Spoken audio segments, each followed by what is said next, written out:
From the silent repose of eternity, I am compelled to return to you once more.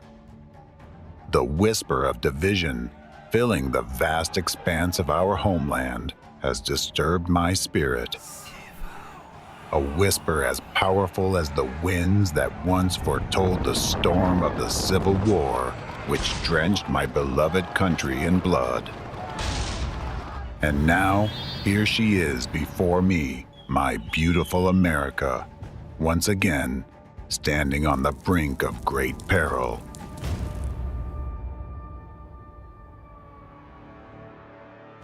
My dear descendants, I have come to you once more to warn of an impending threat. When we founded America in our time, we laid in its foundation the most important principle, the guarantee of freedom and independence for every citizen of this country for all time.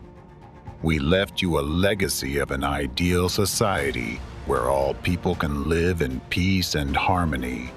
This ideal is democracy. And I am proud that this ideal was realized in my beloved America, and that you, dear Americans, have preserved it for so long.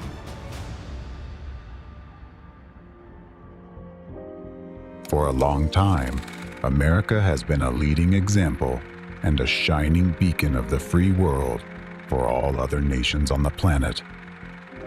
Yes, it has been a difficult journey, with challenges and disagreements. Still, you have overcome them and managed to preserve our shared value, freedom. But what I see now makes my heart bleed. The legacy we left you is under immediate and severe threat.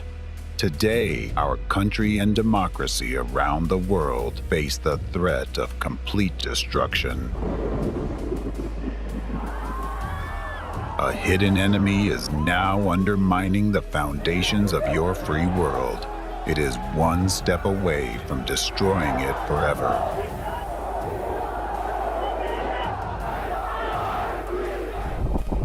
This enemy doesn't wear a military uniform. It's not confined by borders or sworn allegiance to any flag. Its weapons are invisible, but its blows are devastating.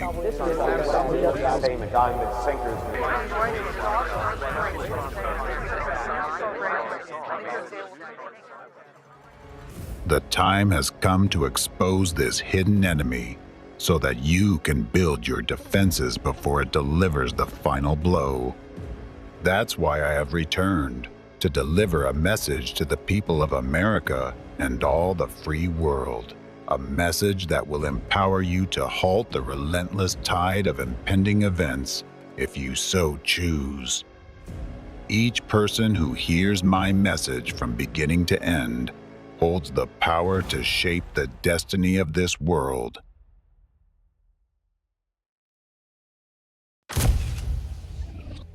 In the age of information, the most dangerous enemy lurks where it can't be seen. In the shadows of lies, manipulation, and distorted realities. In the shadows of disinformation. This enemy is waging an invisible, undeclared war against humanity, with our minds as the battlefield. Infoterrorism is its weapon. Mind control is its strategy. But what if we could see through the lies and expose its true face?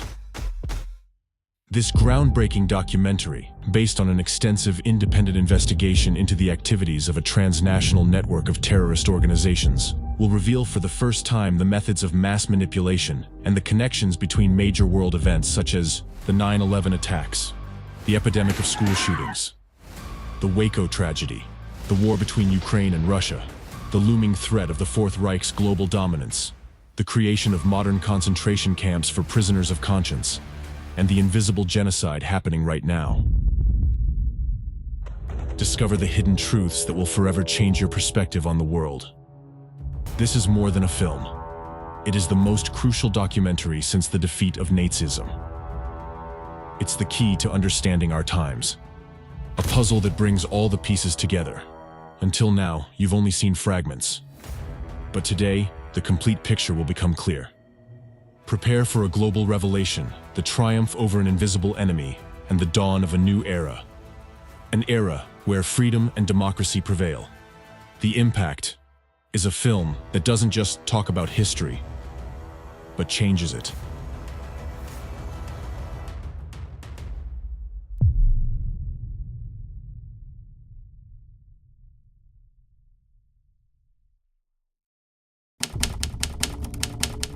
Chapter 1: The Enemy's Global Plan. May 2nd, 2024. According to data outlined in Rasmussen reports, 41% of American voters believe that a second civil war could occur in the United States in the next 5 years, including 16% who consider such a scenario very likely. About a civil war. Civil war. It is noted that today the level of tension in American society is at its highest since the time of the first Civil War in the United States. Are we on the brink of another civil war? Rates on mortgages. Why are people still so obsessed with Is a civil war ahead? Are we really facing a second civil war? We are closer to civil war than any of us would like to believe.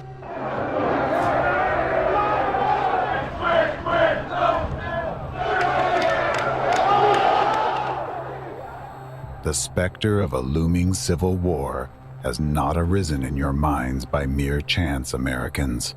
It has been deliberately implanted through specific psychological manipulations that you encounter daily amidst the vast flow of information and news. You believe you are simply reading various unrelated articles, but you fail to see that they are part of a single scheme, a unified plan of the enemy of democracy, systematically leading the entire world towards a new, unprecedented form of global totalitarianism. The first key strategic stage is to destroy America from within through an artificially provoked civil war. This will deliver a fatal blow to democracy, after which it will be easy for the hidden enemy to extinguish the remnants of freedom in other parts of the world. For there will be no strong nation left to stand against them in this geopolitical battle.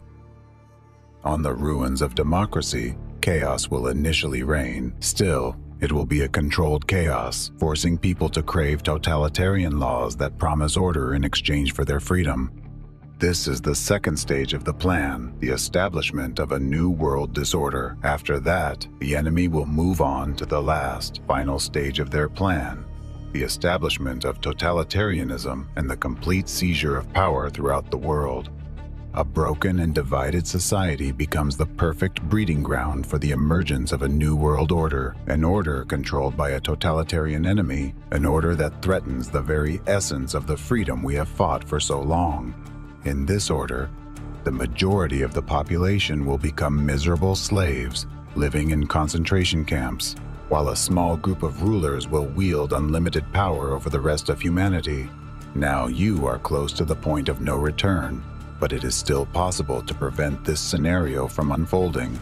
However, once you cross that line, the enemy will have gained enough strength and power to completely bring the world to its knees, leaving no room for action. Therefore, the time to change the course of events is now, and to confront the hidden enemy and win, you have to know him by sight. The time has come to expose their methods. Right now, a hidden war for the future of all humanity is being waged, with the battlefield being your very consciousness. In this war, the enemy's primary strategy is to execute their plans through your actions by influencing your thoughts, decisions, and actions with precisely calculated manipulative techniques. As a result, without even realizing it, you become traitors to your country, your people, your children, and even yourselves, merely by falling under the influence of the enemy's covert attack. What is his primary tool to turn a freedom-loving population into obedient executors of his will? This tool is terror, the terror that is used against you every day, but which you do not notice until it is too late.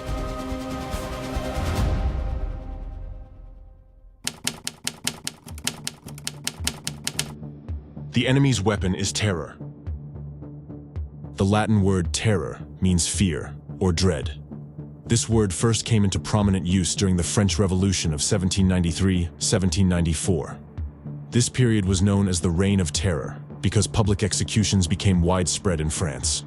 In front of large crowds, a person's head was severed. The guillotine mainly targeted dissenters, those who deviated from the official stance of the time. The time and place of the executions were announced publicly in advance, and people were gathered specifically to witness the victim's suffering. However, the main targets and victims of terror were not the individuals under the guillotine. The main targets and victims of terror were all the people gathered in the square, and those to whom they would tell about it. By witnessing the act, they experienced immense fear and dread. This made people even more controllable by those perpetrating the terror. In addition, alongside the fear, people felt a deep sense of oppression. They understood that the majority of those who faced the guillotine were innocent, punished simply for holding views that threatened the power of the terror regime. At the same time, society was rife with denunciations and slander. Even the spread of trivial rumors about a person's actions or statements, which could be interpreted as contrary to the interests of the ruling power, led to execution. In other words, a simple rumor or gossip could result in an absolutely innocent person being publicly beheaded. Every observer in the crowd understood that the next head under the blade could be their own, as there were no guarantees of protection from this fate. This sense of fear, helplessness, and anxiety led people to completely lose trust in the government and foster a deep hatred for the authorities. This, in turn, led to new waves of protests and mass unrest. The population, having become victims of terror, became the raw material for the creation of subsequent controlled chaos.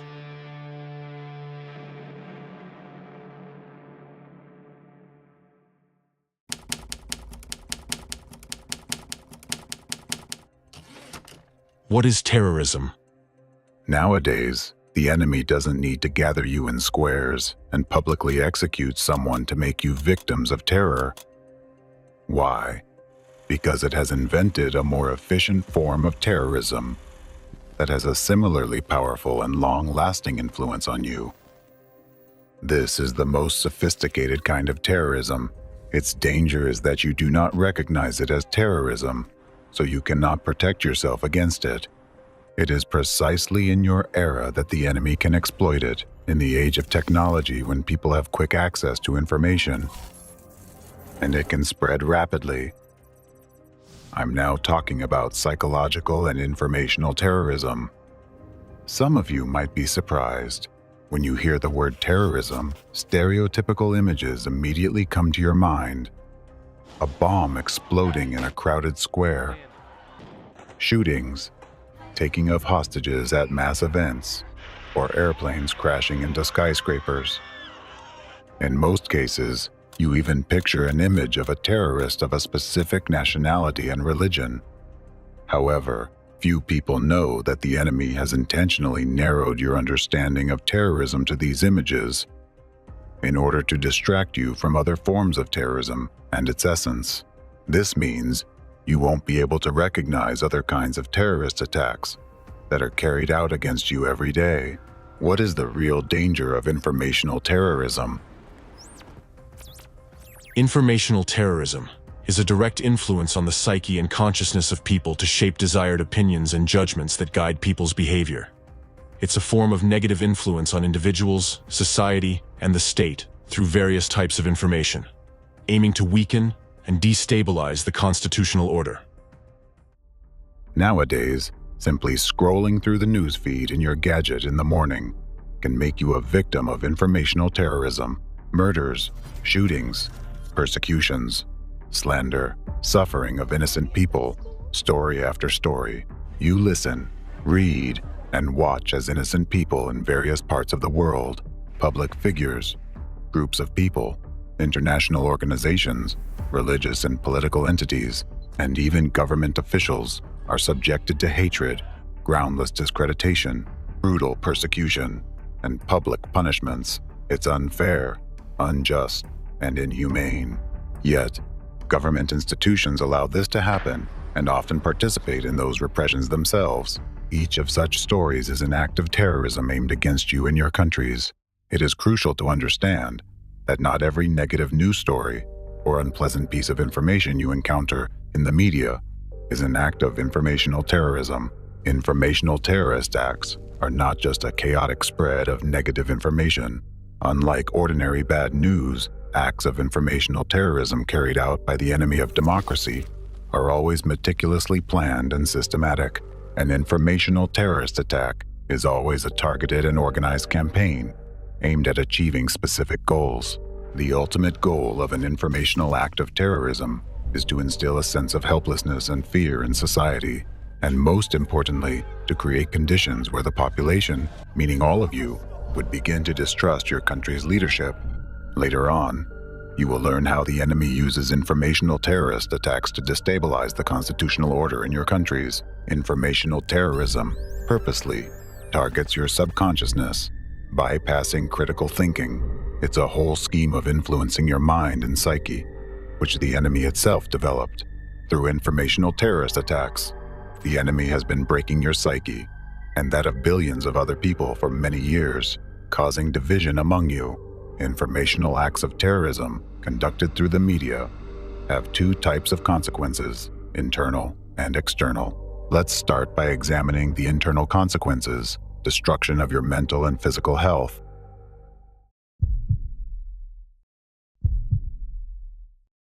Cardiovascular diseases have been the leading cause of death worldwide for 20 years and remain at the top of the list of the 10 leading causes of death. However, they never claimed as many lives as they do nowadays. WHO has indicated these diseases to be the main cause of death globally over the past 2 decades.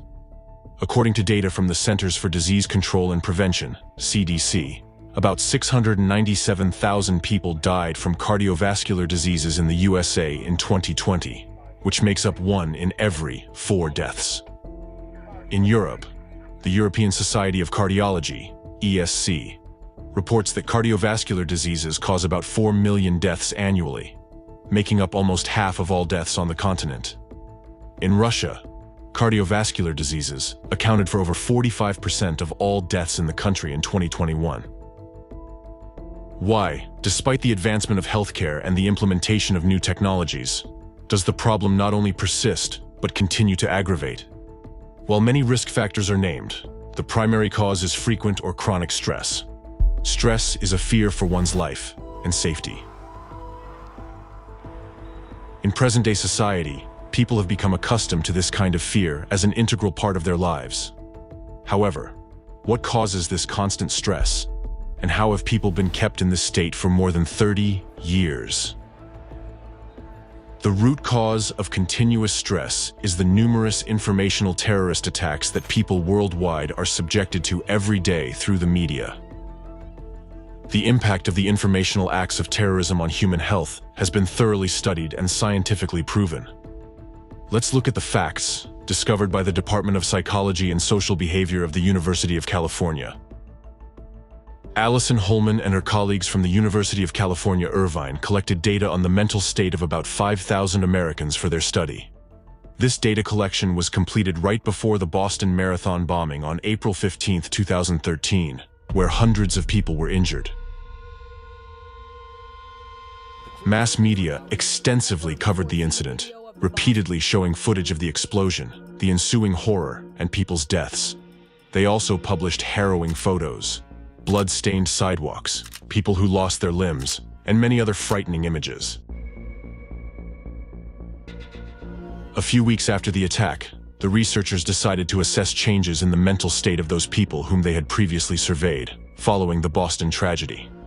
It was no surprise that the mental health of those present at the scene of the terrorist act had significantly deteriorated. However, the researchers discovered something unexpected.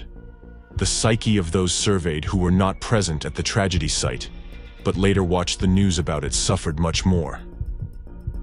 The high level of stress those people experienced wasn't related to them personally, knowing anyone who had died, had been injured, or present at the explosion site. Their stress was solely due to the constant stream of information released by the media. Another study proved that repeated media coverage of the Boston Marathon bombing caused more acute stress in those who watched and read about it, compared to the direct influence of the terrorist attack on those who were at the explosion site. Moreover, it became obvious that media coverage of such events could rapidly spread acute stress among a large number of people. A number of studies confirms that exposure to traumatic content can activate fear circuits in the brain and trigger memories, the two key processes linked to the development of post-traumatic stress disorder, PTSD. Similarly, repeated coverage of traumatizing stories in mass media can prolong acute distress. Unlike collective trauma that can fade over time, media exposure maintains an acute stress response by keeping traumatic memories active in a person's consciousness. This can contribute to continuous replaying of the same anxious or depressive thoughts or memories. These kinds of thoughts themselves can induce stress even when there is no immediate cause for concern. Such mental rumination worsens a person's psychological state and influences their physical health. Extensive media coverage makes local disasters more widely known, spreading their influence beyond the incident area and turning them into public traumas with negative health consequences. For example, television coverage of the Oklahoma City bombing, the Waco tragedy, and the events of September 11th caused widespread PTSD among people. Let's consider the findings of another study. Research on the consequences of the 9/11 terrorist attack found that acute stress reactions to the events of September 11th, 2001, caused a 53% increase in cardiovascular diseases in the following 3 years. Within a few weeks after September 11th, 2001, there was a significant rise in cardiovascular diseases in New York and surrounding areas.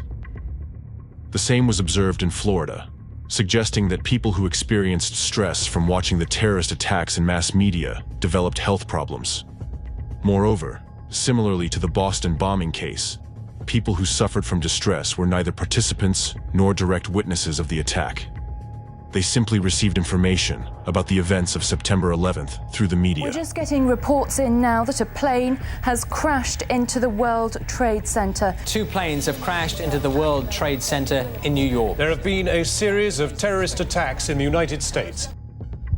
All of this indicates a direct link between informational terrorist attacks in mass media and deterioration of people's health. Today, many studies focus on the influence of negative information on human mental and physical health. Research on the aftermath of numerous crises has led to the conclusion that the more manipulative news a person consumes, the higher the likelihood they will develop symptoms of stress, anxiety, and PTSD. Prolonged deep stress weakens the immune system, leaving a person without internal protection, while the decline in immunity is a trigger for subsequent deterioration of physical health.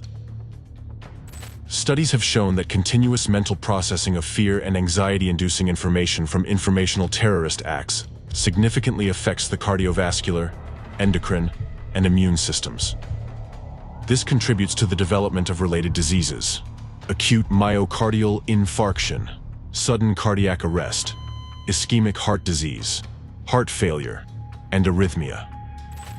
Chronic stress increases the risk of stroke fourfold, contributes to the development of diabetes and cancer, and greatly increases the risk of depression and suicide. All of these indicators have drastically surged over the past 30 years. The purpose of any terrorist act is to destabilize society as a whole.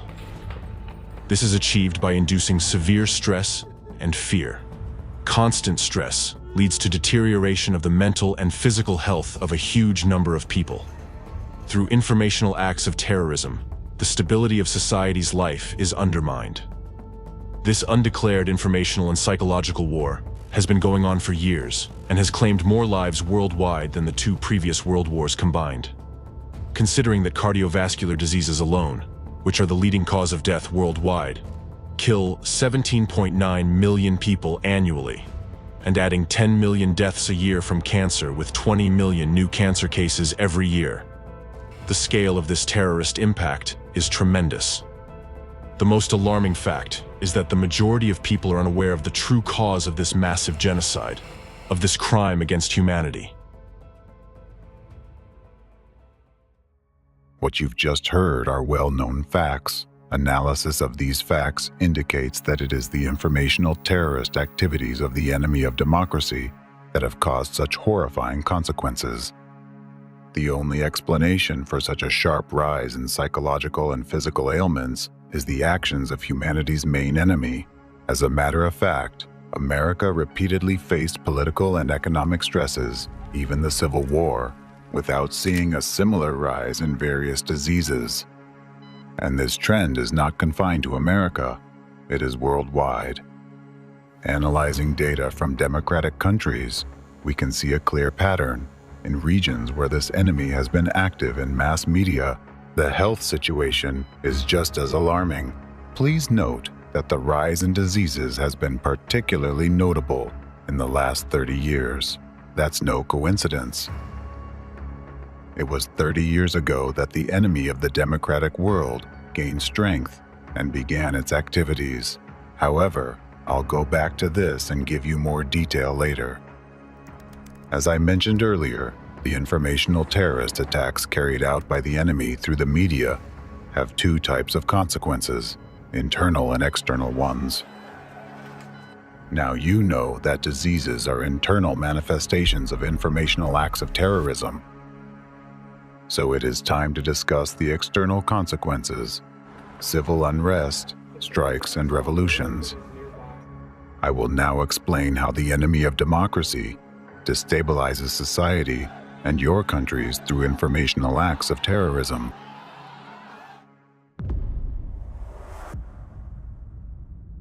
Any informational act of terrorism carries lies, manipulation, and incitement to hatred or violence. By means of informational terrorist attacks, the enemy instills destructive beliefs into your subconsciousness, filling you with fear and eroding your patriotism. How does this happen? First, you witness an informational attack in mass media. It can be about anything. For example, a story with false accusations against individuals, whether they are politicians, business people, believers, or supporters of some political parties. Accused of facing persecution. People have been arrested. It's a human rights violation. Human rights violation of our generation. Human rights violation. And systematic violation of human rights. On the one hand, you trust the media that broadcasts this story. But on the other hand, you understand that the accusations are baseless and violate the presumption of innocence. This causes an inner conflict in you, robbing you of peace and a sense of security. You start fearing that you might be the next to have your rights violated. You subconsciously realize that if the laws fail to protect someone, they won't protect you next time either. The fact that authorities either break the law or fail to respond to its violation means only one thing to you: that authorities support those violations, which generates fear and distrust. An individual who observes it all goes through several stages of reaction. First stress and rejection, and then hatred towards the authorities.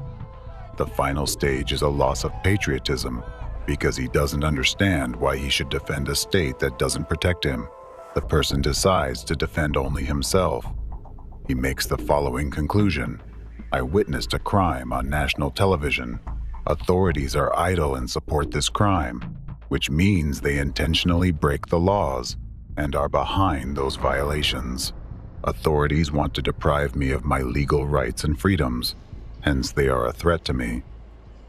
People always strive to eliminate the source of their constant stress and fear. As a result, when authorities become an enemy to the people, people express their distrust and protest through demonstrations and strikes, which lead to revolutions. However, even after a change in the government, the situation does not resolve, and an individual continues to experience severe stress. Because, regardless of the party affiliation of the new government, the enemy of the democratic world remains in the shadows, continuing its informational terrorist attacks, and the whole cycle begins anew. Informational terrorism will always target current authorities in order to destabilize society and weaken the constitutional order in a chosen democratic country through the actions of its own people. In addition, the enemy of democracy simultaneously carries out numerous informational terrorist attacks aimed at dividing citizens among themselves. The enemy incites hostility and hatred in society by first dividing, then pitting various groups against each other, and broadcasting this conflict through the media, manipulating human consciousness in this way. The enemy forces you to believe that you, the citizens in this country, are enemies to each other through acts of xenophobia, extremism, and terrorism. The enemy artificially generates hatred towards a chosen group of people, nationality, race, or community, embedding a lasting negative perception of them in your subconscious. Globally, the enemy's actions lead to a situation where, due to continuous internal destabilization, social order gives way to chaos, and democratic laws cease to function. Ultimately, this most often results in civil war, which completely destroys what was once a free country. This is precisely what the enemy of democracy aims for, as it thus gains more power and brings closer global totalitarianism. The most alarming thing is that the enemy accomplishes it, all through your actions, merely by instilling the necessary beliefs. For this very reason, informational and psychological terrorist attacks are more terrifying than physical ones, for they directly influence your subconsciousness, bypassing critical thinking. Thus, when destroying your own country, you will believe that you act for the benefit, consciously, and according to your inner convictions. In order to create provocative informational acts of terrorism and flood global media with them, the enemy of democracy uses its numerous branches, tentacles that penetrate various sectors of society and disguise themselves as mainstream information agendas. Today, using one of the enemy's many branches as an example, I will show you how it operates and explain why it is vital for each of you to be aware of this. One of those branches is a network of international criminal terrorist organizations. These organizations, which I will discuss later on, became the subject of an investigation that revealed the main patterns, methods, and tools used by the hidden enemy in its war against humanity. The results of this investigation, which lasted a whole 10 years, have been made public by Dr. Egon Cholakian, an American intelligence educator and national security expert.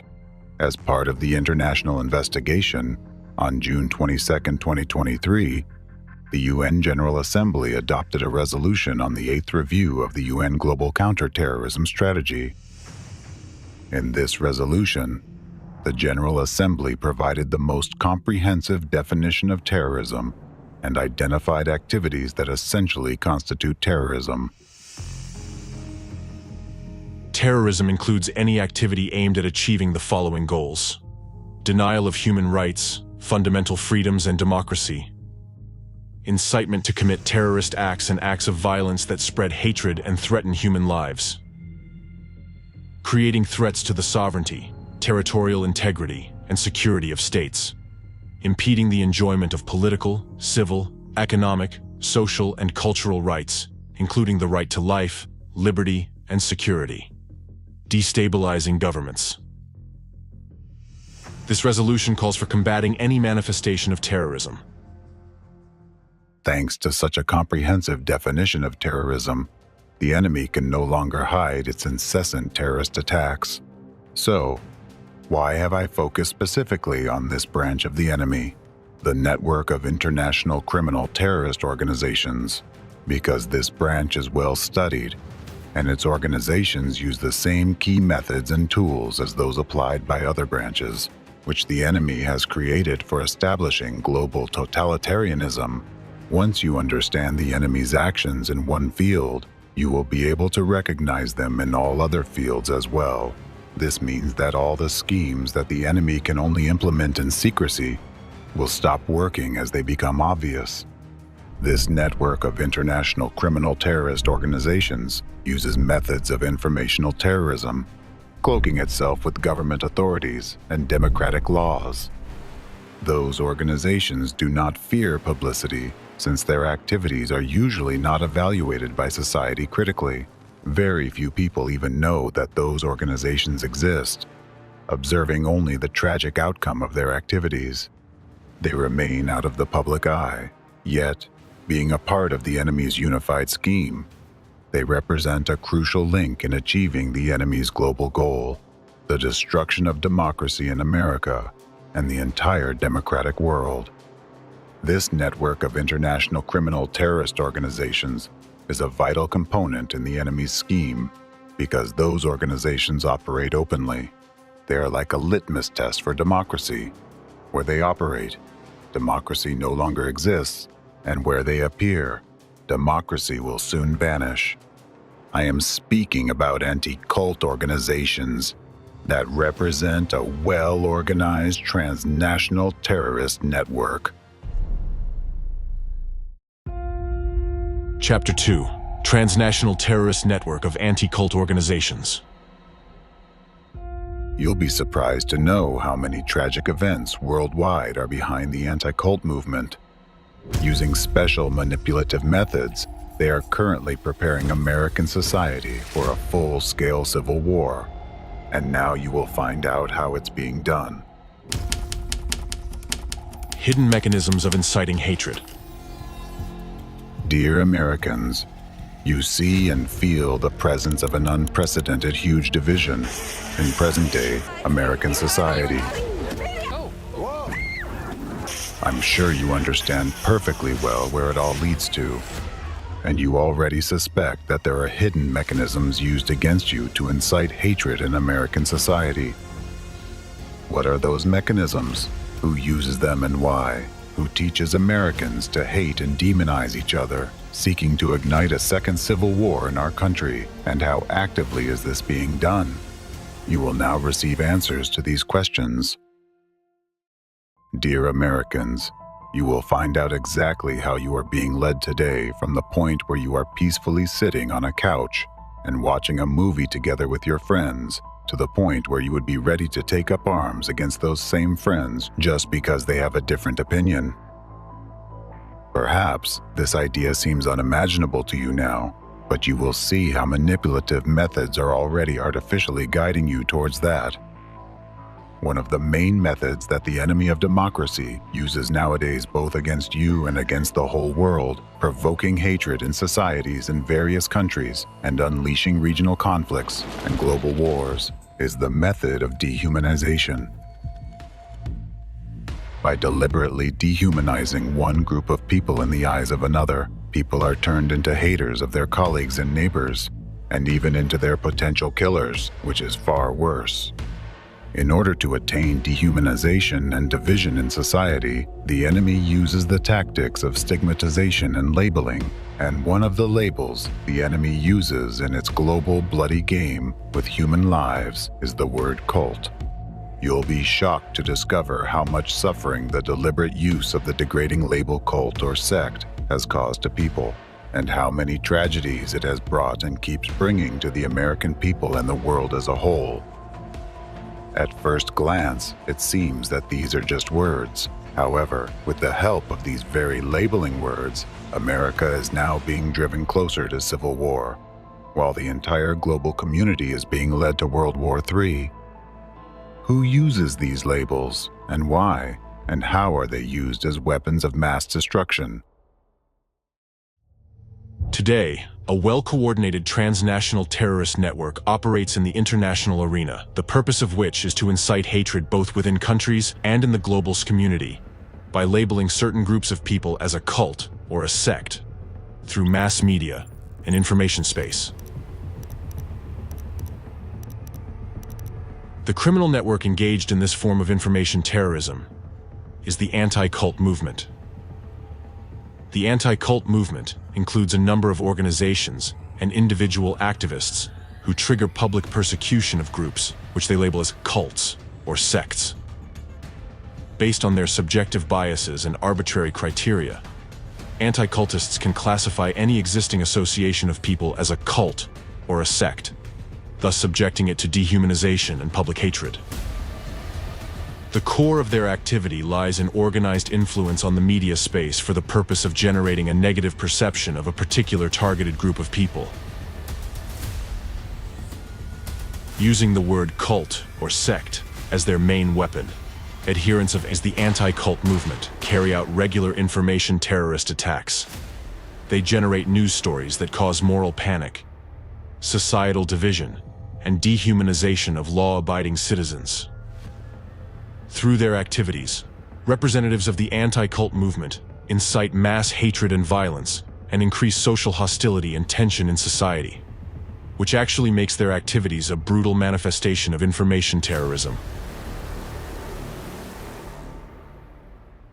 Most often, new religious movements and ideological group entities initially became victims of anti-cult terrorism. Commercial, secular, and political organizations with a pronounced ideological basis were also regularly included in the black list, maintained by anticultists.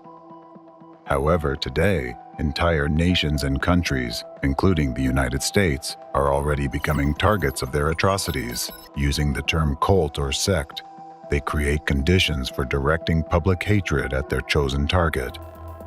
The purposeful use of the terms cult and sect is part of a long-term strategy of the anti-cult movement, which resulted in the emergence of a number of destructive phenomena in American society, including school shootings. A little bit later, I'll reveal to you the chain of events where the use of the labels cult and sect led to a situation when children are now shooting other children. Why is cult a key word in the activities of anti-cultists, and why is it so dangerous? The term cult, which is more common in the US, and the term sect used in Europe and post-Soviet countries, didn't initially have a negative meaning, but rather a neutral and culturological one. However, through the efforts of anti-cultists, the situation has changed. In the course of their hectic activities, representatives of the anti-cult movement gradually endowed the concepts of cult and sect with an increasingly negative connotation. Due to their activity, today the terms cult and sect are associated in mass consciousness with such notions as brainwashing, psychological violence, sexual violence, criminal activity, and mass suicide. It is precisely with the words cult and sect that massive information terrorism begins nowadays, carried out by anti-cult organizations and their representatives. James Richardson, a prominent figure in American sociology of religion, who is regarded as one of the most outstanding experts in the field of law and religion in the world, notes that contemporary usage of the term cult has evolved into a term of contempt or humiliation, and is no longer a neutral designation of a religious group. Nowadays, the term cult carries a value-laden set of derogatory stereotypes. The use of this term leads to stigmatization, discrimination, and violence against religious minorities, as well as social and political associations. Moreover, today the words cult and sect are impregnated with negative connotations to such an extent that they become catalysts for terrorist attacks and even genocide. Richardson and a number of other sociologists and researchers of religions, such as Baron van Driel, Stuart Wright, and others, point out that the term cult or sect is disparaging and conveys a stereotype which has serious consequences when applied to groups of people. Labeling a group as a cult or a sect can be an excuse for the government to attack the group and ultimately destroy it.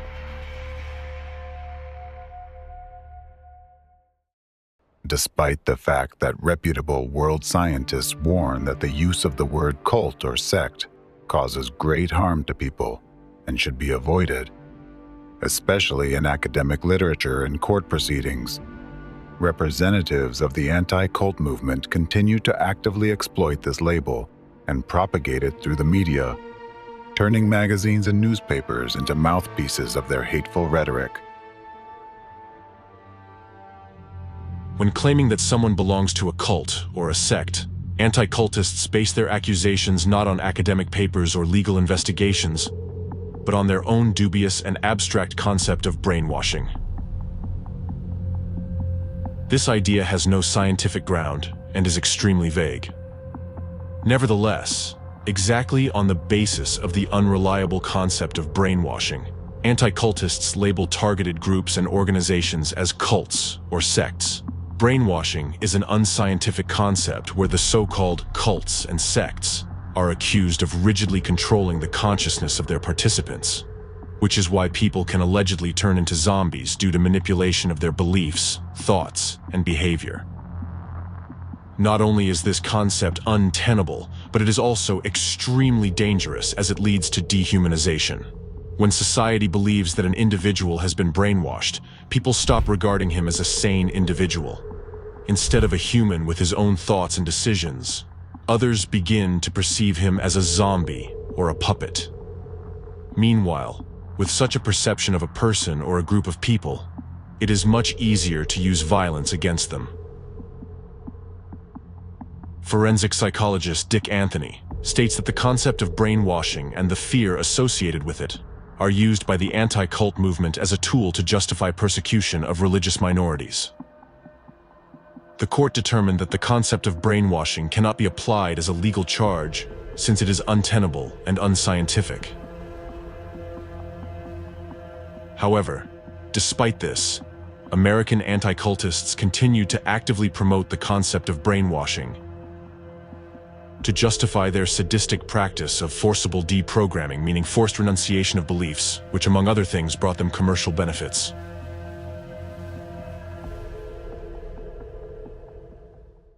The destructive concepts of brainwashing and deprogramming have been introduced and are actively promoted by henchmen of the enemy of democracy in America, representatives of the anti-cult movement.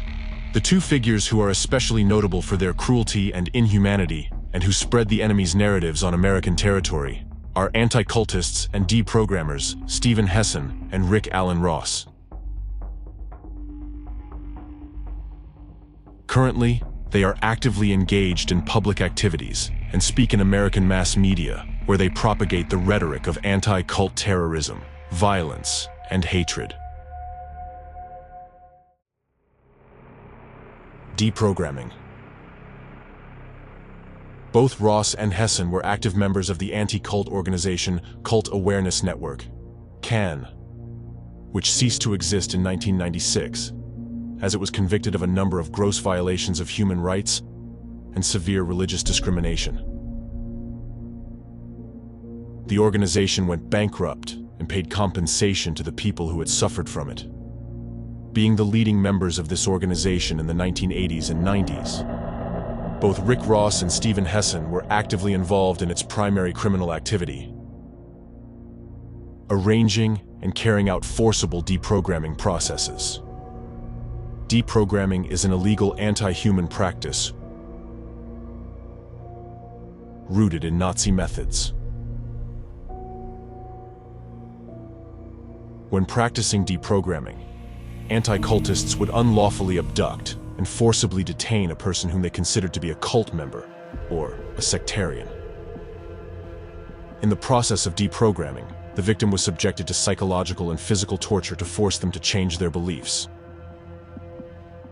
Deprogramming was done on a commercial basis.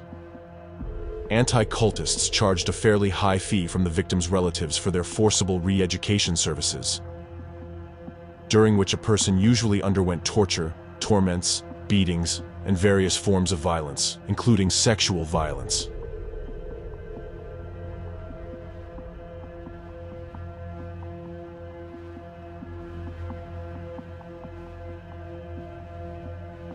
Since this practice severely violated human rights, the founder of this method, Ted Patrick, appeared in court many times and served prison terms.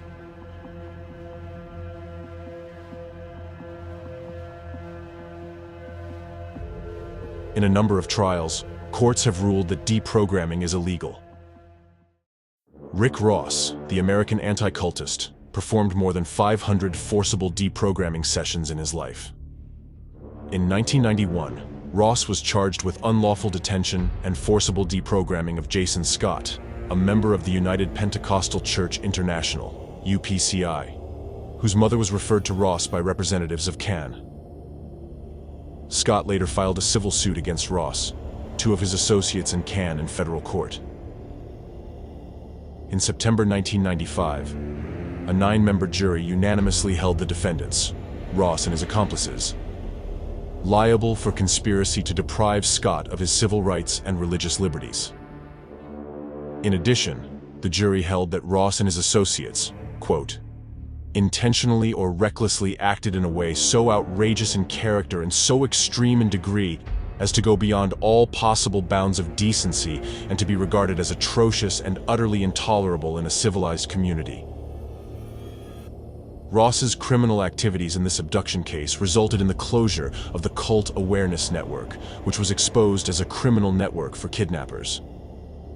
The story of Scott, who became a victim of brutal deprogramming arranged by Ross, is striking in its cruelty. He was abducted using physical force. They knocked him down to the ground, dragged him into a van, handcuffed him, taped his mouth, and tied his legs. During the abduction, a 300-pound man sat on Scott's back. Scott's legs, upper body and back, suffered multiple bruises and abrasions when he was being dragged into the van by stairs, on the floor, and through a patio. Scott was detained in a specially equipped prison house under constant supervision. For 5 days, he was subjected to psychological pressure. They insulted his faith and threatened him. Ross regularly hit Scott on the head when they argued about religion. Scott was promised freedom only if he would give up his beliefs. A detailed study of the effective cases of deprogramming carried out by Rick Ross reveals the terrible truth. Many of those cases were accompanied by destruction of families and complete dehumanization of the victims. The people whom he allegedly helped in this way were subjected to coercion, deception, and humiliation. They were deprived of their right to free choice and forced to renounce deeply rooted religious beliefs. These people who were broken and lost faith became living evidence of the cruelty and treachery of Ross's methods. His demonstrative successes in deprogramming were covered with a shadow of ruined destinies and irreparable psychological traumas. Ross used people's fears and weaknesses with cold logic in order to profit from their troubles, demonstrating complete indifference to the suffering he caused. His actions are clearly characterized by violence, cruelty, and cold-bloodedness that turn people's misfortune into a source of his own benefit. The second figure and henchman of anti-cult movement in America is deprogrammer Steven Hassan. American mass media give him a platform to speak as a cult expert, but they do not mention that Steve Hassan's expertise is violent abuse against American citizens and their civil rights. Hassan was an accomplice in the Cult Awareness Network.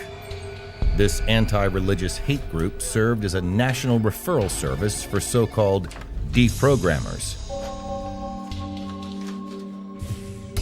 They ran a racket to kidnap, assault, and traumatize law-abiding men and women for profit, all to coerce them into recanting their religious beliefs.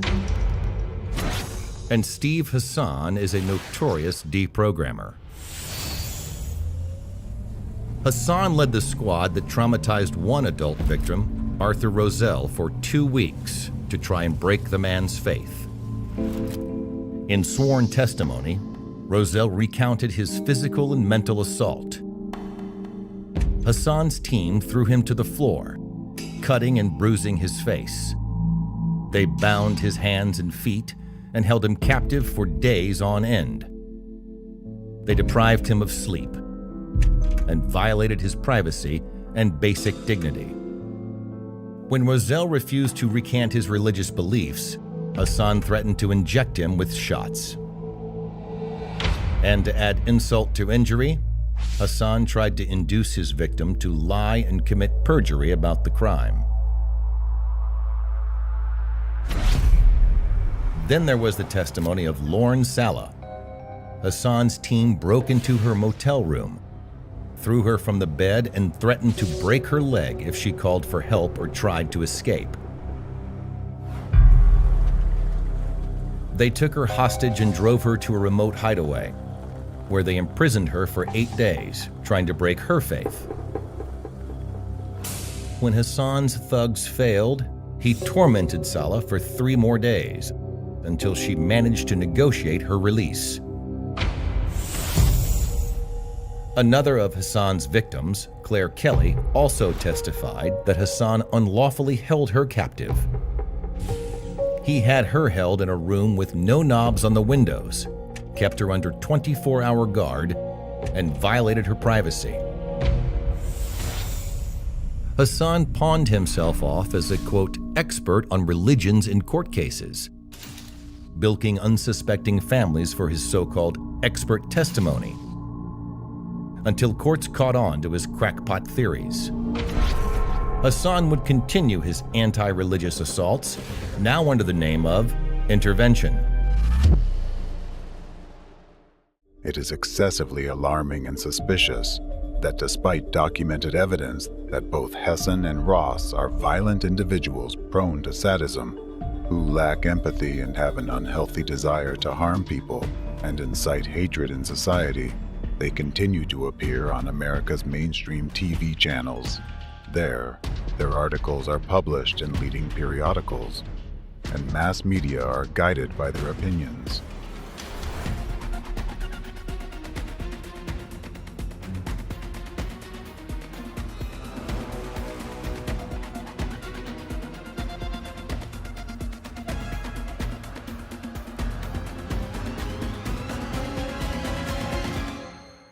A legitimate question arises: who is behind them and ensures their immunity? What is the force that manipulates and supports them? After all, in the beginning of their work before the early 90s, neither Rick Ross nor Stephen Hassan were of much interest with their theories. However, starting from 1993, the media and even the FBI suddenly began to turn to them for advice. Did they conduct their destructive activities and perform deprogramming sessions simply because they were maniacs? Or did their actions contribute to implementation of a clearly defined plan of the enemy of democracy, which has brought America to the current state of panic and division? Both statements are true. The global enemy regarded the manic potential of these two fellows as a suitable material for turning them into its pawns, who are easy to manipulate and whose hands can destroy America from within. Activities of American representatives of the anti-cult movement are part of a planned strategy.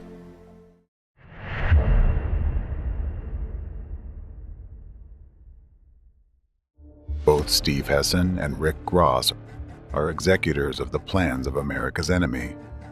What they currently implement, continuing to promote and impose the ideology of hatred and division, is nothing but information terrorist attacks aimed against the American population and against the USA as a country.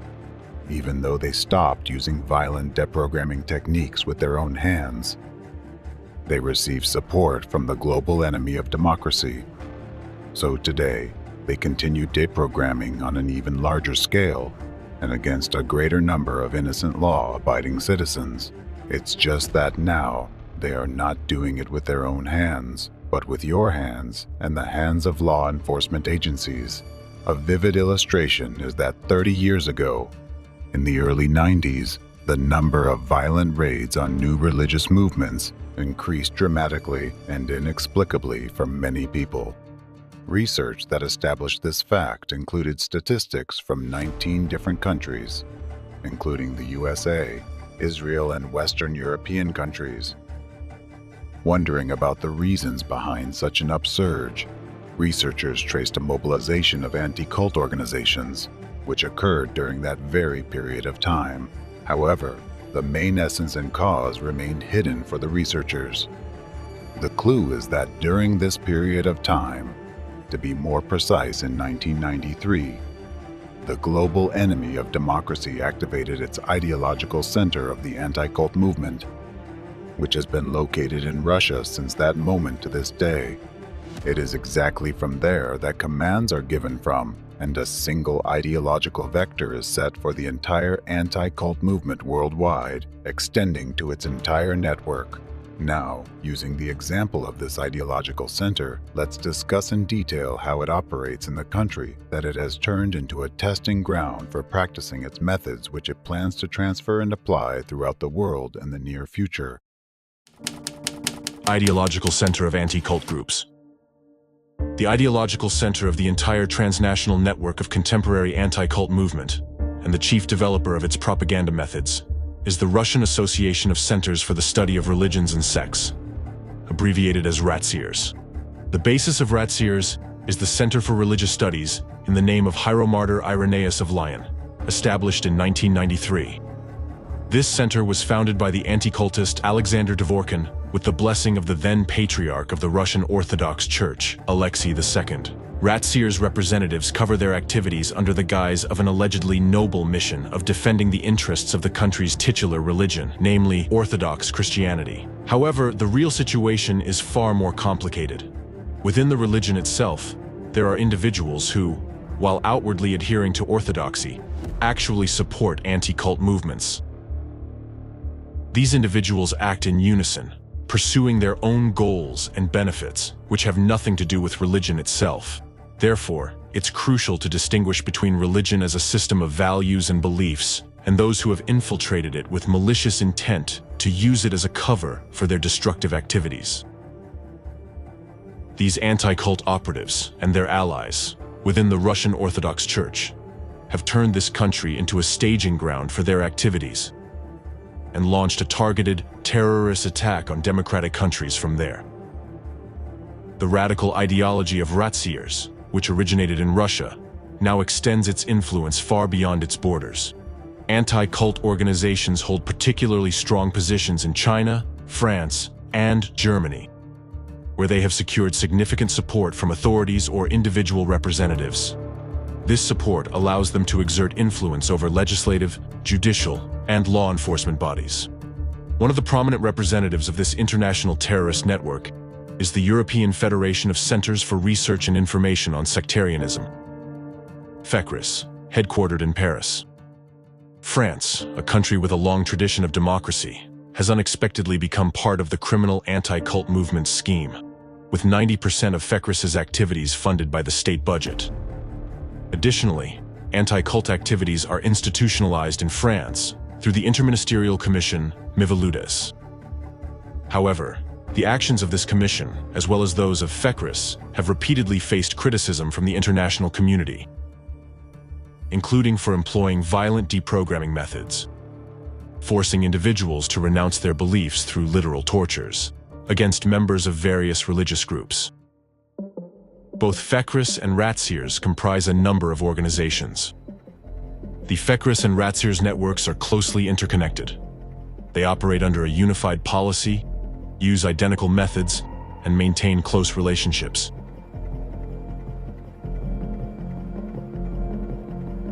For instance, Alexander Dvorkin, president of RATSEERS and Russia's leading anti-cultist, also served as vice president of FECRIS and still remains a member of its board of directors. Additionally, RATSEER's vice president and Dvorkin's associate, Orthodox archpriest Alexander Novopashin, is also a corresponding member of FECRIS. Currently, the participation of RATSEER's representatives within FECRIS has been officially suspended. This was done to conceal the influence of Russian participants on FECRIS's ideology and to avoid accusations of active support for Russian propaganda against Ukraine during the escalation of the military conflict between these two countries.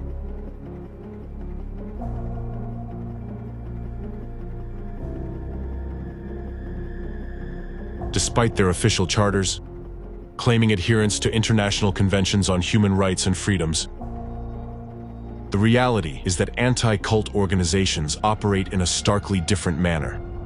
Since their inception, these anti-cult organizations have repeatedly discredited themselves through anti-democratic and unlawful activities, which include the deliberate spread of lies and slander, intentional incitement of violence, the use of destructive manipulative techniques, the instigation of conflicts fueled by interreligious hatred, and the targeted persecution of dissenting groups, sometimes even leading to physical assaults.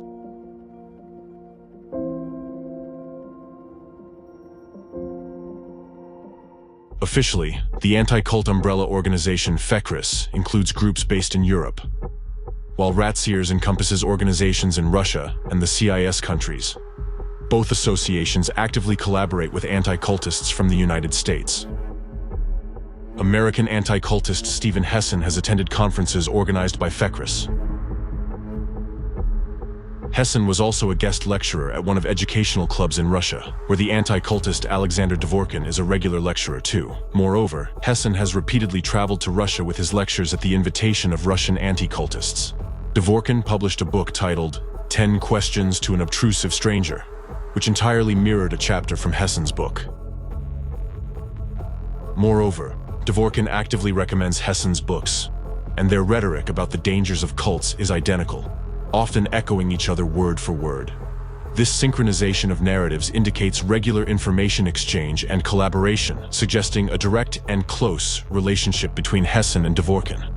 A closer examination reveals the influence of the anti-cult ideological center on both social and political processes in the United States. This will be discussed in more detail later. Another fact pointing to the influence of the anti-cult ideological center on the U.S. is that in the 1990s, American newspapers, including prestigious outlets like the New York Times, suddenly began actively quoting Alexander Dvorkin and his subjective assessments of so-called cults, not only in Russia, but in other countries as well. Doesn't it seem odd that the comments of a Russian cult expert suddenly appear in such well-known newspapers as the New York Times? It's noteworthy that the views and comments of a relatively unknown Russian cult expert were featured in the New York Times. Despite the usual difficulty of achieving such exposure, even for top-level experts. This could be the result of financial investments, or bribery of the media, or even the presence of certain influence agents within the media. Regardless, this indicates the existence of a coordinated force to integrate the opinions of Russian extremist anti-cultists into American publications. Now, using the activities of the umbrella organizations FECRIS and Ratziers and their leaders as examples, let's examine the criminal methods of their operation, which might qualify the activities of anti-cult organizations as terrorist acts. How do anti-cult organizations operate, and what is their role in executing the enemy's global plan to destroy democracy? In the flood of news, many of you have come across terms like destructive cults, totalitarian sects, or even killer cults.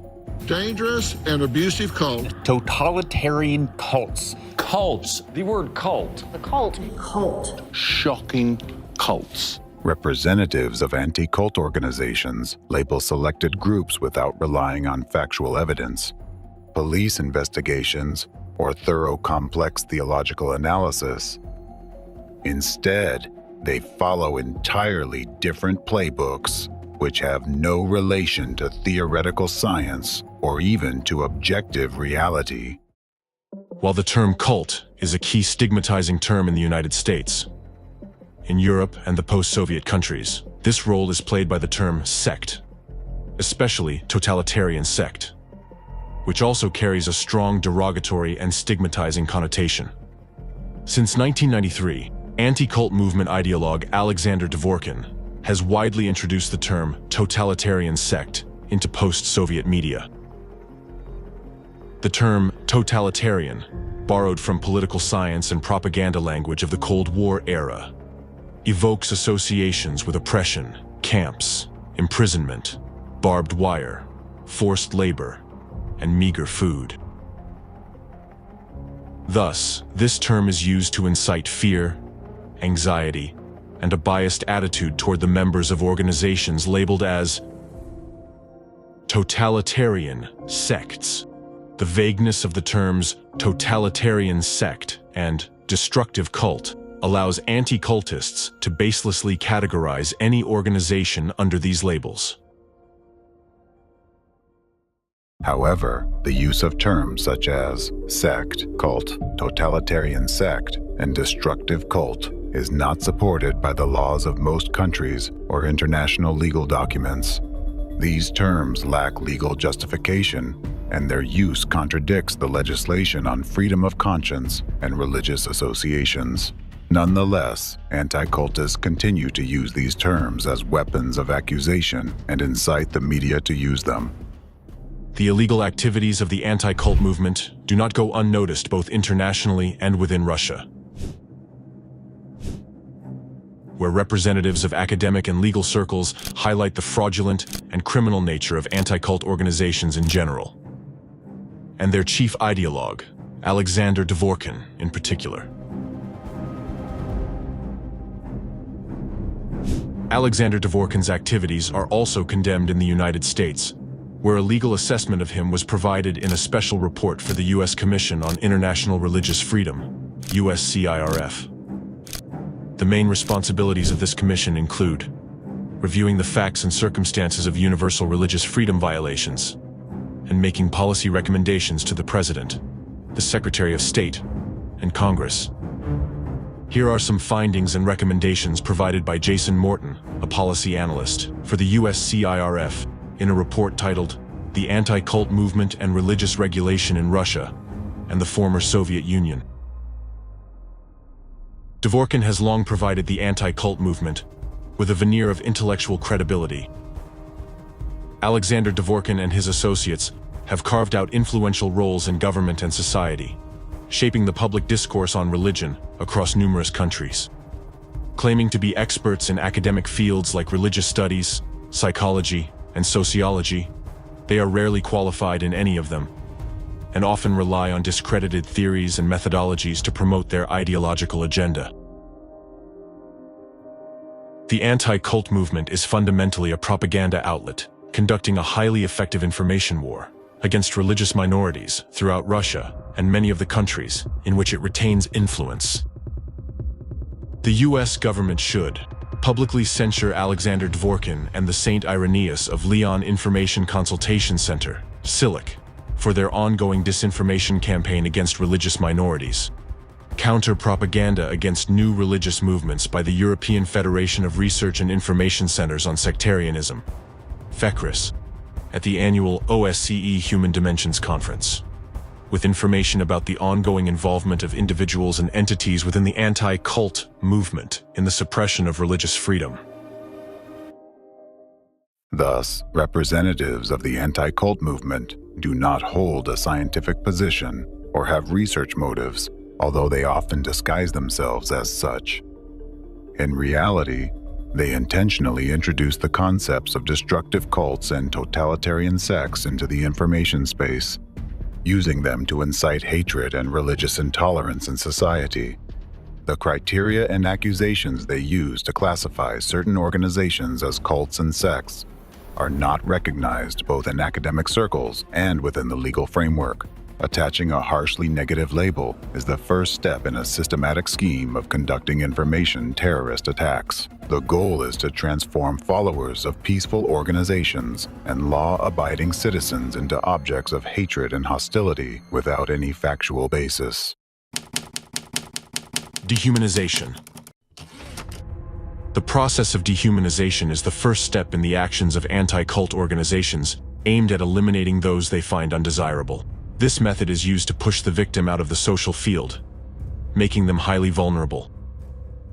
After all, if a group of people or an individual is labeled a cultist or cult member, the victim immediately loses his or her human image.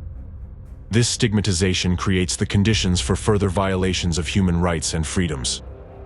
Dehumanization serves to justify future crimes, dull the conscience and critical perception among the population. Dehumanization is the processing of society to accept and participate in future crimes. Presently, anti-cult terrorists have managed to implant the following mindset in the masses: cultist equals non-human. To achieve their goals, representatives of anti-cult organizations utilize the media, propaganda, the dominant religion in their country, law enforcement agencies, and even governmental structures. Totalitarian sects are dangerous. They pose a significant social threat. When most people use the word cult to define a group, they mean a destructive cult. Cults that hurt people through abuse. This could be physical, mental, emotional, sexual, or financial exploitation. Often deceptive, coercive, abusive, and relentlessly authoritarian. a myriad of different types of mind control cults. There are religious cults and therapy cults and business cults and political cults, cults of personality with Any cultic structure always fights against society, demonizing and speaking negatively about it, which is natural. And studying the history of any given cult organization, we understand the serious threat they pose on a personal level, at the family level, societal level, and even at the national security level. The goal of any cult is power and money. Each totalitarian sect that is a cult has global plans. Each totalitarian sect strives for power and control over the world and over everyone. That's what makes them cults. They may temporarily cooperate with each other as long as they have a common enemy. And this common enemy for them is primarily orthodoxy. Right now, while you were listening, some of you might have had thoughts in the background like, what's wrong with what the anti-cultists are saying? Cults are indeed dangerous. And all cult members are brainwashed, foolish, or deceived people. You might be surprised when I tell you that these thoughts are not your own personal convictions. These thoughts are actually the result of the anti-cultists' efforts to artificially implant these destructive images into your subconscious through the information field. Many of you, when hearing the words cult or sect, recall real examples of dangerous cults you have heard about in the media, whose activities have caused harm to people and society. The term cult is associated with personal danger, images of mass suicides, women who have been victims of sexual exploitation, the erratic behavior of cult leaders bordering on psychopathy, and zombified followers who unquestioningly give all their money and property to their leader. However, think about how long ago did you meet such things in real life, and what is your knowledge of new religious movements, aside from the negative images spread by anti-cultists? Of course, it must be acknowledged that among the founders of new religious movements, there are individuals engaged in fraud and deliberately exploiting the trust of citizens for personal gain, including committing illegal acts and crimes. But how can representatives of anti-cult organizations help in this situation? These cases should be handled by law enforcement agencies, since they bear the main responsibility for protecting citizens from such threats. In such cases, they must conduct the necessary investigation, collect evidence of illegal activity, and only after that should all perpetrators be prosecuted according to the law and the criminal organization be terminated. However, when it comes to anti-cultists, everything happens in reverse order. First, they make baseless accusations and attach labels comparable to accusations of committing grave crimes, and only then do they seek the involvement of law enforcement agencies and the initiation of criminal cases. However, the majority of such cases are based not on facts or results of objective investigation, but on rumors, slander, false testimonies, and labels affixed by anti-cultists. This particular characteristic of the strategy employed by all anti-cult organizations reveals their actual goals and intentions. They do not aim for an objective analysis of religious organizations to identify potentially dangerous ones. Instead, they are focused on discrediting and shutting down any groups they choose as targets. They achieve this by violating basic rights and freedoms, employing a range of manipulative methods, smear rhetoric, and hate speech. Because their true goal is not the stigmatized groups they've discredited and persecuted, but the entire society that will be watching this public execution. Their goal is to carry out acts of information terrorism aimed at undermining society, destabilizing the situation in the country, and ultimately destroying democracy. One of the tactics used by anti-cultists is to justify the unwarranted persecution of modern religious organizations by citing historical examples where certain extremist groups, labeled as cults, committed real crimes. From these isolated cases, a false conclusion is drawn about the danger of all new religious movements without exception, regardless of their origin, goals, or values. The method of guilt by association is a manipulative tactic where the targeted organization is intentionally linked or associated with negative images of extremist groups, terrorist organizations, criminals, and dictators who are already viewed negatively by the public. This tactic is further amplified by a deliberate distortion of fragments of the target organization's teachings, taken out of context, which contributes to the demonization of the group's image.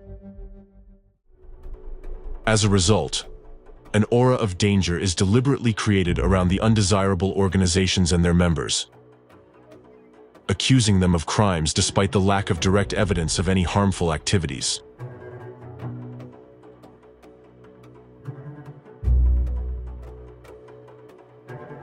Such actions by representatives of anti-cult organizations denote a complete violation of the presumption of innocence, as proclaimed by Article 11 of the Universal Declaration of Human Rights, which states that every person has the inherent right to be presumed innocent until proven guilty according to law.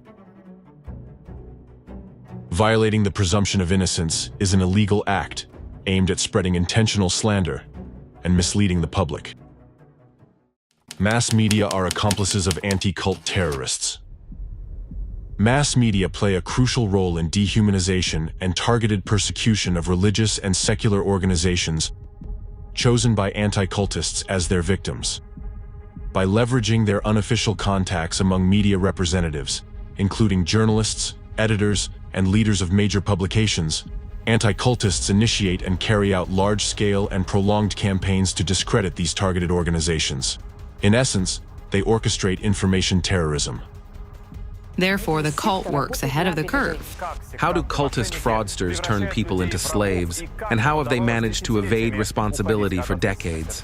How Jehovah's Witnesses embarked on the path of extremism. As part of these campaigns, various methods of negative influence are employed, including the use of aggressive rhetoric, hate speech, dissemination of false information, slander, provocations, and incitement to aggression against targeted individuals. In this process, unscrupulous media representatives are recruited into this network of cooperation, willing to engage in dubious actions to achieve their goals, meaning committing information terrorism. Thus, anti-cult organization representatives recruit the direct perpetrators of future attacks. Additionally, anti-cultists create the image of victims from some of the recruited or interested individuals who have allegedly suffered from the malevolent influence of the stigmatized organization.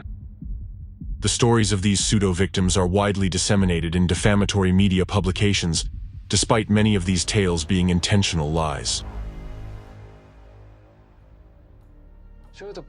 All this inevitably leads to crime, which in fact exists in the vast majority of cults, or potentially exists in one way or another. Violations of the law begin. At first a few, then more, and then it's more often, and these are obvious crimes, and they absolutely violate all moral norms. This is how anti-cultists label a targeted group as dangerous and manipulative, though in reality, it is their own actions that are dangerous and manipulative. Through their people in the media, they conduct genuine psychological processing of society. This, in turn, allows them to manipulate the aggressive sentiments of the public, the sentiments that they themselves have provoked. They implant explicit narratives in people's subconscious that all the organizations they label are cults and are dangerous, and that cult members are non-humans. This simple formula plays on the basic instincts of every person, evoking fear for their own lives and the lives of their children, creating an image of a constantly looming threat. Naturally, the reaction to this stimulus is self-defense, with only two options: fight or flight. Since anti-cultists accompany their propaganda with incitement to hatred and encouragement of unlawful acts, the dominant response becomes fight or even destroy. Under this scheme, anti-cultists can dehumanize and demonize any organization they consider undesirable, pushing it outside the bounds of the social field.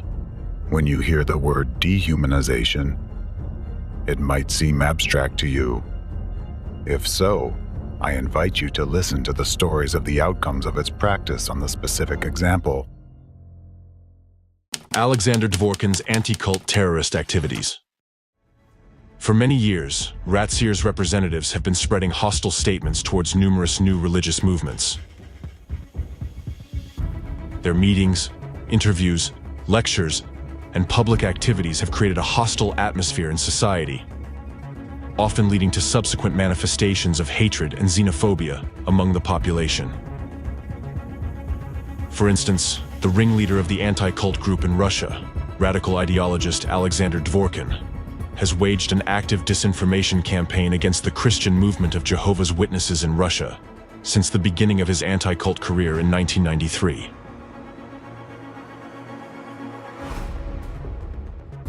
Dvorkin used all forms of propaganda against the followers of this organization, from defamatory articles in newspapers, magazines, and internet portals, to media appearances where he gave highly negative assessments of this religious group, accusing and portraying their activities in the worst possible light. The Jehovah's Witnesses came to an Orthodox Christian country. They insult me and my faith, and in this sense, I have the right to respond to them. My book is a response to their persistent molestation and their relentless recruitment. These Jehovah's Witnesses manipulate the minds of their members, but they also make enormous amounts of money. Usually, when Jehovah's Witnesses speak, they certainly squeeze out everything they can. Jehovah's Witnesses, by definition, cannot be called Christians, no matter what they call themselves, because they do not consider Christ to be God. Jehovah's Witnesses are undoubtedly a totalitarian sect, because Jehovah's Witnesses are a commercial cult. For instance, in mid-2009, Dvorkin gave an interview to the federal Russian channel NTV, where among other harsh statements, he compared Jehovah's Witnesses to drug dealers and called them slaves. In fact, what they give for free is similar to how a drug dealer in an alley gives the first shot for free. And he might even give the second shot for free. But to get the third shot, people run to him and bring money. This is done by people for free, who live in Bethels and work irregular hours in exchange for a bed in a dormitory and meals in a common dining hall. Food comes from Jehovah's Witnesses farms. Similar slaves produce the food there. In other words, the expenses are minimal. This interview, which was clearly propagandistic, contributed to a surge of hatred and aggression against Jehovah's Witnesses and caused a drastic increase in religiously motivated crimes in Russia, including attacks on prayer houses and private homes of believers, as well as threats and brutal physical violence. Here's a far from complete list of acts of violence against Jehovah's Witnesses, committed by Russian citizens in 2009-2010 following Dvorkin's speeches. An attack was carried out on the home of an elderly Jehovah's Witness couple, with their windows being shattered by stones. A schoolboy whose parents are Jehovah's Witnesses was attacked. 2 female Jehovah's Witnesses were assaulted, with one being struck on the head and losing consciousness. 2 female Jehovah's Witnesses were brutally insulted and severely beaten. 2 female Jehovah's Witnesses were attacked, one being pushed down a flight of stairs and the other kicked in the back. An attack on a Kingdom Hall of Jehovah's Witnesses resulted in the beating of the security guards and the building being set on fire. The Jehovah's Witnesses cult doesn't hold up because of their ridiculous, absurd, self-contradictory faith. It holds up through the strict control of the cult. It's a very strict totalitarian sect and cult. Pedophilia. There are actually hundreds of cases of pedophilia, and the cult has covered them up every time. Cults, cults, cults, cults, cults. Jehovah's Witnesses are a cult. Hands off our children.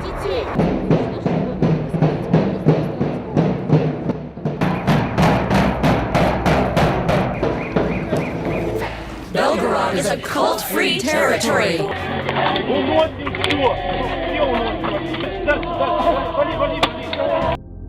And this is just a small part of the consequences of merely 1 year of public activity by just one representative of the anti-cult movement in one country.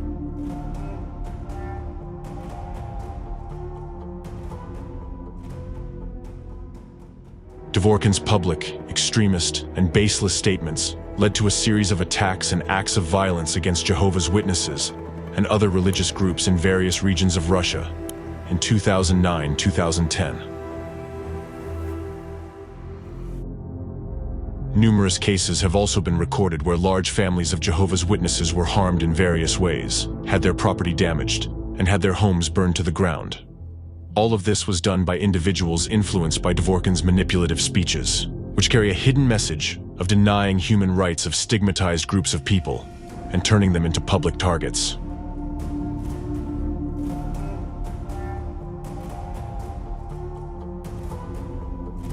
That's right. Persecuted. You must be persecuted. Because it's just a nightmare. It's a cult. Why put people in prison? You have your truth. We have our truth. But there are more of us than you. If they cross the red line, not only the line, red line? in the past, Well, these were religion. stoned to death. Again, raising the issue of destructiveness, totalitarian sects may be compared to a circle of scorched earth that constantly expands, leaving only scorched earth and ruins inside. Such spiritual casualties, crippled individuals, remain outside. They are cast out and then thrown back into society, for society itself to somehow rehabilitate them and deal with their problems.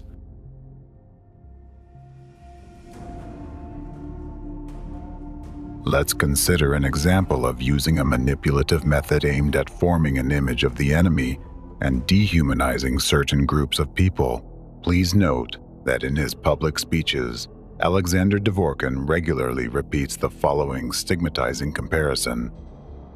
Another name for totalitarian sects is destructive cults. Destructive meaning ruinous, like cancerous cells that enter the body and spread metastases throughout the organism until the body dies. Cults behave in society like a cancerous tumor in one's body, draining nutrients from society and feeding off it until the body itself dies. Just as a cancerous tumor destroys the body, a cult similarly destroys society from within. Dvorkin's use of such metaphors as scorched earth and cancerous tumor in relation to people who are labeled sectarians or cultists is not accidental. Dvorkin deliberately voices these vivid negative figurative comparisons in order to bypass your critical thinking and dehumanize representatives of those communities in your eyes, intentionally associating them with something extremely dangerous and harmful, something that requires immediate elimination. Such a comparison activates the mechanisms of black and white thinking in your mind when an object that a manipulative narrative is focused on is regarded as an absolute evil requiring unconditional rejection.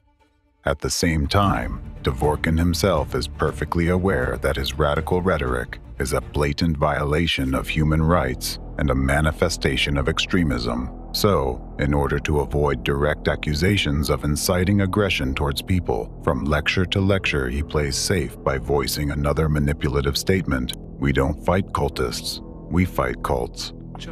We are often asked a standard journalistic question. Tell us, how do you fight cultists?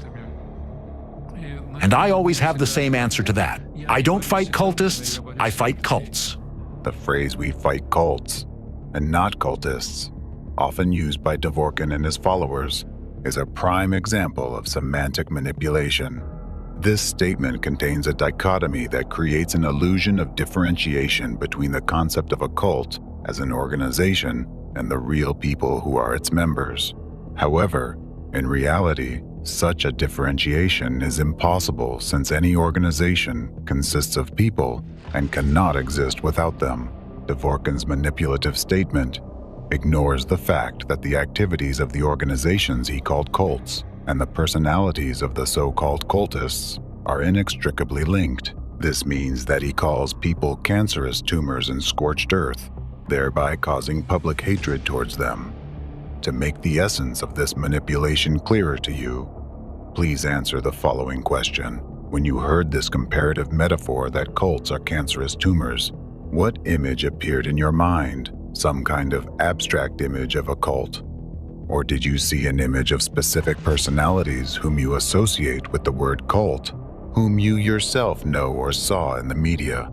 Your consciousness actually displayed an image of people because the image and mental command that Dvorkin instilled through such verbal manipulations consists in the following message: cultists are dangerous. They must be exterminated. Such manipulative techniques used by representatives of the anti-cult clique provoke cognitive dissonance in your mind, forcing you to accept negative images without critical assessment of those. This provocation of cognitive dissonance is a form of mental violence, inasmuch as it undermines independence of a person's thinking, forcibly instills hatred in him towards his fellow citizens, and gives him a direct instruction for violent actions. Please note that anti-cultists use this technique of covert cultivation of hatred to your detriment in many spheres of life, when they need to make you hate those people whom they target, when they need to set one part of society against another, causing a wave of hatred and violence within society.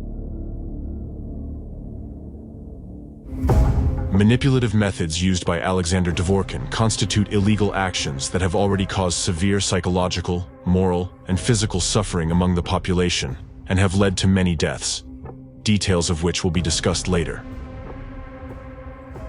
Dvorkin's public statements bear clear signs of incitement to hatred and meet all the criteria of the threshold test established under the Rabat Plan of Action. According to widely recognized international legal norms, such activities should be prohibited by law, and all individuals involved in their execution should be held accountable in accordance with the law. Interestingly, Alexander Dvorkin, the leader of anti-cult organizations and the author of the term totalitarian sect, opposes the introduction of a legal definition for cult. This is because it would then be necessary to prove, based on facts, that an organization is indeed a totalitarian sect or destructive cult, and that the accusations against it have a factual basis. As the leader of the anti-cult movement in Russia himself stated, most of these cases would be lost. 22 years ago, I started dealing with cults. I used to say that we urgently needed to introduce a legal term cult to address this issue. However, soon I realized that it is absolutely impossible to do it now, in the current situation. Because if we were to introduce the legal term cult tomorrow, the day after tomorrow, courts would be flooded with lawsuits from those very cults that would be saying, prove that we are a cult, and present all the evidence to support such a definition. Prove that we comply with this definition. Thus, a large portion of lawsuits would likely be lost. Then, by court decision, we would no longer be able to call various organizations cults, even the most sinister and disgusting ones. Definition of the terms sect and cult in the law would automatically restrict their unjustified use, which in turn would deprive anticultists of their main tool that represents a starting point for subsequent illegal actions. Now, we at least don't have such a legal term, therefore we can call cults cults. And I personally withstood 5 legal proceedings. In fact, any person can call an organization cult with no fear of punishment if he considers it to be a cult, and there is nothing that can be done. This is what I'm expressing. It's a religious science term, it's a theological term. I'm expressing my opinion, and they won't be able to do anything about it. It is worth remembering that using the term sect or cult in an accusatory or demonizing way is a direct violation of the constitutional rights of citizens in a democratic society, in particular, freedom of conscience and freedom of religion. Through such actions, anticultists, who decided that they are entitled to pass such a sentence on any individual or group of people, basically seek to supersede law enforcement agencies and the law. At a time when anti-cult terrorists carry out their destructive activities in various countries, introducing the mindsets they need among masses of people, the number of hate crimes against religions and beliefs is growing proportionally. A huge number of people across the world who became targets of purposeful persecution have been facing abuse, physical violence, and forced isolation for many years and decades. They experience mental violence, moral oppression, fear, and humiliation. When someone tries to label you as a cultist, it's extremely dangerous. Essentially, such a label in society marks you as a target that can and should be destroyed. This is similar to how the Nazis once forced Jews to wear yellow stars. This mark created a chasm between Jews and the rest of the population, highlighting their difference. marking them as others and non-humans, and making them easy targets for aggression on the part of people influenced by propaganda. The yellow star signaled that its wearers could be treated as less than human. Using the yellow star was one of many ways the Nazis dehumanized Jews and prepared the ground for their mass extermination. Ultimately, this labeling led to one of the most tragic chapters in human history, the Holocaust.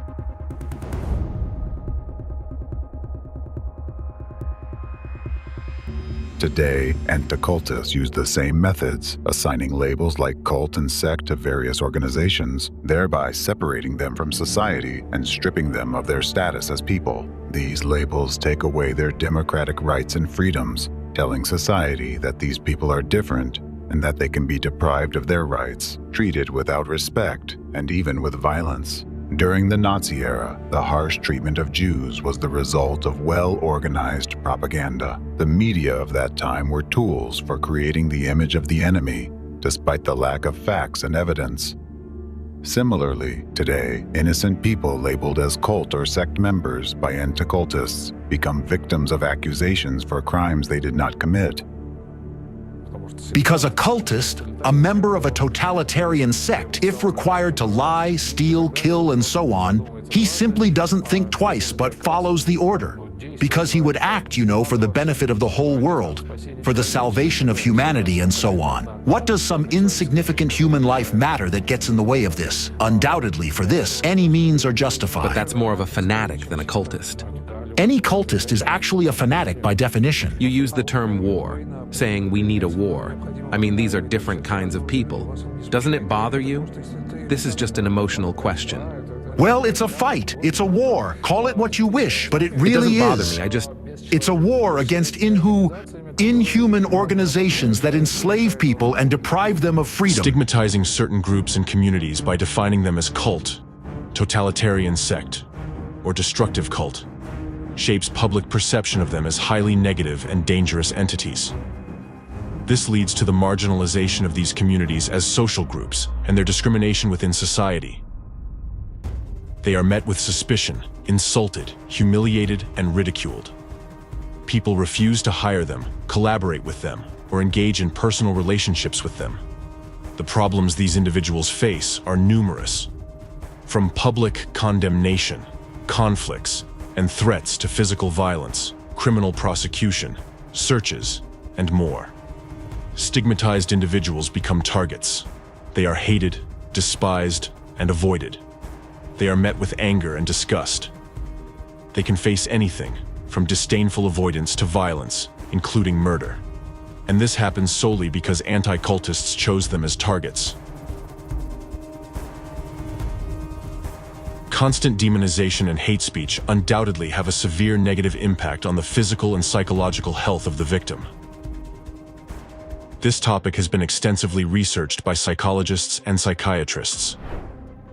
A report published by the American Psychological Association compares the symptoms observed in victims of hate crimes to those of post-traumatic stress disorder. A study conducted in the United States in 2001 showed that victims of hate crimes experience more severe consequences than victims of other types of crimes. Victims of prejudice, members of stigmatized groups, often experience depression, which may include sadness, fatigue, anhedonia, hopelessness, social withdrawal, or even catatonia. Victims of prejudice also experience stigma, a state of personal shame and devaluation, which is a crucial component of depression. They experience an increased number of suicidal thoughts and other mental health issues.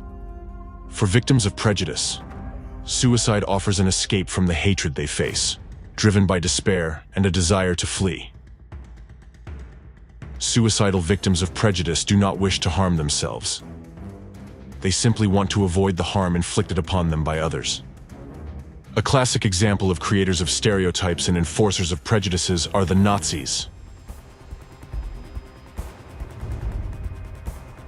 Branded and socially isolated, the victims of anticultists feel much like the victims of the Holocaust once did.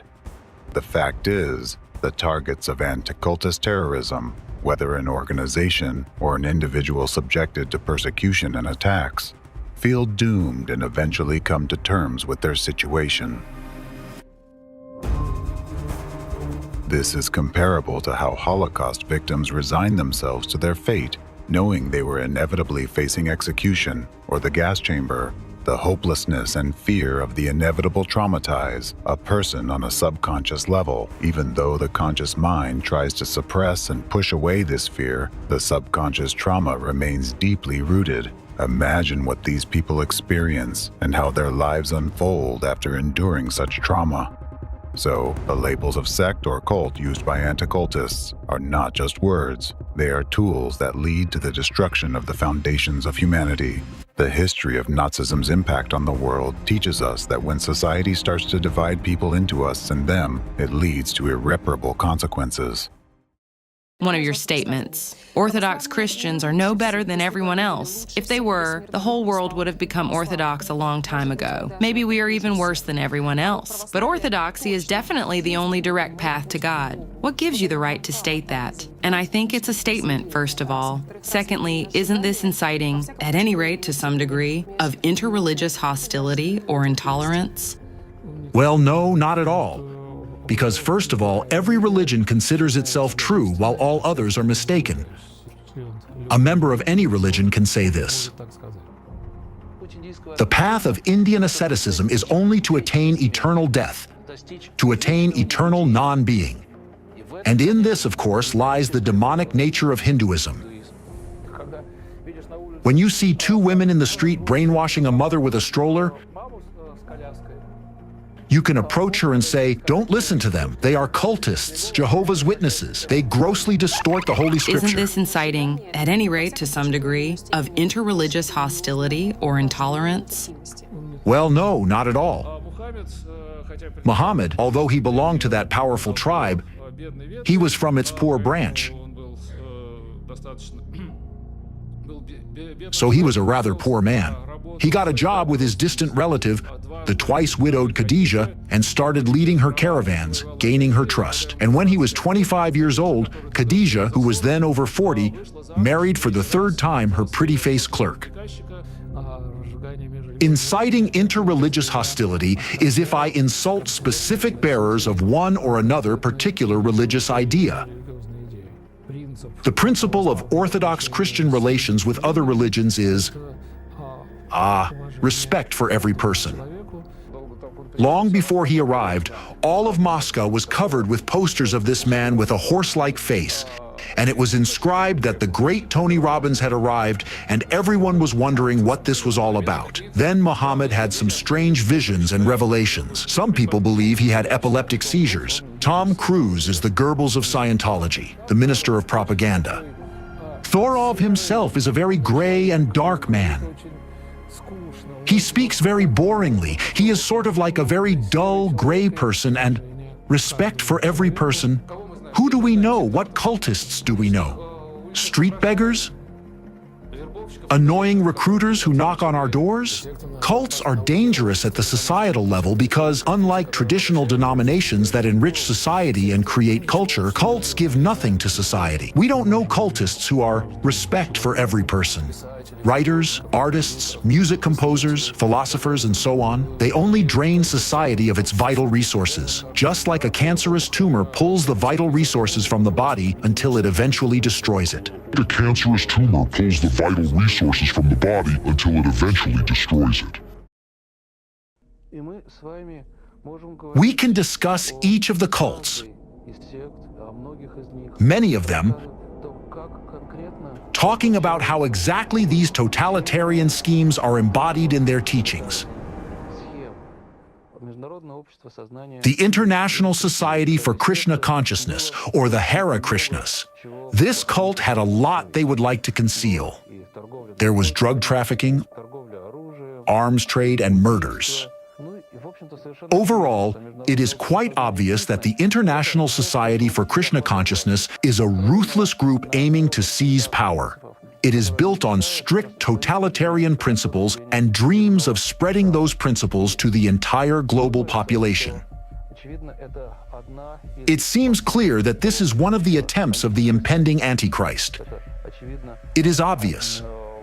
Perhaps the International Society for Krishna Consciousness is one of the actual forerunners of the Antichrist who ultimately seeks to seize power worldwide. Possibly, it is through these very methods that his advent is being prepared.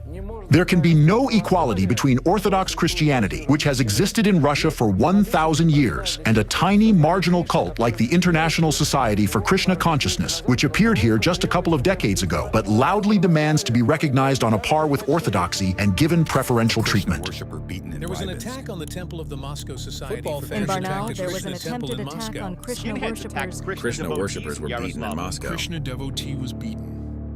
Scientology is one of the most dangerous totalitarian sects, and Scientology surpasses many cults in its destructiveness. I've seen many ex-Scientologists who were absolutely just severely mentally ill. I'll repeat again, cults are very aggressive and very deceitful. With the mentality of a slave and the mentality of a whistleblower. He works for intelligence services. He's been gathering information since he was a child. I mean, he brings money, he brings information. If you're in Scientology, when you finally run out of everything, when you run out of money and your mental health or physical health, they will get rid of you. They will throw you out on the street and forget about you. FSB released video of searches at Scientology centers.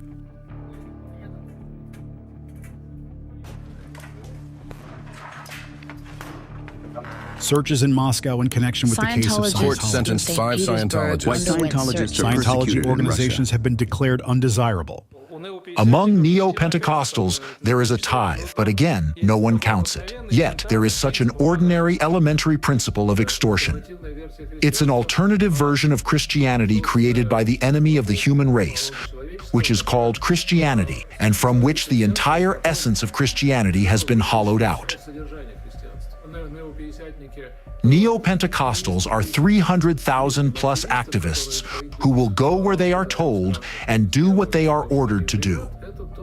This is not a figure of speech. On the Pentecostal Oman church. attacked In Pentecostals. searches conducted at the homes of leaders of the new generation Residents disrupted a Pentecostal worship service.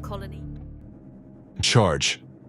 Thus, public activities of the ringleader of the Russian anti-cult clique, Alexander Dvorkin, exhibit signs of crimes associated with terrorist activities. Hostile statements that create an atmosphere of intolerance, resulting in verbal abuse, threats, and physical attacks on people, as well as attacks on buildings, including arson. This is incitement to commit terrorist acts that spread hatred and endanger lives. It also hinders the enjoyment of human rights, including the right to life, liberty, and security. Therefore, according to the definition in the UN General Assembly resolution adopted on June 22, 2023, this activity constitutes terrorism.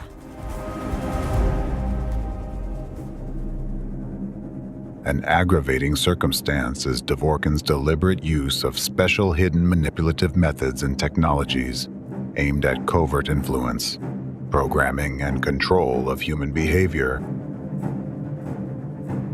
Their use is directly evidenced by the fact that his public activities provoked a wave of violence among the population towards stigmatized victims, including physical violence against them, up to murders. These manipulative technologies operate bypassing critical perception through consciousness and directly affecting a person's deep subconsciousness. It is exactly the destructive mindsets and commands implanted into people's subconsciousness without their knowledge that force people to subsequently commit acts of violence and hatred against targeted individuals, chosen not by themselves, but by Dvorkin. He has artificially incited a wave of hatred and negativity in people and forced them to act. In a literal sense, Dvorkin has directed those individuals, like torpedoes, against their will and desire towards his chosen targets. Therefore, all those individuals who committed acts of aggression against other people who are just like them, but marked by anti-cultists with a yellow star, are also victims of informational terror attacks. Dvorkin had programmed them for those actions in advance at the level of subconsciousness. When he used manipulative technologies in his speeches, they were literally forced to act this way, and unknowingly, by attacking innocent people, They were enacting someone else's malicious will. This is why Dvorkin's speeches had such a powerful effect on people, although in the overwhelming majority of cases, evidence for his accusatory speeches was not presented. The mere utterance of these labels was enough to provoke an explosive reaction in society and a wave of brutality against the labeled groups. The use of these hidden manipulative technologies within the anti-cult movement was first introduced by Alexander Dvorkin. This has since become a common practice for creating informational terror attacks by all anti-cult organizations, including Ratsirs and Fekris. These very methods enable anti-cults to influence people against their will. Moreover, it doesn't matter if this happens directly through personal contact or remotely through media messages. The power of influence remains unchanged. More details about the technology itself, as well as about the source where Dvorkin received it from, will be provided a little later. Representatives of anti-cult organizations use foul techniques of manipulative psychological influence on the masses to carry out real acts of terrorism. Until recently, it was believed that informational and psychological terror attacks were not as frightening as physical ones because they supposedly did not kill anyone directly like a bomb explosion would. But in reality, informational terror attacks are much more dangerous and destructive, most of all because they are conducted covertly, operating at the subconscious level, easily penetrating the critical thinking barrier of the conscious mind and infecting people with destructive beliefs, thereby creating new terrorists. The impact radius of such attacks is much larger than physical ones because by acting through the informational space, they are not limited by space or time. The most terrifying aspect of this situation is that for a very long time, up to today, a vast number of real terrorists have remained unpunished. However, while their methods of influencing the depths of the subconscious can go unnoticed by the masses, the demonization and groundless accusations of groups of people stigmatized by representatives of anti-cult organizations and systematic violation of the presumption of innocence are always in full sight. Even by this one factor alone, they can now be easily identified and held accountable to the fullest extent of the law for their complicity in and perpetration of terrorism. Anti-cultists' influence on law enforcement agencies. Public activities of anti-cultists are merely a preparatory stage for further involving law enforcement and security forces in suppressing religious groups. For this purpose, under the guise of educational work, members of anti-cult organizations deliver lectures and arrange consultations for law enforcement agencies, including police academies and security management, where they continue to propagate the same messages that cult members are a threat to society. Anti-cultist Alexander Dvorkin gave a lesson to students in Chelyabinsk. Cults lure people in through deception, withholding information, and dishonest advertising. Cults are dangerous to individuals because they enslave personality and turn a human into an obedient tool in the hands of cult leaders.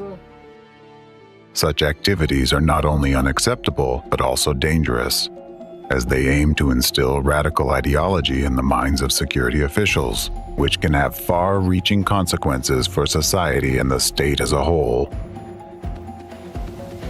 Several eyewitness stories will help illustrate the seriousness of the problem and serve as examples of what terrorist anti-cult propaganda is capable of in the modern, civilized 21st century. First-person account from Andrei in Belgorod. Requested anonymity. There were actions taken against us.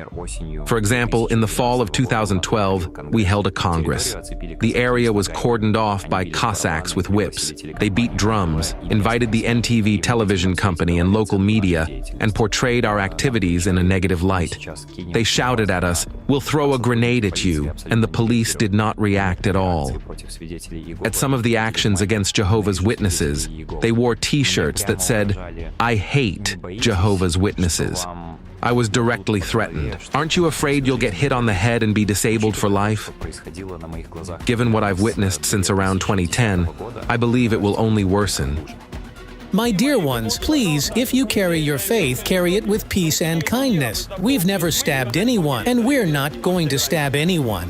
In 2014, an elderly fellow believer was killed in Stary Oskol.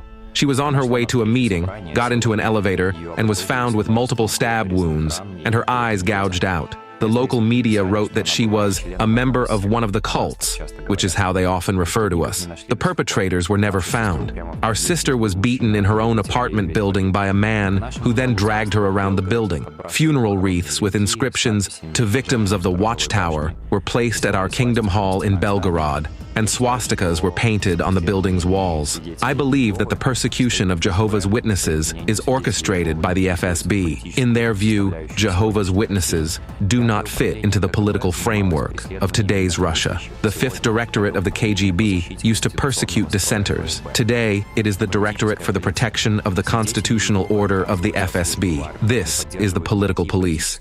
Jehovah's Witnesses refuse military service and do not support any political forces, which does not align with the ideology of modern Russia. I think the Russian Orthodox Church, ROC, plays the role assigned to it by the FSB. If we look at the history of the ROC as it exists today, it was created by Stalin's order in 1943. Since then, this religious organization has been a structural subdivision of the State Security Committee, which is now the FSB of Russia.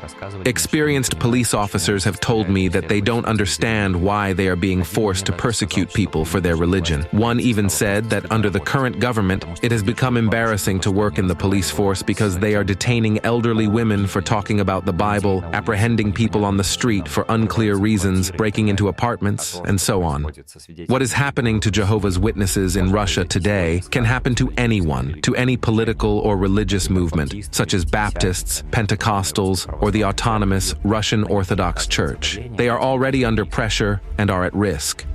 The broad definitions of anti-extremist laws allow for the persecution of anyone. We know that people can be imprisoned for reposting something on the internet or for making a simple statement deemed extremist, using the law to force this into the so-called legal framework. In 2017, due to lobbying by Dvorkin and members of his group, Jehovah's Witnesses were declared an extremist organization, and their activities were banned in Russia. From that moment, the repression against them intensified and continues to this day. Members of this religious organization face arrests, searches, and prosecutions, as well as cruel treatment and even torture. Some of them, including elderly people and retirees, have been sentenced to long terms in penal colonies and imprisonment for their beliefs and religious activities. The editorial collegium of the Supreme Court of the Russian Federation has determined the decision of the Supreme Court of the Russian Federation dated April 20th, 2017 remains unchanged, and the appellate complaint of the religious organization Administrative Center of Jehovah's Witnesses in Russia is dismissed. Freedom of conscience in Russia has been crucified. There is no doubt that what happened to Jehovah's Witnesses will affect other denominations as well. A little bit later, religious persecutions will begin in Russia. There will be prisoners of conscience. The very term cult is certainly used as a stigma, as a label intended to turn people away from Jehovah's Witnesses, as well as from other organizations that are also labeled as cults by anti-cult activists or other opponents. If we assess the contribution of the anti-cult movement to the persecution of Jehovah's Witnesses, I believe it plays an overwhelmingly negative role and largely contributes to the expansion of persecutions against peaceful believers who simply seek to satisfy their religious needs, guaranteed by the Constitution of the Russian Federation. The right to satisfy their religious needs, including the right to collectively profess their religion. Believers are already facing persecution, attacks, and physical violence in places where meetings and gatherings used to take place. They are subjected to acts of vandalism. We fear that this will become widespread. People who are guilty of nothing other than adhering to certain religious beliefs will find themselves targeted by those who consider them enemies of society. As for liquidation of the Jehovah's Witnesses organization, in this regard, I have no disagreement with it. The ban on the organization is undoubtedly helpful. Primarily, we no longer see Jehovah's Witnesses in the streets, and consequently, people are protected from their intrusive propaganda and recruitment. When we talk about Jehovah's Witnesses, I certainly hope that their ordinary members will at least receive administrative penalties, but I understand that I'm not a lawyer and the law is the law.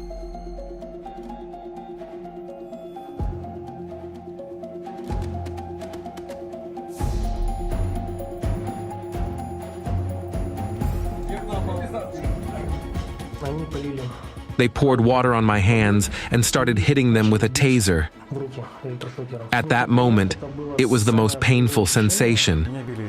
I was electrocuted, just like other people were. They hit me on the head, they hit me in the ribs, on the right side of my body. They put a blue plastic bag over my head, tightened it, and I began to suffocate. At the moment when I began to suffocate, they put a hand over my mouth and put a taser on my buttocks in the crotch area. I think, apparently, it was a taser, and they started an electric current.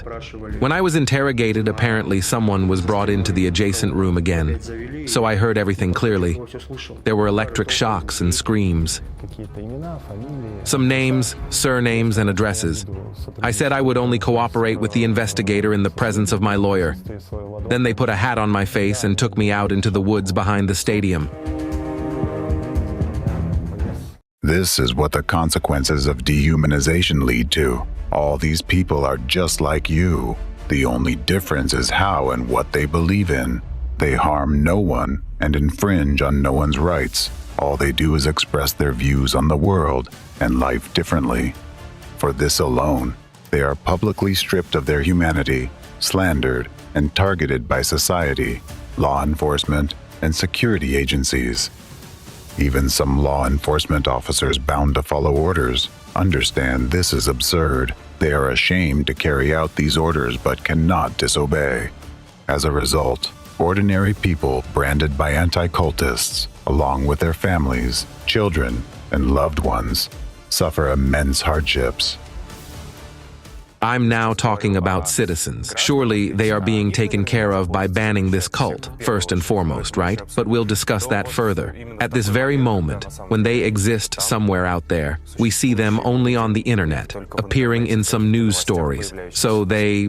Actually, we neither see nor hear them precisely because there is this persecution. Hence, they are now hiding, sitting quietly, and waiting to see how it will all end. Because if it weren't for that, you would see them everywhere now.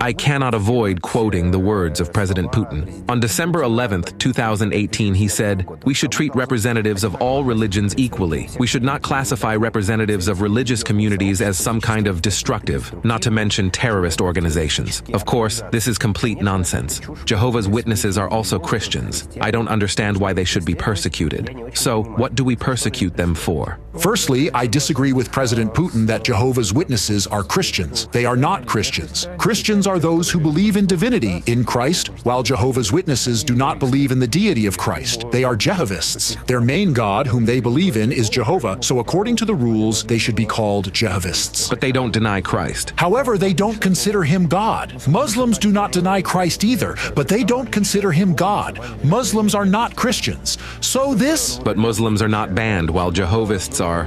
Muslims are not, but Jehovists are banned. This is my position. You might ask, why do law enforcement officers who are supposed to protect people uphold the law and safeguard the democratic rights of everyone, openly exhibit hatred towards innocent people, insult them, and cause severe physical harm? Because just like in the times of Nazism, the leaders of the anti-cult movement have subjected these law enforcement and security personnel to propaganda, deliberately warping their thinking, imposing the image of an enemy, and manipulating their perceptions. The new presidential decree is changing the situation. We are not abandoning our mission of presence that has proven to be very effective in missionary work. But now, under the new strategy, we will act more openly, without fearing external persecution, which, I must admit, does happen. There are people in power structures who find our activities irritating and unacceptable. Now, Such an attitude towards us and our work will be seen as opposition to the presidential decree. I've been collaborating with law enforcement and military agencies for many years, giving lectures to their personnel about the essence of modern cultism, which is poorly understood in society. This is despite the church paying very close attention to anti-cultist activities. I've been dealing with this issue for 30 years myself. In my presentations, I have to explain a lot to cadets, law enforcement officers, and military personnel. I call the new presidential decree a real gift to us, Orthodox missionaries. In the section Expected Results of the Implementation of this strategy, it is stated that this strategy should contribute to stabilization of the social and political situation in our country, as well as to the spiritual and civic unity of the peoples of the Russian Federation, including through the activities of the Russian Orthodox Church and the broad Orthodox mission that enlightens and educates all peoples. Tuck your feet, down on the floor, down. According to the Memorial Human Rights Center, as of April this year, at least 635 Jehovah's Witnesses have been persecuted in Russia, with no fewer than 568 people facing criminal charges. I hoped he would leave for an hour or two. However, by evening, I realized he wouldn't return either today or probably even tomorrow. I couldn't sleep for several nights. It was terrifying for me when evening came. Our family's life started to divide into before and after. The feelings we experienced that evening, humiliation, moral and physical abuse, and much more. But when militants in camouflage break in like that to old frail people, that shocks me.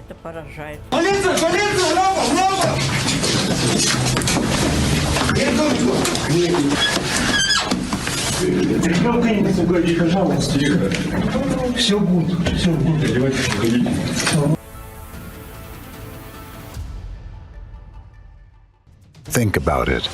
Law enforcement officers who took an oath and are obligated to protect the citizens of their country are attacking peaceful members of an unjustly branded, cornered, and discredited organization. They no longer see these individuals as citizens or even as people, but as soulless, inferior beings because anti-cultists have labeled them with a yellow star for believing in God differently. These are the Nazi methods imposed by anti-cult organizations. First, the label cult is applied by anti-cultists, and then the state assigns the status of extremism. Anticultists successfully use these methods not only in Russia, but also in Europe and worldwide. The very existence of anti-cult organizations violates one of the fundamental human freedoms, the freedom of conscience and religion.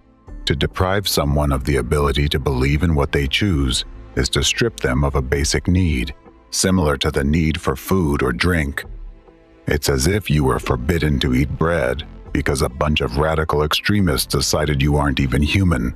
And if you're not considered human, you can't behave like one. This means you don't deserve humane treatment and cannot have human rights and freedoms. To help you understand what these people branded as cult members by anti-cultists and no longer protected by the law feel, let me give you a simple example. Imagine you're at home, sitting down for dinner. Suppose you have a habit of eating bread in a particular way. Maybe you prefer to separate the crust from the crumb and eat them separately, meaning you simply eat bread differently than most people. Now, because of this, the police forcibly break into your home, turn your personal belongings upside down, damage your property, scare your children, eat you, and arrest you. How would you feel in such a situation? That is precisely how those targeted by anti-cultists feel today. What wrong have these people done? They did not break into others' homes. They did not violate the law, and they did not force their beliefs on anyone. Unlike the way the dominant religion is imposed in some countries, they did not infringe on others' rights. They simply ate bread differently because it suited them better. But someone didn't like that, so they were stripped of their humanity. The persecution of Jehovah's Witnesses in Russia has been widely condemned both by the general public within Russia and internationally, by representatives of human rights organizations and officials from various countries. The European Court of Human Rights, ECHR, ruled that the persecution of Jehovah's Witnesses in Russia violates human rights.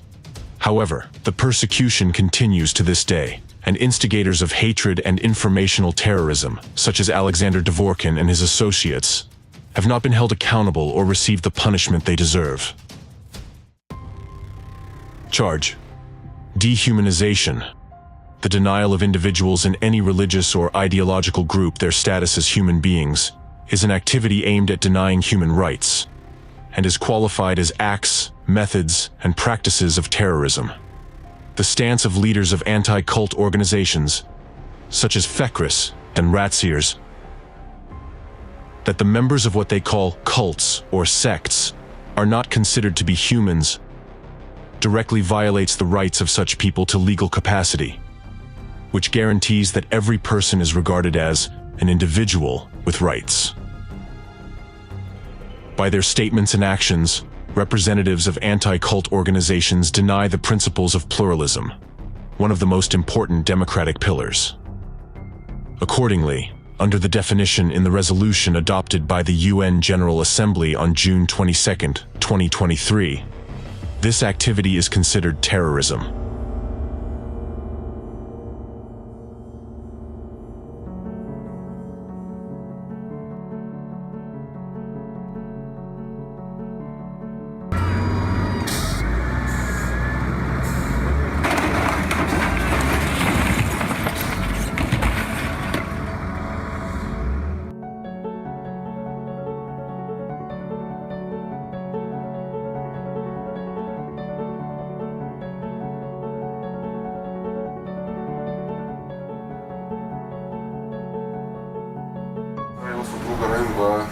An additional decision on liquidation due to extremist activities has been adopted and entered into force.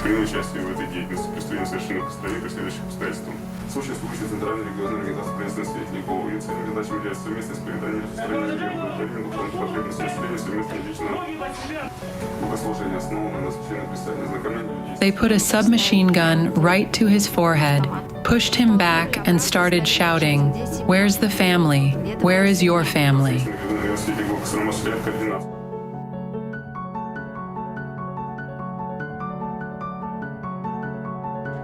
Tell me, what are you detained for? For my faith in God. Lift your head. Look here. And what kind of literature did they find at your home? Bible and other Christian books.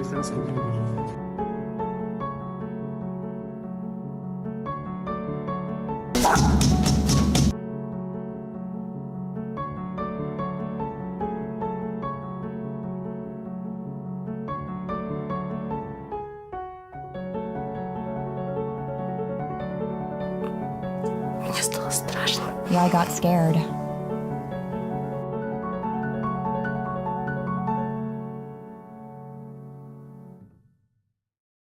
Criminal scheme by anti-cult terrorists. So, let's summarize. The typical scheme of terrorist actions by the anti-cult movement against a targeted group follows universally precise steps.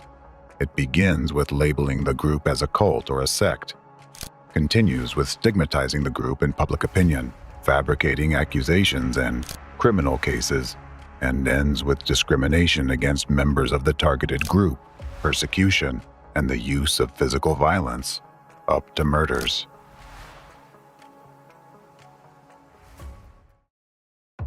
According to this model, anti-cult terrorists can persecute absolutely any group of people, whether religious or secular. It doesn't matter.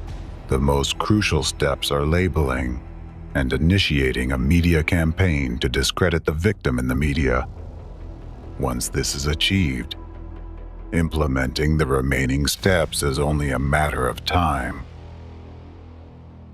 In the course of organizing persecution against targeted groups, members of anti-cult movements and their accomplices engage in a range of criminal schemes, such as criminal schemes implemented by representatives of the anti-cult movement, spreading and implementing extremist ideology, inciting conflicts on religious grounds, conducting provocations against members of religious organizations based on religious hatred and/or commercial interests, including using informal connections within law enforcement and other government agencies, fabricating administrative and criminal cases against religious organizations and their members through corrupt connections,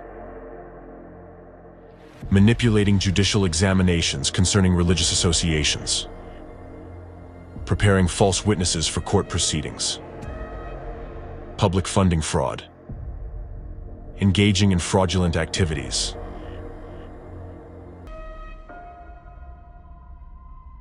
Leaders and members of anti-cult organizations have repeatedly been found guilty by courts of violating human rights and freedoms.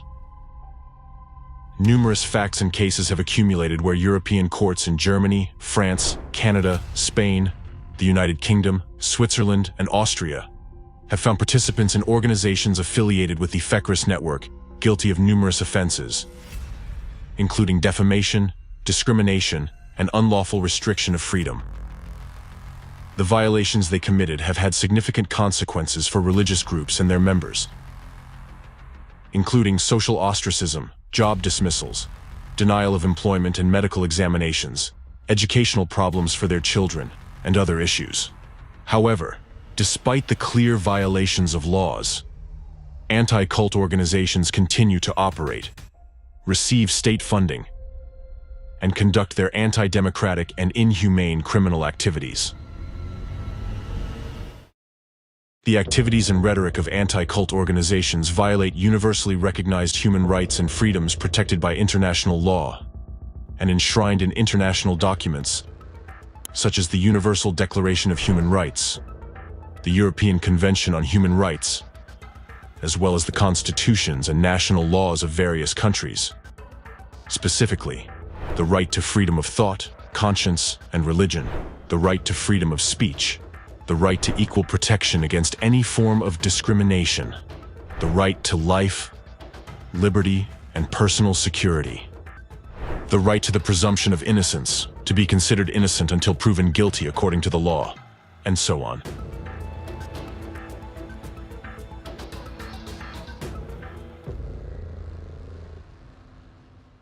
Representatives of the anti-cult movement violate the following international legal norms.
Anti-cult organizations, through their activities, completely deny the rights of millions of people to freedom of thought, conscience, and religion, to freedom of belief and its free expression, which are universally recognized democratic values. However, to accuse them only of this is akin to giving a fine to a terrorist who stormed a building and shot people just for improperly parking his car before doing so. All members of anti-cult organizations and their accomplices should be held criminally responsible for their deliberate terrorist activities. In their charters, anti-cult organizations declare a noble mission to combat potentially dangerous, destructive religious movements to protect society from them. However, their actual goals differ significantly from the stated ones. By accusing the innocent of potential danger, they actually commit numerous heinous crimes. If the true goal of anti-cult organizations were indeed to protect citizens, they would not violate their rights or resort to illegal methods and informational terrorism. Instead of spreading interreligious discord in society, they would approach state authorities with requests to investigate a particular organization, adhering to the principle of the presumption of innocence. Only if a violation of the law is established through a lawful investigation and a court verdict is issued could they engage in educational activities, informing the public about the potential dangers of specific religious movements. And only after a court decision would media representatives have the right to disseminate this information in an accusatory context. Without evidence and a court ruling, no one has the right to accuse anyone, make public unfounded statements, and ruin someone's life. People who follow a particular belief are exercising their democratic rights. The presumption of innocence, freedom of speech, freedom of peaceful assembly, freedom of religion, and pluralism of opinions are the foundations of democracy. Upholding these rights is a genuine concern for people in society. But anti-cultists do not seek this. Their goals lie elsewhere. Moreover, they are not interested in having their targets investigated by authorized bodies and quickly shut down legally if found guilty. They need a long-term, demonstrative crackdown on innocent people. Their aim is to instill fear in the masses and influence the authorities by provoking acts of persecution and repression against social and religious groups. Staging a public execution. This is a true act of informational terrorism. Each instance of an anti-cultist fight against dissent is a terrorist act, where each yellow star from them marks the beginning of a terrorist attack. As I mentioned before, any act of terrorism is defined by its goal. The harassment of innocents carried out by anti-cultists causes double damage.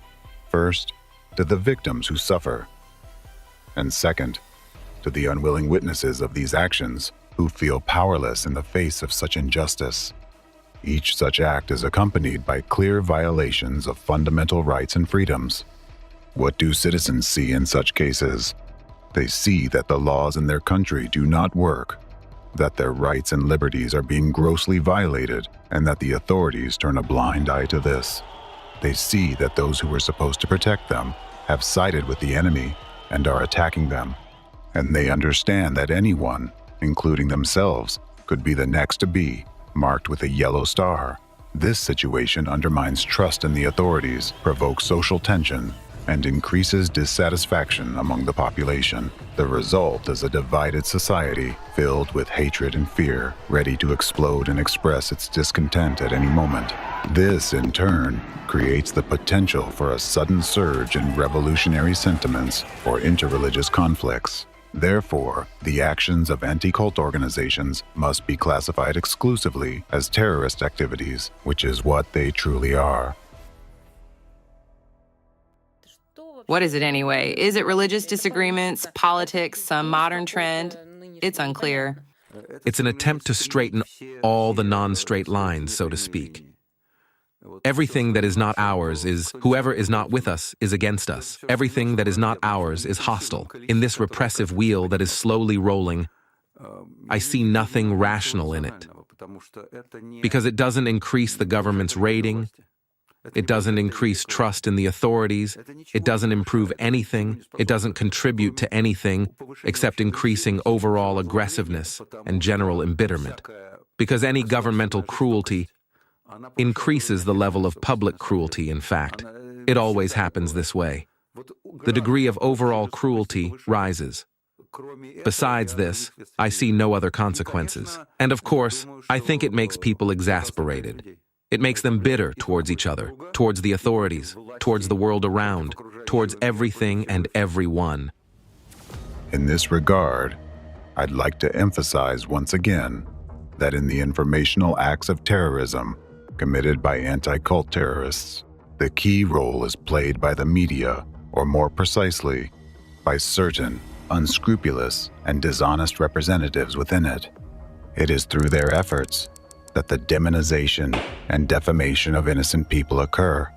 These same individuals, journalists and editors, are the ones who spread hateful statements and destructive messages from anti-cult organizations. By doing so, they not only shape public opinion, but also provoke surges of aggression and conflicts on religious grounds. Each stage of the deliberate persecution of religious groups, from labeling to complete suppression, is supported by propaganda in the media. These information campaigns aim to justify criminal actions and endorse the persecution of the targeted organization, which is unacceptable, even after the victim organization ceases to exist, or worse, when its members face brutal physical violence, including fatal incidents. Media representatives continue to insist that such an outcome is inevitable, necessary, and just. In fact, these media representatives are perpetrators of informational terrorism and often instigators of direct terrorist acts.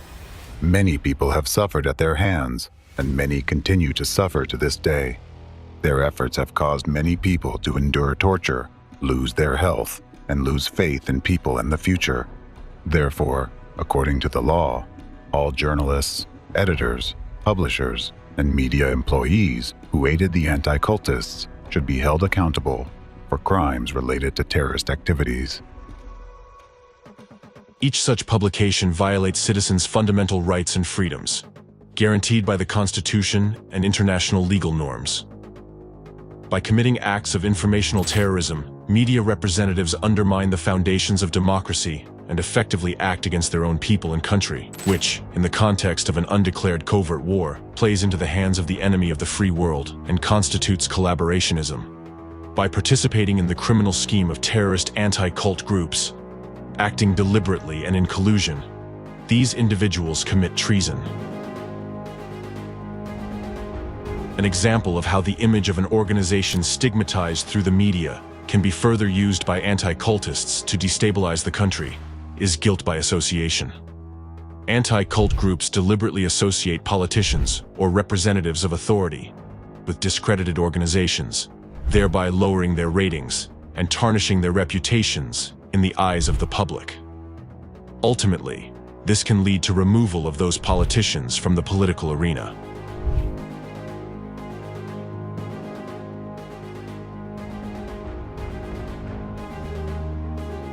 As a result, in countries where anti-cultists wield significant influence, their activity undermines and destabilizes the state. Such actions benefit the enemy, the hidden forces behind the anti-cultists, because they facilitate the achievement of their strategic objectives, the destruction of democratic laws, and the creation of conditions for totalitarianism. Thus, media representatives bear full responsibility for their actions, just as all participants in this criminal scheme do. The anti-cult movement representatives, those behind them, and all who abetted them are equally guilty of a range of offenses and must be held accountable under the law. Charge: the activities of anti-cult organizations sow panic in society, incite discord, create an atmosphere of fear and uncertainty, undermine public order and stability, and threaten the sovereignty and territorial integrity of states, as well as the protection of their citizens from external and internal threats. This destabilizing activity directly threatens the sovereignty, territorial integrity, and security of states, which, according to the UN resolution of June 22, 2023, constitutes terrorism.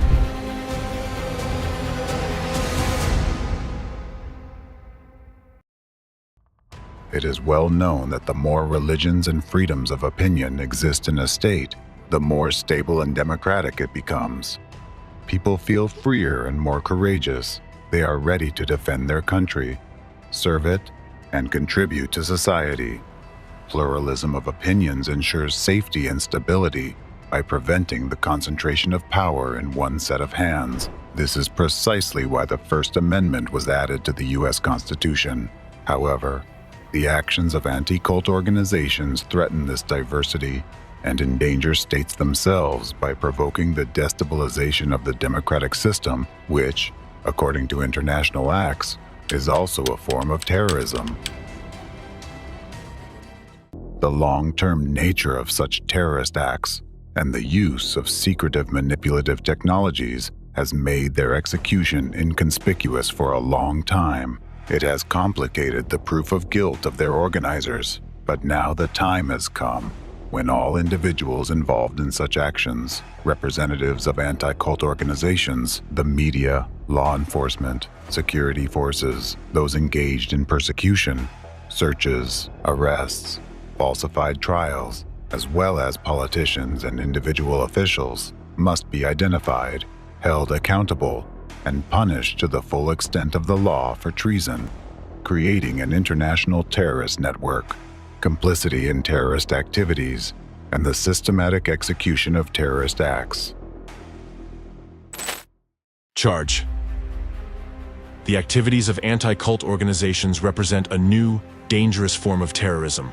Therefore, the international network of the anti-cult movement must be recognized by the global community as a network of terrorist organizations. The UN resolution of June 22, 2023, clearly established this by providing a comprehensive definition of terrorism. Terrorism are activities aimed at the denial of human rights, fundamental freedoms, and democracy, and actions impeding the enjoyment of political, civil, economic, social, and cultural rights, including the right to life, liberty, and security. In other words, these are actions or practices that directly or indirectly undermine or violate fundamental human rights and freedoms and the principles of democracy. How to defend your rights and freedoms. The public must be informed about the potential dangers of informational terrorism and possess the necessary knowledge to recognize it in the daily flow of news and information from social media and other media platforms. Right now, every citizen who is aware of the signs of informational terrorism can take active steps to prevent it. Suppose you discover instances of informational terrorism in the media in your country. In that case, you have the right and duty to contact the Attorney General and demand an appropriate investigation and measures to stop the activities of the group committing that. Competent authorities must promptly take measures to establish the fact of a terrorist act in the public domain or refute it with appropriate evidence. In accordance with the principles of the rule of law and democracy, the Attorney General must publicly report on the work done within a set time frame. Suppose the fact of an informational terrorist act is confirmed. In that case, people should be informed about its goals, objectives, and the extent of the harm caused to reduce the negative consequences of the attack. Since informational terrorist acts are conducted in the public sphere, the quicker society reacts to them, and the faster competent authorities take measures to neutralize them and hold those responsible accountable, the less harm these terrorist acts will cause to the entire society. Conversely, suppose an informational terrorist act occurs, and the public and law enforcement agencies ignore it. In that case, the terrorist act achieves its goals, and the destructive consequences for both citizens and the entire country are amplified significantly. Therefore, society must monitor the integrity of the information field and promptly report any informational terrorist acts discovered in the media, and the relevant authorities must respond swiftly to citizens' reports.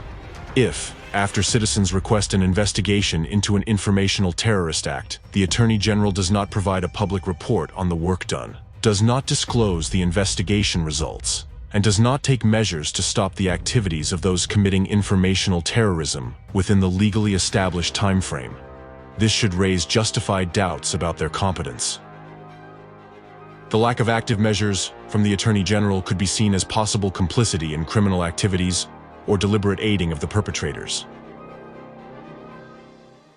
In such a case, citizens have the legal right to initiate the procedure for removing the Attorney General from office for actions that contradict the interests of the people and the state.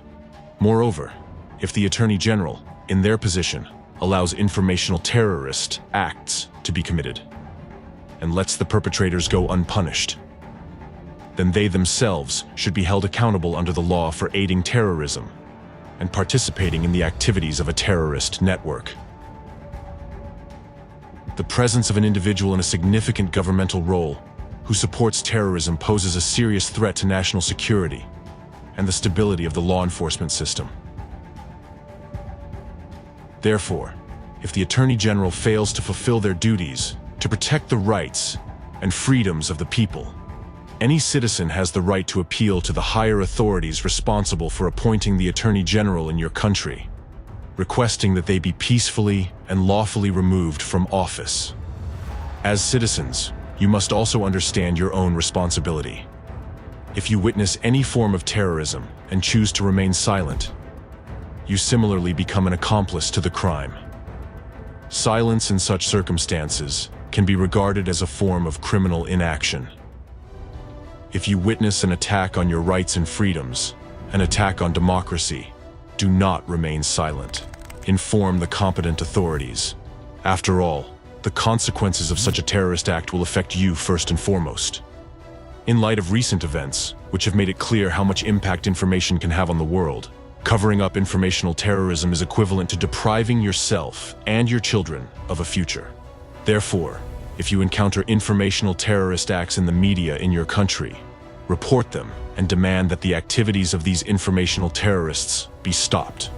Protect your rights and ensure a safe future for yourself and your children.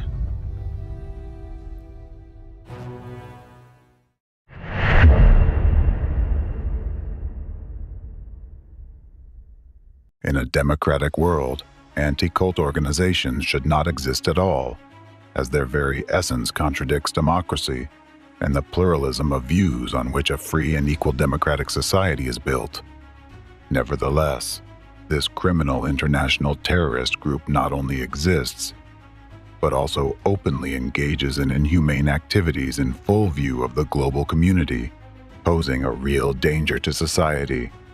You might ask, why haven't anti-cult organizations been held accountable for their actions?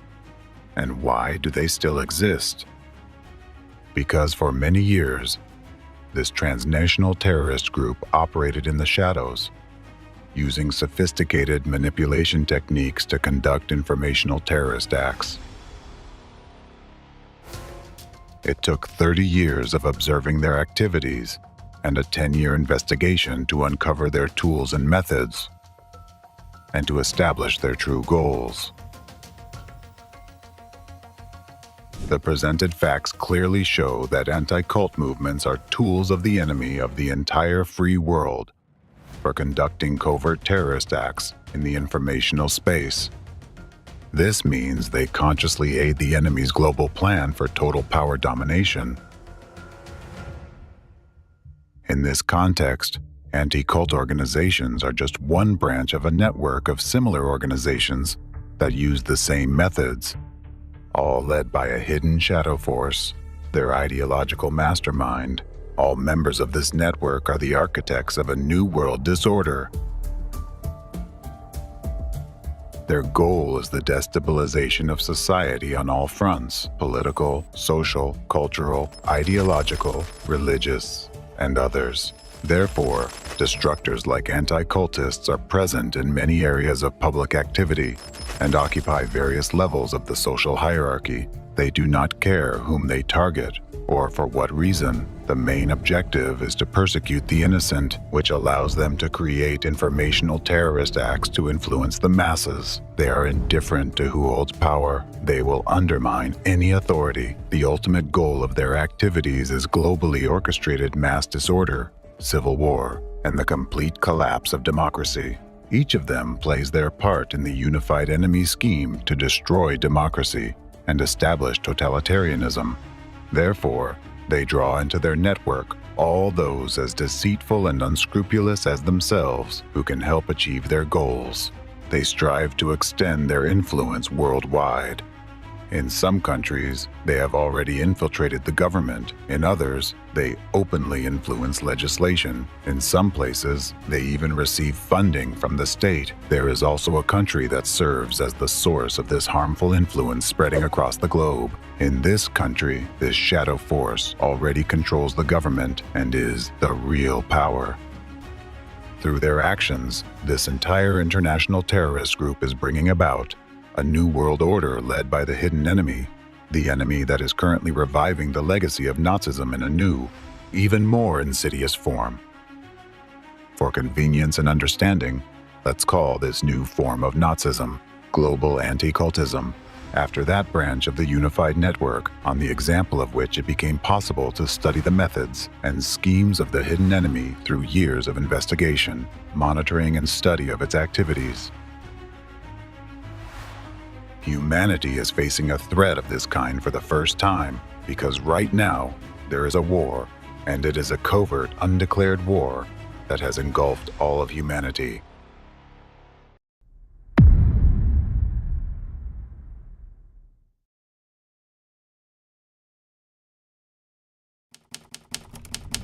Chapter 3.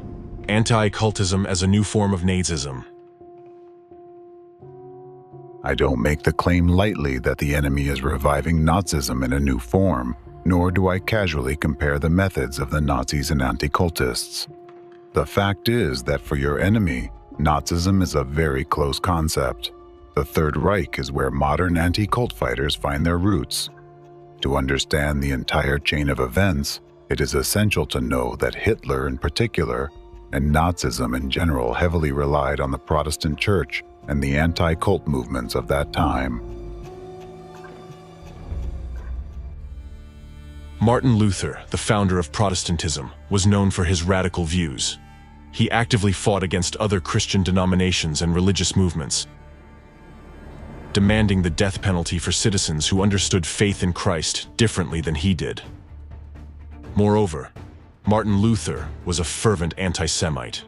He declared that Jews were a misfortune for the German people, advocated burning their synagogues and schools in the name of the Lord and Christianity, and stated that if he were to baptize a Jew, he would lead him to a bridge, tie a stone around his neck, and push him into the water. These radical views of Martin Luther, which became the foundation of Protestantism, later played a role in the growth and spread of Nazism. Hitler admired Luther and called him the greatest German genius, and Protestant ministers, in turn, began to support Hitler's ideas. German Protestant pastors infected with anti-cultism on the territory of Germany are largely responsible for the spread of Nazism among the German believers. The rise and development of Hitler's ideology was based, among other things, on the Protestant and Catholic religions.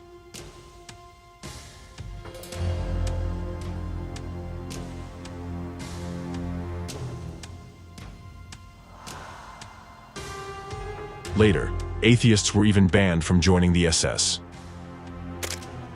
Thus, a supporter of Hitler was typically a devout Protestant or Catholic. By 1932, Hitler's party, the NSDAP, received 60% of the vote among Protestant pastors. Support ranged from 90 to 100% in small Protestant communities, especially in Bavaria. Historians assert that the Third Reich began in Bavaria as early as 1932.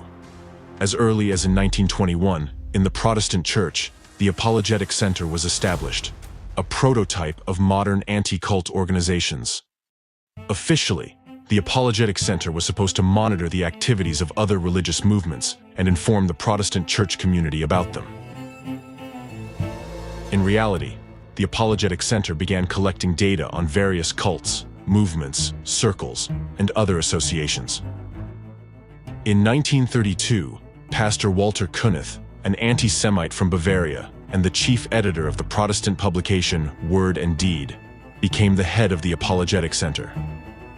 This marked the beginning of a campaign against non-Christian movements such as anthroposophy, Darwinism, Maoism, spiritualism, and occultism.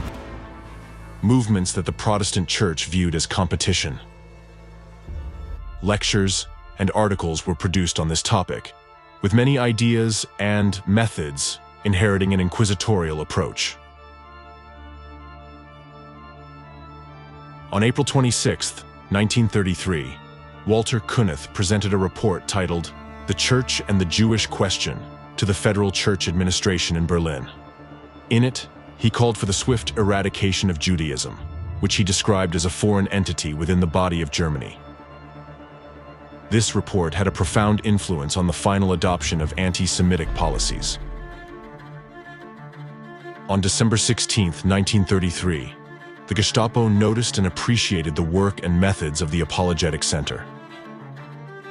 Thus, Walter Kunneth united with Adolf Hitler in the mission to eliminate Jewish influence on the life of the people.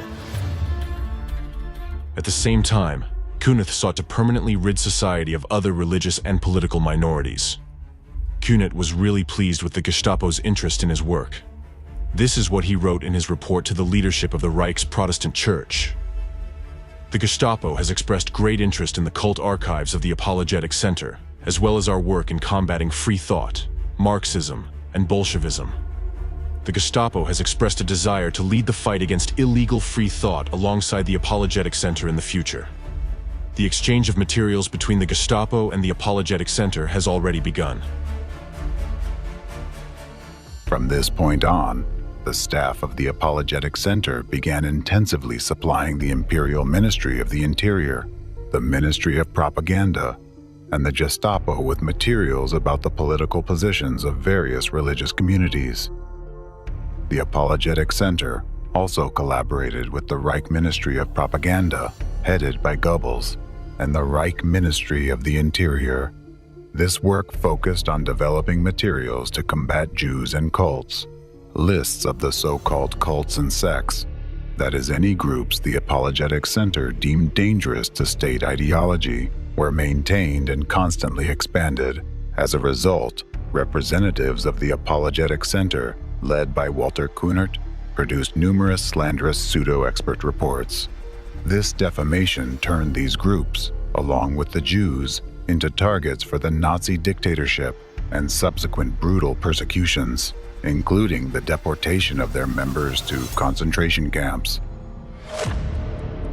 Historian Horst Junginger writes, if in 1931 they counted about 150 religious and non-religious ideological communities for which data were collected, and 2 years later about 250, then by 1936 the archival lists recorded about 500 groups and cults considered dangerous. It is also important to note that violent methods that were later demonstrated by the Gestapo both before and during World War II were borrowed from anti-cult organizations, particularly the Apologetic Center, organized by the radical part of the Protestant Church. Prototypes of the anti-cult movement have existed since remote antiquity. Persecution and execution of Jesus Christ, establishment of the Inquisition, all of this, and much more, was practiced by the ancient predecessors of modern anti-cultists. Throughout the centuries, they adapted to external circumstances and changed the form, but always maintaining their essence. Their weapon was, and still is, genocide in its various forms. Thus, the radical views of the Apologetic Center were formed long before the radical views of Adolf Hitler himself. Researchers note that Hitler followed Luther's instructions against the Jews precisely. Historians also emphasize that the pre-existing anti-Semitism on the part of the Church determined the character of the German national movements. In other words, it determined Nazism itself. It means that the radical vector against Jews and dissenters was determined long before the Gestapo emerged. It is interesting that in 1933, immediately after its foundation, the Gestapo began to adopt the experience and exchange documentation, precisely with the anti-cult Apologetic Center. Protestant pastors, who held radical views, constantly urged the Gestapo itself to further tighten its methods of combating Jews and dissent. For example, in 1942, the Bavarian evangelical Lutheran pastor, Friedrich Auer, even demanded from the Nazi government another St. Bartholomew's Night, during which no Jew would be spared. It is also interesting that after the war, these pastors were not prosecuted for their Nazi proclamations. Surprisingly, after the war, Walter Kunneth was not convicted for his anti-Semitic views and collaboration with the Gestapo, unlike many other Nazis. On the contrary, Kunneth received the Maximilian Order for Science and Art and the Bavarian Order of Merit from the Free State of Bavaria. Starting in 1946, Walter Kunneth became a professor of Protestant theology at the University of Erlangen in Bavaria. Kunith was awarded the honorary title of Church Counselor. Now you know that it was the Anticultists who were responsible for making Nazism so violent. They made Nazism such as the world knows it nowadays. Moreover, it was with the hands of the Anticultists of the past that Nazism was revived after World War II. After the victory over Nazism, the international community united to create the United Nations to maintain and strengthen international peace and security, ensuring that humanity would never again experience the horrors of something like Nazism. At that moment, many believed that Nazism was gone forever. However, in 1964, the Protestant Church of Germany officially reinstated the position of Commissioner for Sects and Ideological Questions of the Evangelical Lutheran Church of Bavaria, appointing Pastor Friedrich Wilhelm Hack to the role. He became the successor to Kunith's Nazi legacy and the leading ideologue of anti-cultism in Europe.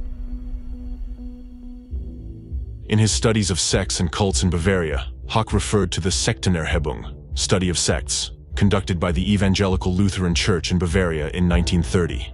Here's an interesting fact.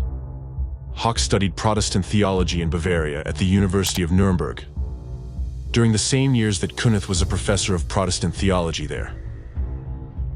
At Hack's initiative, the name Working Group on Religious and Ideological Issues from the Nazi regime was revived in the early 1970s. He adopted an almost identical name from the Nazi era, the Department for Religious and Ideological Issues.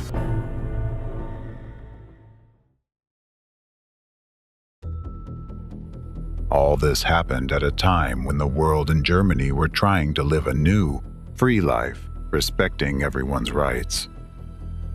The flames of Nazism that had engulfed Germany had been extinguished, leaving behind smoldering embers that would have eventually died out on their own, leaving Nazism in the past forever, if not for Hack.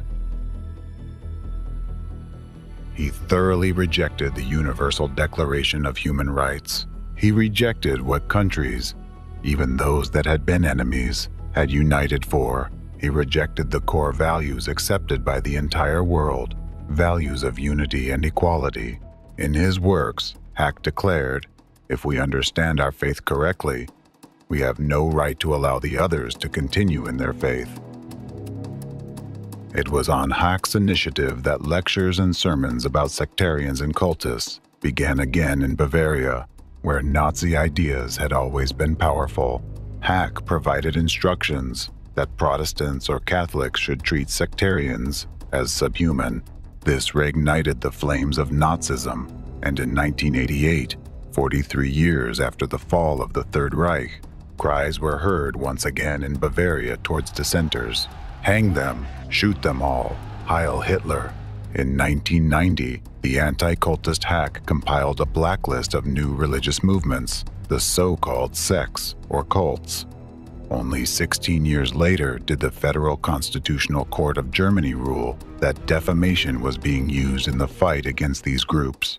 But it was too late, as in those 16 years, the efforts of anti-cultists had already rekindled and spread the flames of Nazism further.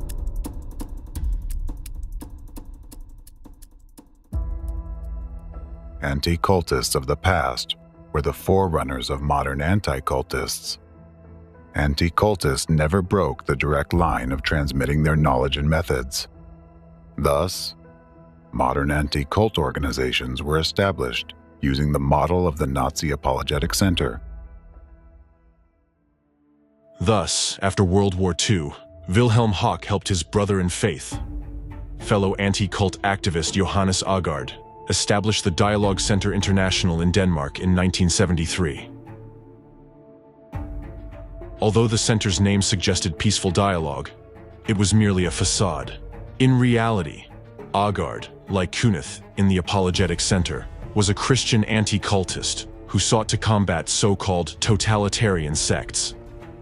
Agard publicly mocked the First Amendment to the US Constitution, a symbol of a free society, calling it a neurosis and claiming it was unnatural to human nature. The Dialogue Center had branches in Greece, England, India, Ireland, Russia, and Germany, where Hawk served as vice president.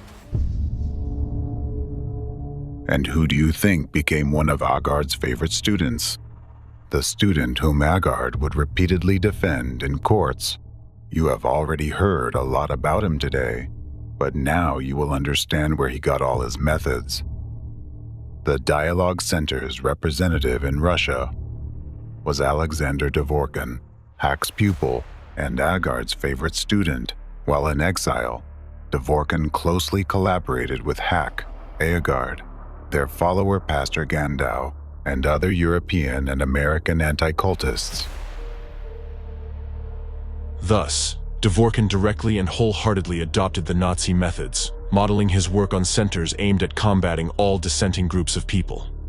Orthodox Christianity in Russia is now repeating the history of Protestantism in Nazi Germany. During the Nazi era, Anti-Cultism was introduced into Protestantism through the radical views of Martin Luther, and now, in the same way, Russian anti-cultism, led by Ratzirs, has infiltrated Orthodoxy and is poisoning it from within. History is repeating itself. The Irenaeus of Lyons Center, created by Dvorkin in 1993, under the auspices of the Russian Orthodox Church, completely mirrors the Nazi Apologetic Center established by Kunith. This center claims its mission is religious research. Yet, in reality, it acts as a tool of harmful informational propaganda against new religious movements, ideological associations, and even business structures. Does your center in the name of Hieromartyr Irenaeus of Lyon currently monitor those networking activities? Well, of course, we do our best whenever possible. Also, we need to take another stratum into account, that there is a huge number of non-religious cults. I mean, all sorts of personal development trainings. Commercial ones, so to speak. Commercial ones as well. They are different. Commercial ones include multi-level marketing organizations, for instance, Amway or Herbalife as the most famous one. Although, again, there are very, very many of them. In fact, those are psycho-cults, I mean pseudo-psychological cults. In other words, all kinds of trainings of personal growth, of increasing inner awareness, how to discover femininity or masculinity in oneself, how to win the hearts of the opposite sex, and many, many various types. Dvorkin introduces the term totalitarian sect, and like Kunith, conducts lectures and writes articles on the dangers of sects and cults and the rejection of cultists by followers of the dominant religion. Similarly to Kunith and Hawk, Dvorkin compiles lists of totalitarian sects that, in his opinion, threaten religion and the state. In his addresses and lectures, Dvorkin even uses the same rhetoric as the Nazis of the past. For example, Hawk categorically rejected the Declaration of Human Rights as unnecessary. Dvorkin stated that today's weakness in Europe is a direct consequence of replacing its Christian soul with so-called universal values, which, in reality, mean nothing. Do you remember how Kunith said that Judaism represented a foreign cell in Germany's body that needed to be eliminated? Dvorkin claims that cults bring no benefit to society. We don't know cultists who are writers, artists, music composers, philosophers, and so on. They only drain society of its vital resources, just like a cancerous tumor pulls the vital resources from the body until it eventually destroys it.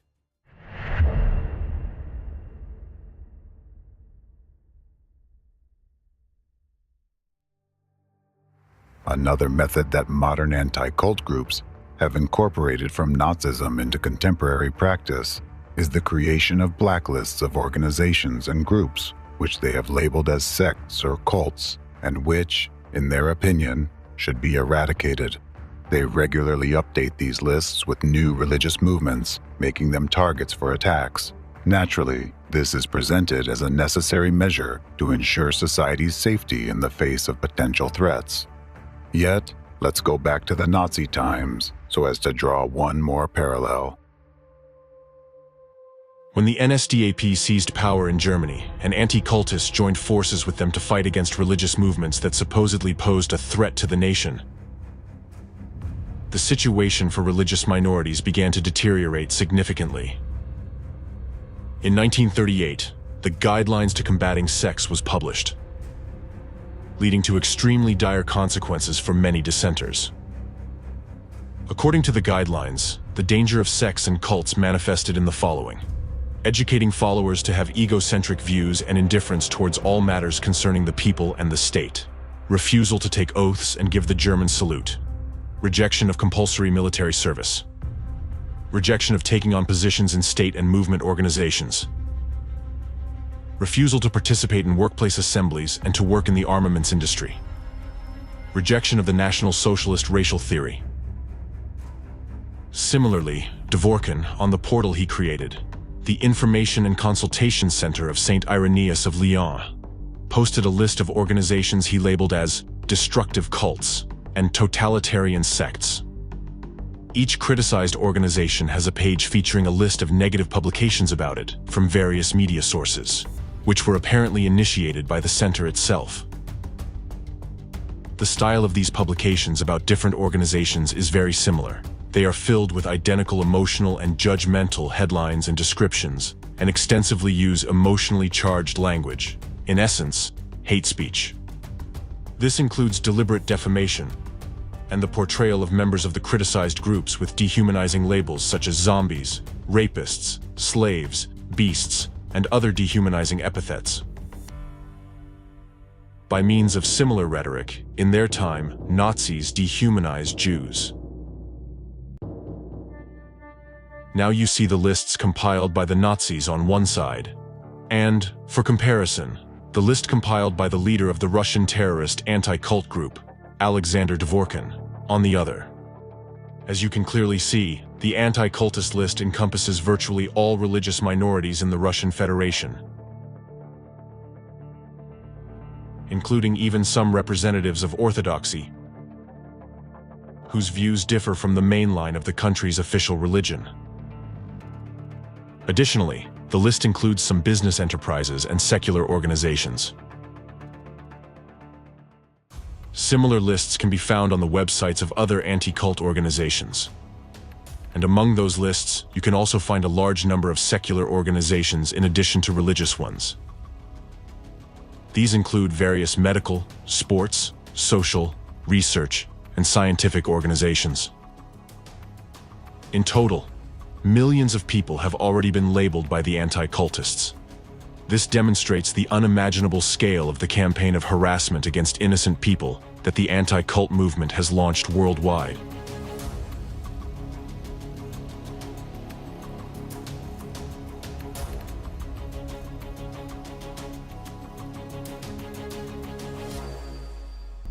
The primary objective of the lists of the so-called sects is to precisely identify to society, law enforcement, and authorities the so-called dangerous antisocial elements that must be fought against, even to the point of complete eradication. We can see the consequences of creating such lists in the rise of Nazism in Germany.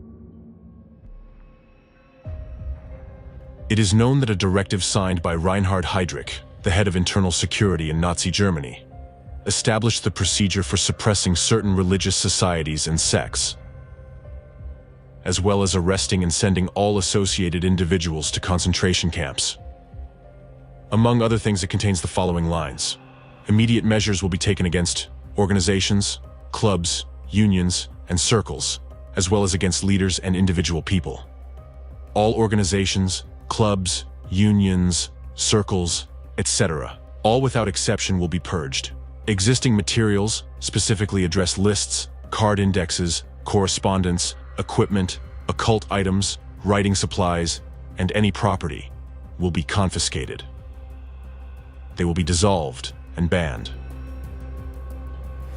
Simultaneous searches will be conducted in the homes of leading members of circles, as well as those suspected of possessing such materials. Persons dedicated to secret teachings and sciences are subject to arrest in all cases. Their activities will be banned without exception, under threat of the harshest measures from the state police. In each individual case, they must be sent to a concentration camp. This operation must be carried out throughout the entire Reich, if possible, between 7 and 9 a.m.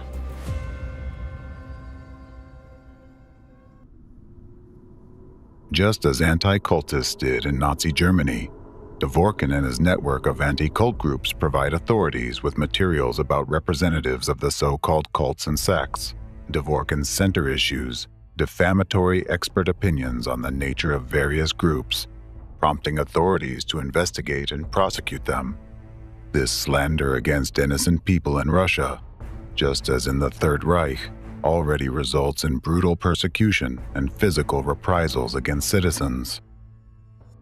The ideas promoted by Dvorkin reflect the same Nazi stance expressed by Hack, Kunert, and Hitler: hatred of dissent, intolerance, rejection of pacifism, and justification of violence. And this is just one example of many anti-cultists, but it is enough to see their direct connection to Nazism. These are direct proofs that Nazism never disappeared. It has merely changed its form and adapted to new external circumstances. Yet, we can observe a direct line of transmission of knowledge, experience, and methods for combating dissenting groups of people with the aim of their complete eradication.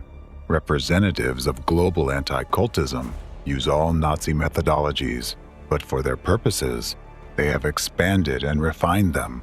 Thus, the flame of Nazism has intensified.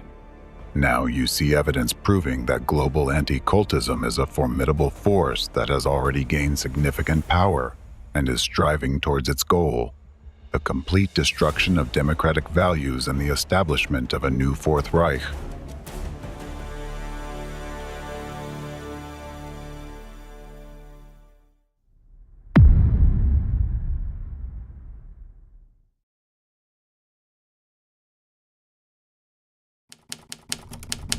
Chapter 4: Anti-Cultism Crimes Against Humanity. The path where citizens' freedoms are trampled upon amidst their own approving cheers leads only to one end. It seems that you have started to forget about this, and those who do not remember their past are doomed to relive it. Therefore, I will remind you of the final destination of this path. Humanity now treads, and the depth of the abyss into which anti-cultists and the hidden shadow force behind them are pushing it.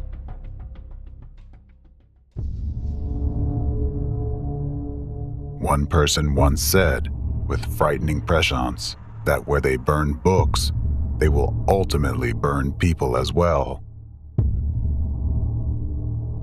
And shortly thereafter, all of humanity witnessed firsthand the embodiment of this prediction.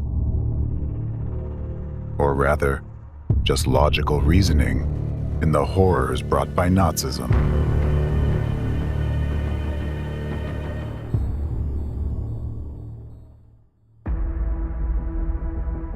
The citizens of Germany barely had time to react before the Nazi Party transformed from a fringe group into the country's leading political force, bringing with it terror, war, and genocide. Today, Nazism is remembered as the embodiment of extreme hatred, intolerance, discrimination, and totalitarianism, everything that is inhumane and anti-human. So now you know that Nazism in its most atrocious form was instigated by the anti-cultists of that time. All those methods used by the Nazis were typical of the anti-cultists from the most ancient times, and they rely on them even now. During the rise of Nazism, the anti-cultists instilled in Hitler and his henchmen the belief that only through fear could they conquer the world and win people's love, that it was the fastest and most effective way to gain total power, and so it happened. One of the main methods the Nazis resorted to at that time was genocide of individual dissenting groups and of entire nations.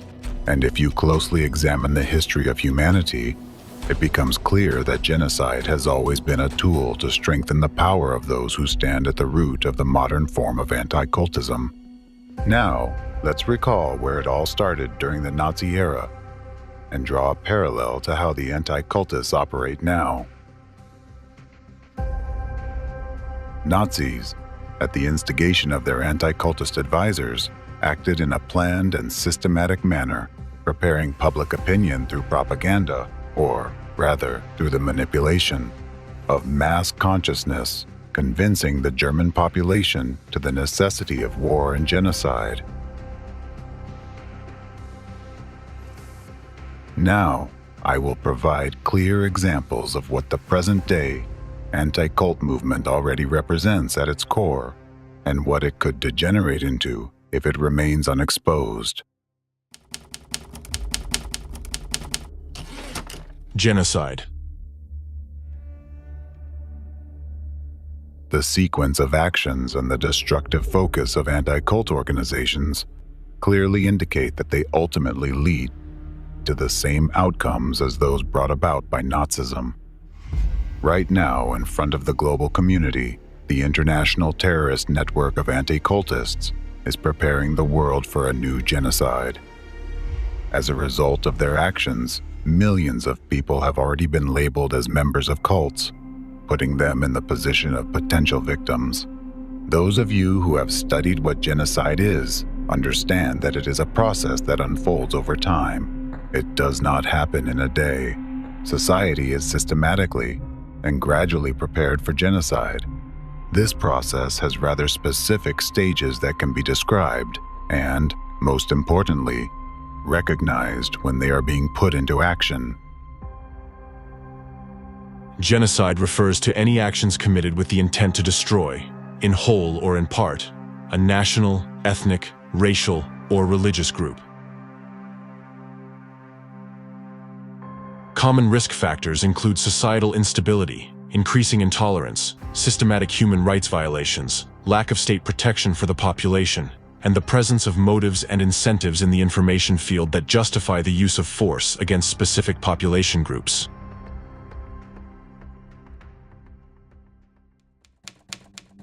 The first stage of planned genocide is the dehumanization mentioned above.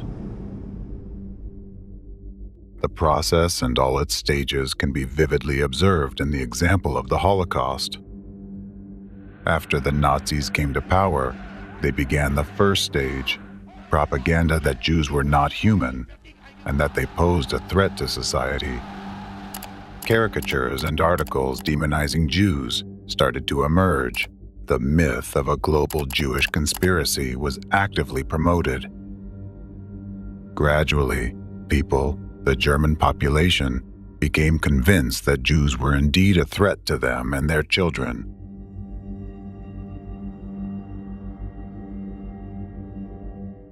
Similarly, anti-cultists are currently targeting various religious groups, branding future victims as cultists through informational terrorism. This tactic implants the notion in society that a cultist is equivalent to less than human. Now, I want to draw your attention to another fact. Propaganda, like terrorism, works in two directions simultaneously. One direction is the planned activity aimed at the potential target, and the other is the actions directed at everyone else, the general public, that is, at the witnesses of the crime being committed. Because to carry out such an operation, as the Nazis did at that time, and as the anti-cultists are doing now, the approval of the society is required. If not active support, then at least silent agreement and non-resistance. And for this, they first need to convince people that those the anti-cultists have chosen as their targets are dangerous to society and pose a potential threat. The public is first intimidated, their vigilance is lulled, and then, by deception, they are drawn to the anti-cultist side, making them accomplices to the crime. Back then, during the Holocaust, the German people became accomplices in the genocide of the Jewish people. Now, the accomplices to the crimes of anti-cultism are the people of Russia and those countries where anti-cultists are freely allowed to operate, where they still feel a sense of impunity and unchecked power, just as the Nazis once marked Jews with a yellow star. Anti-cultists now brand dissenters with the label cultist, which, in their interpretation, designates the target that can and should be destroyed. And take note, those who marked Jews with yellow stars may not have personally killed anyone, but in doing so, they incited violence among others. This is precisely what anti-cultists are doing now, opening a hunt on individuals and organizations they deem undesirable through covert manipulations. They incite all others to commit acts of violence while remaining on the sidelines themselves. This first stage of potential genocide became possible as soon as the anti-cult movement emerged, branding ordinary people simply for what they believe in. As soon as the labels cultist and totalitarian sect appeared, this stage has already been reached in modern society.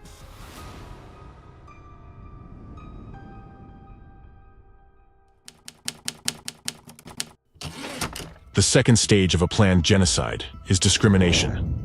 This is when a branded individual or group is stripped of their human status as full membership of society, effectively ousting them from the social sphere. In Nazi Germany, Jews were initially prohibited from holding certain positions. They were banned from working as doctors, serving in the military or police, and teaching in higher education institutions. There were too many Jewish doctors, too many Jewish lawyers, too many Jewish businessmen, too many Jewish journalists, too many Jewish bankers. The Nazis then could play upon this broader sense that the Jews had overstepped, the Jews had become inordinately influential. Gradually, they were excluded from all professions. After the so-called Nuremberg race laws were enacted in 1935, Jews were further restricted in their freedom of movement. From then on, they could only live in designated areas, the ghettos.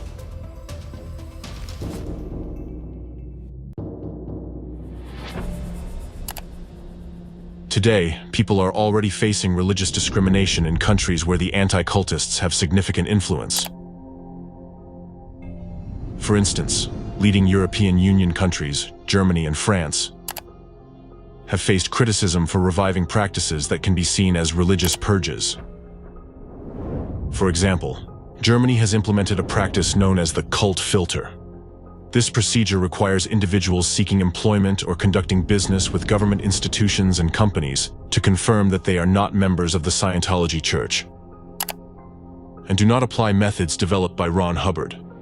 Suppose the answer is yes, and the person does affiliate with the Church of Scientology, or has attended their lectures in the last 3 years.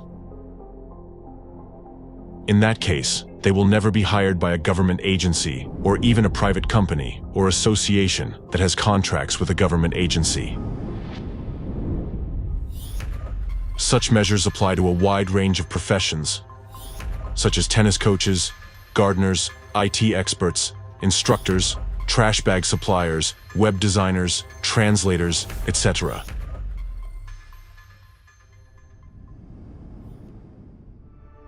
Legal practice in Germany already has dozens of court decisions that have deemed such cult filters illegal, including some issued by the highest federal courts. These rulings cite the violation of Scientology's rights to equality and non-discrimination, referring to Article 4 of the German Constitution, which guarantees freedom of religion. However, sanctions and penalties resulting from these court decisions seem to have no effect on some federal states, such as Bavaria, where the practice of cult filters continues to be applied today, despite judicial prohibitions.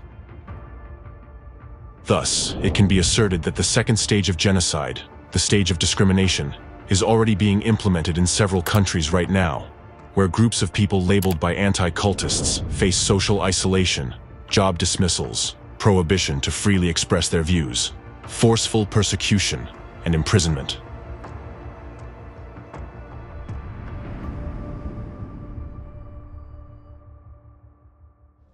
It is clear that to prevent genocide, we must eradicate discrimination and prejudice in all forms and combat the spread of hatred and hostility based on ethnic, religious, and other distinguishing characteristics. However, the most tragic aspect of this stage of discrimination against an unjustly branded religious organization is the reaction of the witnesses to such actions. At this stage, it is no longer just silent agreement. In many cases, such events are met with approval. By this point, the preliminary psychological conditioning of the masses has convinced them that these cultists deserve their fate, viewing them almost like carriers of a contagion that could infect others. The fear of being associated with cults, the fear of public condemnation, shame, and the fear of being isolated from society, just like the victims, compels people to approve of the discrimination against innocent individuals. Therefore, with each new wave of escalating tension around the targeted organization and each new information attack, fewer people remain who can objectively assess the situation and contribute to preventing genocide. Similarly, once the German population was convinced that if the authorities treated Jews in a certain way, it meant they deserved it, what was the reaction of the German people to the new discriminatory laws? People openly supported them, and public support for Hitler significantly increased. Similar laws are now being implemented in Russia, modern Germany, France, and other countries regarding representatives of religious minorities, whom anti-cultists have labeled as followers of totalitarian sects. These people are subjected to persecution, raids, forcibly coerced to abandon their beliefs, deprived of their freedom, and placed in labor camps. Notice that this kind of discrimination against individuals labeled as cultists in your modern society is already perceived as something quite logical and even natural. Mostly, these people are left to fend for themselves, and only these religious movements targeted by anti-cultists take care of protecting their interests. However, their efforts, all attempts to defend themselves against lawlessness and deliberate persecution, are not supported by other people, that is, society. The image of a cult prevails in people's minds over simple human qualities, conscience, and empathy for others' suffering. If you see something like this in your mind, know this: you are a potential victim of genocide. I remind you of the expression that accurately reflects the situation you are currently in. First they came for the socialists, and I did not speak out because I was not a socialist. Then they came for the trade unionists, and I did not speak out because I was not a trade unionist. Then they came for the Jews, and I did not speak out because I was not a Jew. Then they came for me, and there was no one left to speak for me.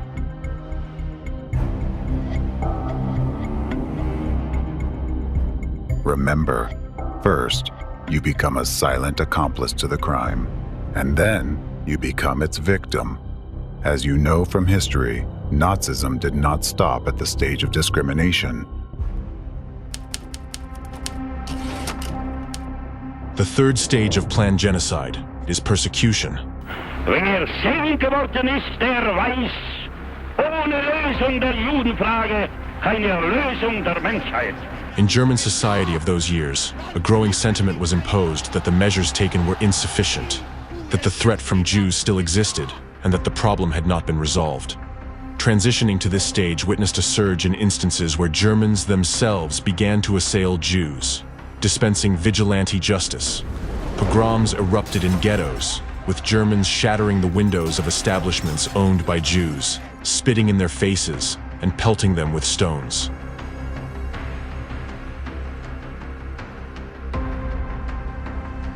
And mind you, Nazi propaganda didn't rely on facts and logic. Its aim was to evoke maximum emotion, to intimidate, to instill a perpetual sense of alarm, and to direct people toward an enemy upon whom they had every right to vent their fury, to release the pent-up tension.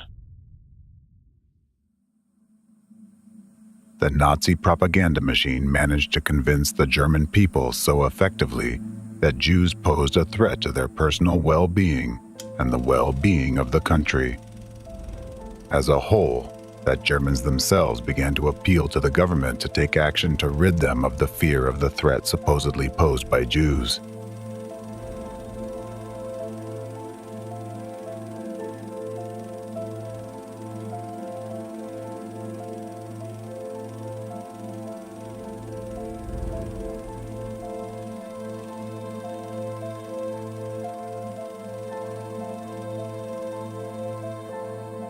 Ultimately, the Nazis resorted to open persecution.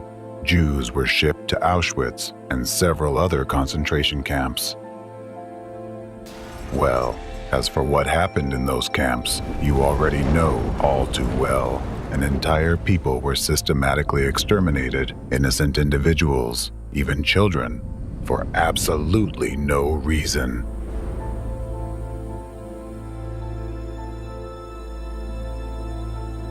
And just as unjustly, millions of dissenters are now under threat, because until the final stage, the climax of events, there remains just one step. And when that step will be taken, it's a matter of time.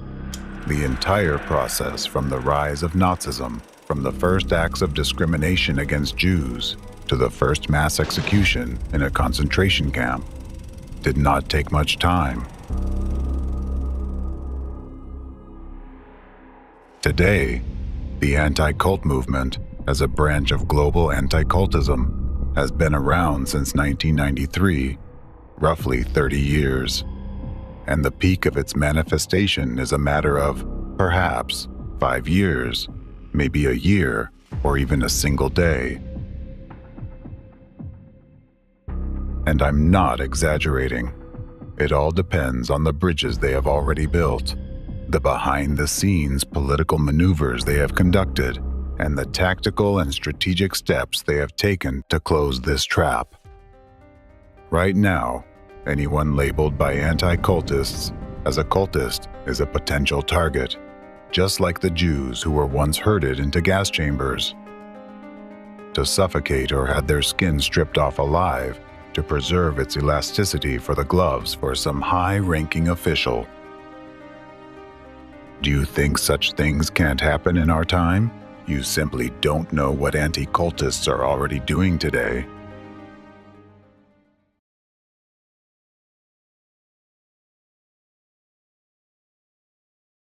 In China, what the anti-cultists in Russia and Europe aspire to is already happening: legislative bans on alternative religious movements, and the transition to the third stage of persecution involving brutal physical reprisals against stigmatized victims. For instance, the Chinese authorities, with the involvement of anti-cult organizations, initiated a ruthless campaign of persecution against followers of Falun Dafa. The Falun Dafa case. Terror in China. Falun Dafa, or Falun Gong, is a religious movement that emerged in the early 1990s, based on traditional Chinese Qigong health exercises, and quickly became very popular in China. The number of practitioners grew rapidly, and by 1997, it numbered tens of millions of people. The practice of Falun Gong was independent of party control, which is an unprecedented phenomenon in China. This led to tense relations between the Falun Dafa movement and the Chinese government. State media and the propaganda apparatus were mobilized to demonize Falun Gong, turn public opinion against it, and legitimize further persecution of its members.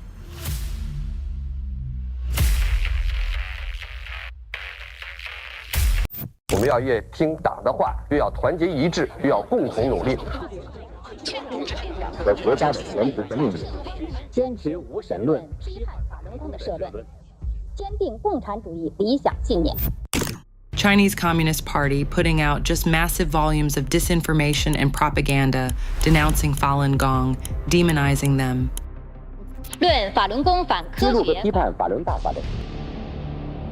Just as Dvorkin introduced the term totalitarian cult into active usage, the Chinese authorities of that time incorporated the terms cult and evil cult into their discriminatory rhetoric. In these regions, such terms carry very negative connotations and are associated with a specific negative historical context.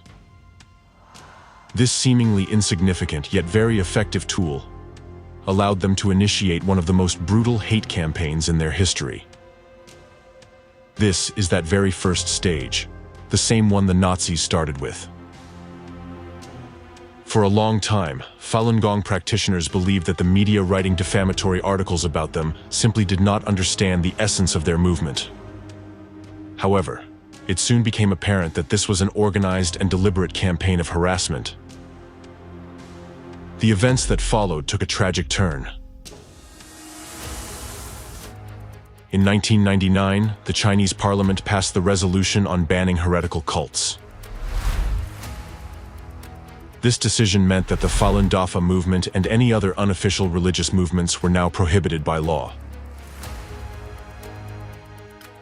The law also stipulated that those who allegedly committed especially serious acts within cult organizations would be subject to imprisonment for 7 years to life, or even the death penalty.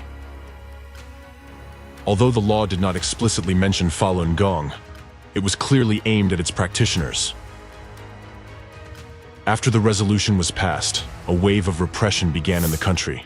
Falun Gong practitioners were arrested, imprisoned, and sent to labor camps where they were subjected to cruel treatment, beatings, torture, and as it was later revealed, forced organ harvesting for subsequent transplantation in Chinese clinics.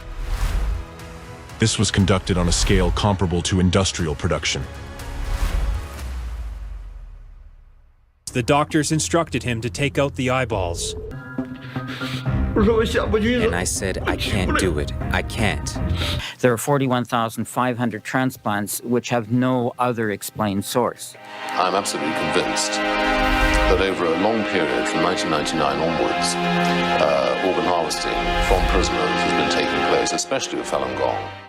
And when someone comes into the country that needs a heart, a liver, a kidney, they find a match, they take the Falun Gong practitioner, extract their organs, of course killing them in the process. Investigator. So on your side, can you guarantee that there will be enough live organs from prisoners, for example, Falun Gong practitioners? Receptionist. Yes, we can. You can come over and we can talk about it in more detail.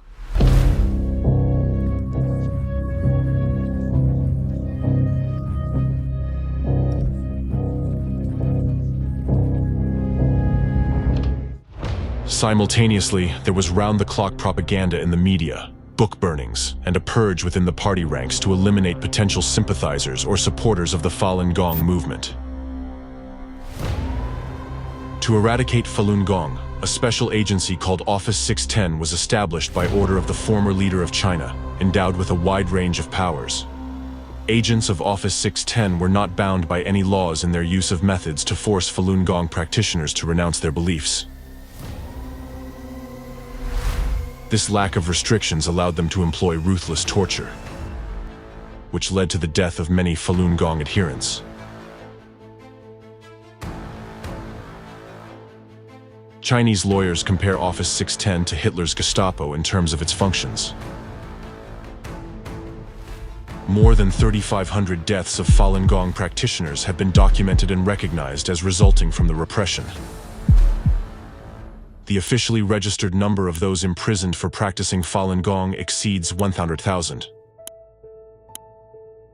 Unofficial estimates suggest that the actual figures could be much higher, considering the strict information control in China and the real danger faced by those attempting to investigate law enforcement actions.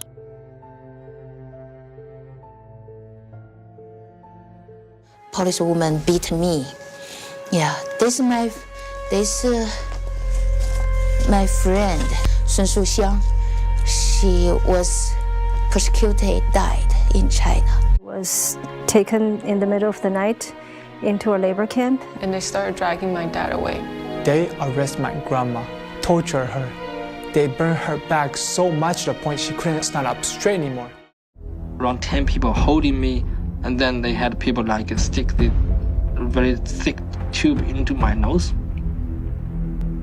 I was vomiting the food and blood, everything coming out of my mouth.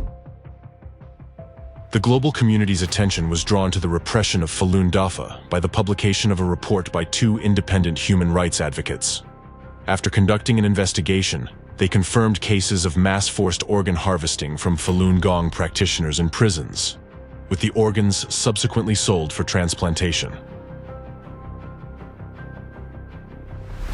We have concluded that the government of China and its agencies in numerous parts of the country, in particular hospitals but also detention centers and people's courts, since 1999, have put to death a large but unknown number of Falun Gong prisoners of conscience. Their vital organs, including hearts, kidneys, livers, and corneas, were virtually simultaneously seized involuntarily for sale at high prices, sometimes to foreigners, who normally face long waits for voluntary donations of such organs in their home countries. To convey the full horror of what these people face, here is an excerpt from an interview with a police officer who witnessed the murders of Falun Dafa practitioners, published by the World Organization to investigate the persecution of Falun Gong. Witness: We had been interrogating and severely torturing her for about a week. She already had countless wounds on her body. Also, we used electrical batons to beat her. She had already become delirious. However, we didn't know at this time. It was possibly a certain office in the Public Security Bureau of Liaoning Province anyway. It was a very secretive office that sent 2 people over. One of them was a military surgeon from the General Hospital of Shenyang Military Region of People's Liberation Army PLA, and the other one was a graduate of the 2nd Military Medical University. Specifically, one of them was relatively old, and the other one was young. They were doing something to her in an operating room of the mental hospital she was sent to. No anesthetics were used. They cut her chest with a knife without shaking their hands. If it were me, I would be shaking. Although I am an armed police, I held guns, I participated in live ammunition maneuvers, and I had seen many corpses, but when I saw these military surgeons, I was really impressed. Their hands didn't shake at all. They put on their surgical mask and started cutting immediately. At that time, we armed policemen were standing on guard, each with a pistol in hand. It sounded like something was being ripped apart. And then she continued. Since then, she always had her mouth wide open, with both her eyes wide open. Her heart was carved out first. Next were the kidneys. When her cardiac vessels were cut by the scissors, she started twitching. It was extremely horrible. Can you imagine that all this is happening today in the 21st century? This is no longer just propaganda. These are concrete actions. Looking at this example, you can see the ultimate fate of a person branded as a cultist, stripped of their legal rights and freedoms, and deprived of their human status. These horrific things occur when people allow their rights and freedoms to be trampled upon, are intimidated by a series of psychological terror tactics, and remain silent, thinking it does not concern them. Do you really think that something or someone will protect you from the same fate if you allow democracy to perish? It is noteworthy that during the period of repression against Falun Gong followers, representatives from Ratsirs and Fekris visited China on business trips. In other words, the anti-cultists actively participated in these events and openly expressed their support for the ruling party's actions. Some members of the French group CCMM associated with Fekris were invited to a conference in Beijing in 2000, whose primary purpose was to criticize Falun Gong. At that time, human rights violations were already widely criticized by Western governments, the UN, and human rights organizations such as Amnesty International and Human Rights Watch. Nevertheless, Fekris members cooperated with the Chinese authorities in denouncing Falun Gong without hesitation. Similarly, their Russian counterparts, represented by the Ideological Center of the Anticultists and its leader Alexander Dvorkin, did the same. The cooperation between Russian anti-cultists and their Chinese counterparts began at the very onset of the discrimination against Falun Gong practitioners in China.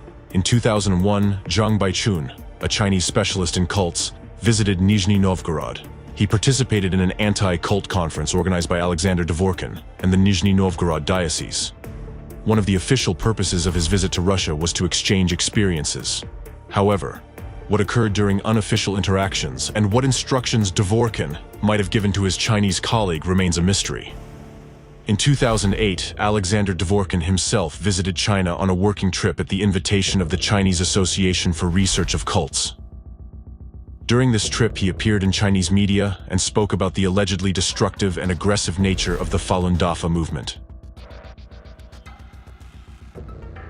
Thus, Falun Gong is a rigid totalitarian sect, or destructive cult, whose members are used by its leader in his vendetta against the Chinese government, while he himself is used by American intelligence agencies for their foreign policy objectives.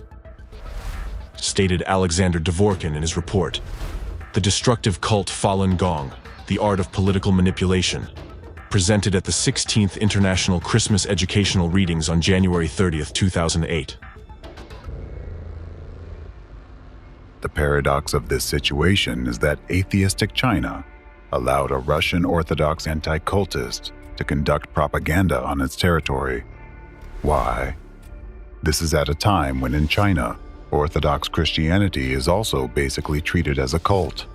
However, this did not prevent the Chinese authorities from openly inviting an Orthodox researcher of cults and letting him speak on local media. By what principle was he chosen for this mission? How did he earn such authority among the Chinese Communist Party? Additionally, during the time when a new wave of accusations hit China for organ harvesting from Falun Gong practitioners, Orthodox archpriest and Russian anti-cultist Alexander Novopashin was invited to China for a conference on combating Falun Gong in the city of Harbin. As some researchers of the Falun Gong persecution in China assert, it was precisely the experience of Russian anti-cultists and their manuals that their Chinese accomplices relied on. This is why they were able to advance to the stage of physical reprisals more quickly. They didn't need to invent anything new. Adopting methods already tested on Russian citizens was enough. With the support of their ideological instigators, representatives of anti-cult organizations, including Ratsirs and Fekris, the Chinese authorities initiated persecution and imprisonment in labor camps of Falun Gong practitioners. There, they began vivisecting their chests, because they were supposedly no longer human. There are plenty of such cases. If you think it's just some random lunatics committing these acts, you're mistaken. It's a streamlined production line involving government agencies, law enforcement, doctors, military medics, and of course, anti-cult organizations, the main suppliers of victims for the butchers. And this is China, which is now striving for geopolitical leadership on the world stage. A country where dissenters are herded into labor camps, treated like beasts of burden, and the healthier among them are harvested for use in black transplantology. Because according to their logic, the state is not obliged to support them at its own expense, so they must pay and pay with pieces of their bodies and their lives. There are thousands of horrifying torture stories involving Falun Dafa practitioners that have been made public. Hundreds of thousands, possibly even millions of other cases remain hidden from the public eye. In China, censorship severely restricts access to and dissemination of information. It is particularly disturbing that these persecutions have not ceased to this day. Information about the ongoing persecutions, as of 2024, is regularly updated on the official Falun Gong website. Thus, based on the grim experience of religious repression in China and the presented facts about the activities of the anti-cult movement in Russia and Europe, the true aim of these anti-cult organizations becomes evident.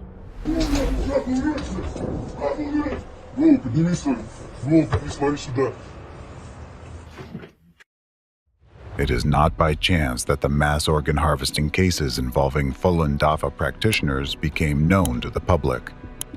The Chinese authorities intentionally allowed this information to leak so that these crimes would be documented and proven. This is their guillotine in the central square. It serves as a warning of what will happen to anyone they perceive as a threat to their power. This is an act of informational terrorism, bringing the entire country to its knees and forcing people into a state of subjugation. What is happening in China is an illustrative example that the methods and legacy of Nazism are alive, masked under the guise of combating religious dissent. Millions of ordinary people practicing their religion have fallen victim to an old, proven method that, at the instigation of anti-cultists, was used by the Nazis of the Third Reich during World War II. The Nazis justified the mass extermination of people by declaring that they were soulless animals unworthy of mercy. These methods are being put into practice today, in your time, by the anti-cultists of the Fourth Reich.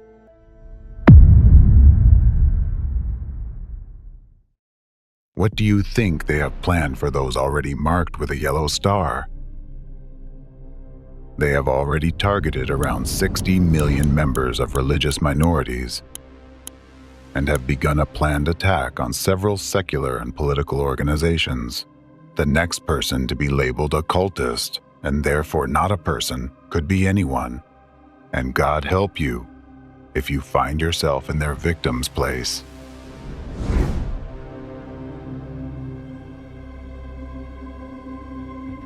Everyone should understand that if global anti-cultism reached its ultimate goal and democracy was destroyed, one day you would wake up in a totalitarian world where, at any moment, your organs could be cut out alive and without anesthesia, without even asking you.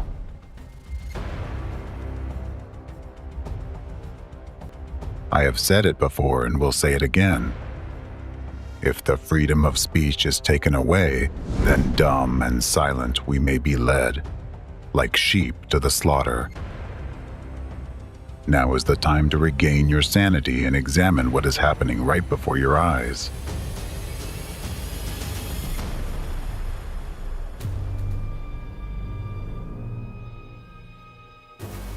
Anti-cultism is a phenomenon that should never have existed in our society. Anti-cultism today is a new form of Nazism. Let me put it this way. The concentration camps are already built.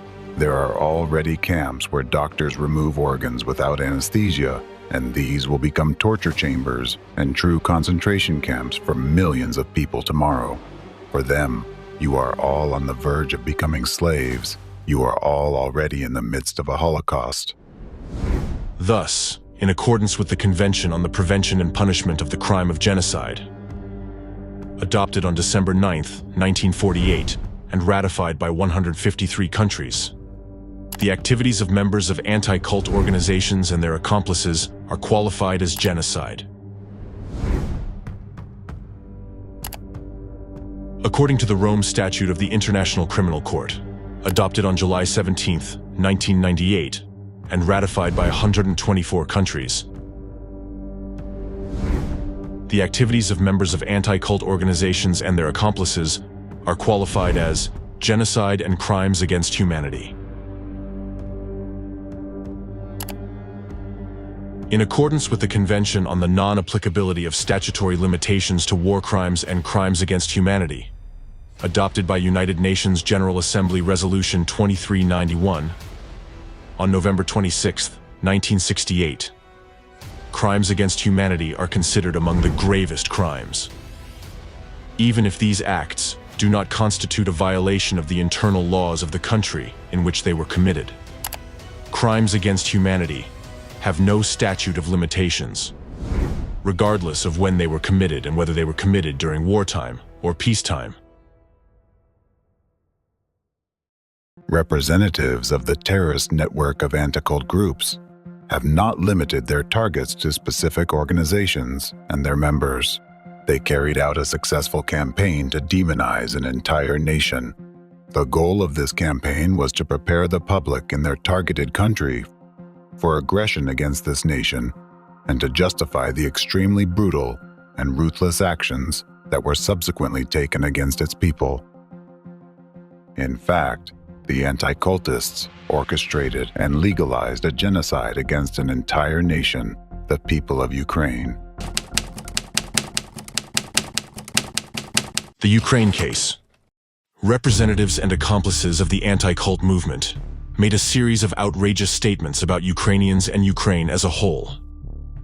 These defamatory statements began to surface many years before the military conflict between Ukraine and Russia, as a preparatory stage of propaganda aimed at shaping public opinion, injecting and ingraining necessary narratives in people's minds. These statements have only intensified and taken on more radical forms now that the military conflict is in its active phase. And in general, the situation with mass hysteria we observe in Ukraine resembles, in essence, what happens in cults.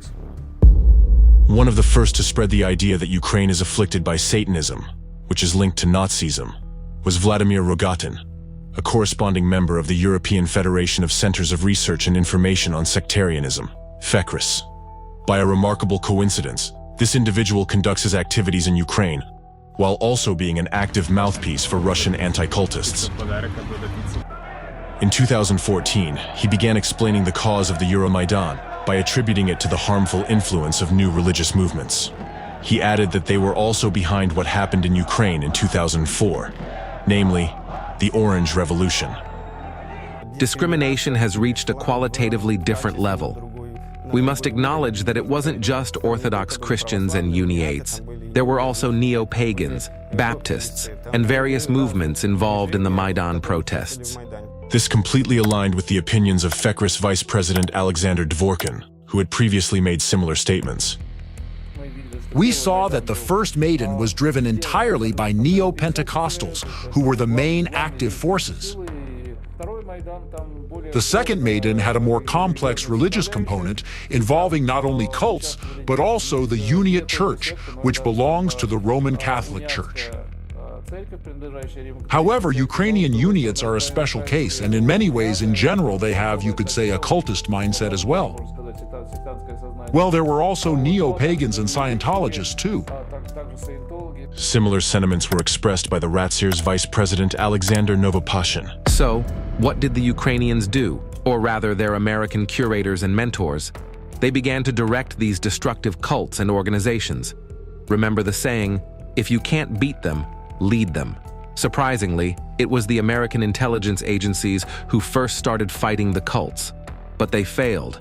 Then, they decided to try to control the cult leaders through bribery, intimidation, and so on. It worked. The same thing was done in Ukraine.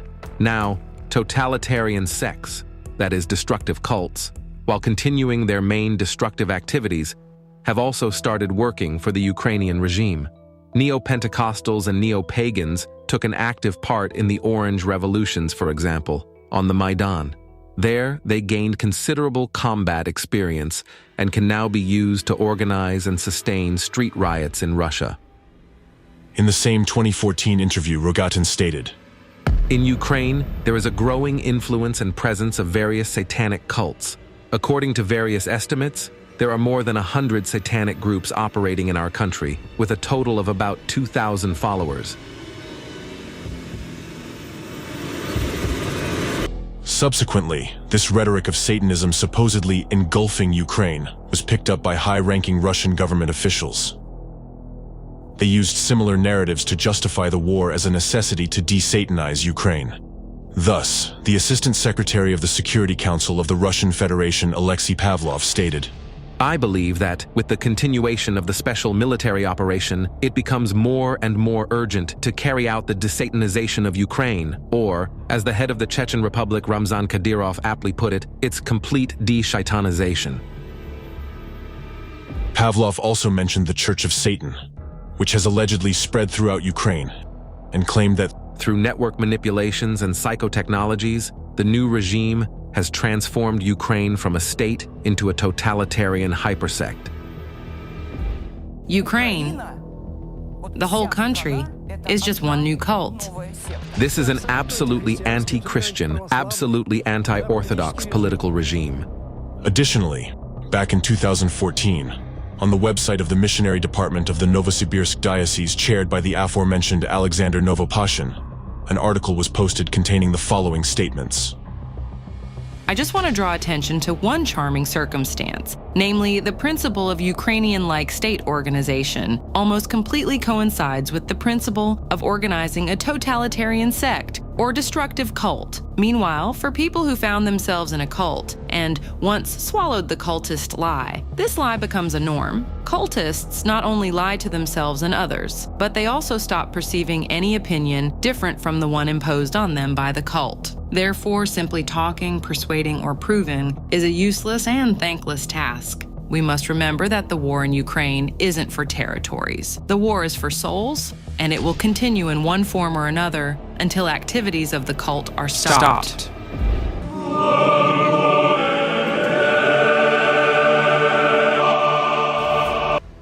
All this rhetoric is aimed at instilling in the minds of Russians the idea that the current military conflict is not just a war, but a holy war. It is clear that loving Ukraine, the Lord is now punishing it. And I'll repeat once again, in order to understand what is happening, you need to understand why the Lord is punishing Ukraine. Why exactly Ukraine?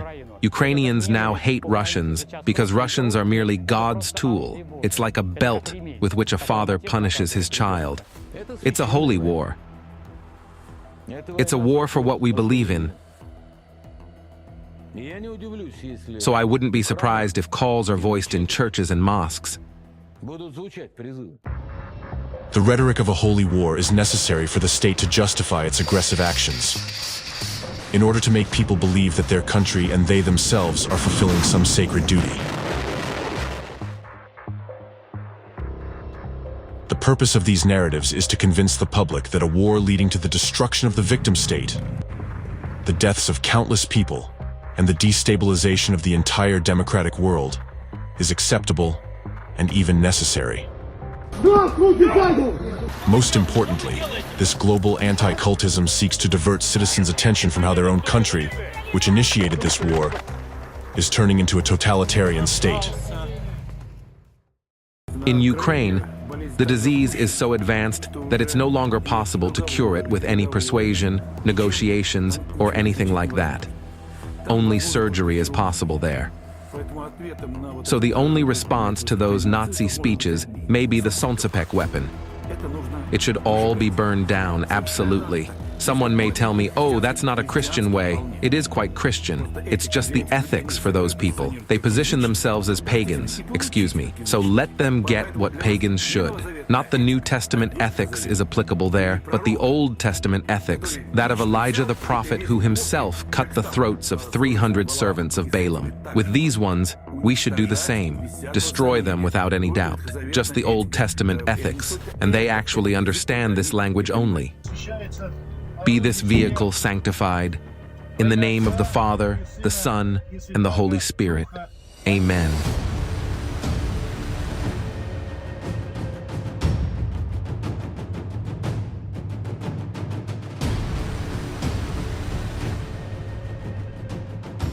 Andre and I took holy water with us.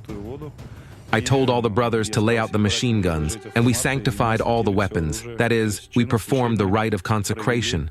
I drew a cross on my machine gun so that nobody would confuse that it's my cross, the priest's cross. It is my weapon, my sword.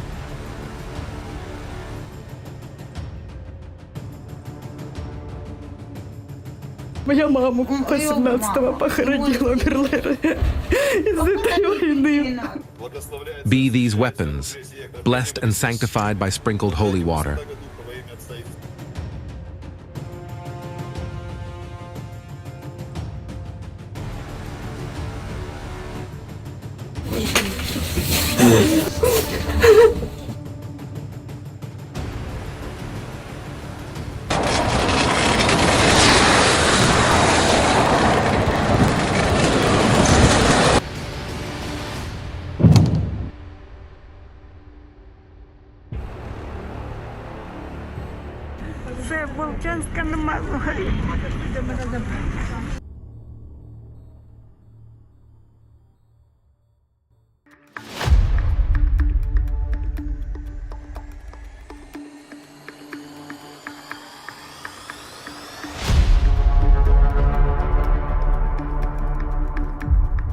The final chord, which indicates the ultimate goal of a number of such rhetoric, is the statement of another Ratzer's leader, Archpriest Alexander Novopashin, who called Ukrainians cannibals.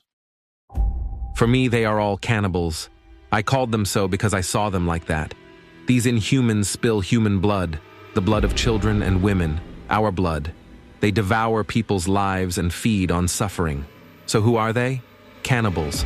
And all those who committed terrorist attacks on our land, whom I listed earlier and whom I didn't name, are cannibals. It is useless to put cannibals in a cage. They'll still remain cannibals, even if you keep them there all their lives. Therefore, cannibals must be destroyed. And these are the direct words of the leaders of Ratsers, Fekris, and their accomplices, which manifest xenophobia, incite interethnic and interreligious hatred, and encourage the deprivation of life based on national and religious identity. Just as the Nazis, under Hitler's regime, declared the Jewish nation to be non-humans with the support of anti-cultists of that era, today's modern anti-cultists label Ukrainians as a cult, in fact, calling for the destruction of an entire nation, which tantamount to genocide. This is not a coincidence, but a deliberate action.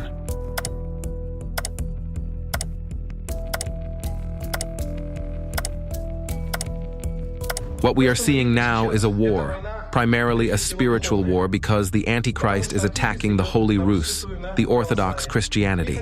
I'd like to teach you to load cartridges correctly, so that the cartridges hit the target, precisely destroy the enemy, and not fly aimlessly in the air. Thus, Holy Fathers teach us this way. When you take a bullet, you load it, and say the following words: Holy Mother of God, save us. Holy Father Nicholas, pray to God for us. Holy Mother of God, save us. Holy Father Nicholas, pray to God for us. Holy Mother of God, save us. Holy Father Nicholas, pray to God for us. Tsar Nicholas II, pray to God for us. What does the Bible say? You shall not kill. Do not load a grad rocket without prayer. For each of these, as you load it, say, Lord, have mercy, Lord, have mercy, and so on, and so on, and so on. And then, whoosh, boom. Jesus said, "You have heard that it was said to your ancestors, you shall not kill, and whoever kills will be liable to judgment." The Moscow Theological Seminary is fighting against NATO. Christ is risen. Jesus said, "A new command I give you, love one another. As I have loved you, so you must love one another." If a person dies when fulfilling this duty, then he, undoubtedly, commits an act equivalent to sacrifice. He sacrifices himself for others. Therefore, we believe that this sacrifice washes away all the sins that this person has committed. After everything you have seen, tell me, how should the public perceive these people? Representatives of Russia's front religion and their faithful anti-cultist proponents? Who are they in essence? When even at the highest level, the leadership of this organization, calling for hatred, violence, and killing, violates God's commandments just as the Nazis once did. When using the name of God, as the Nazis did in their time, they break Christ's commandments, justify sadism, and call for the destruction of peaceful, innocent people. Can this organization be called religious, let alone Christian? Can we consider them followers of Christ? Answer this now. Who is their God? And whom do they truly serve?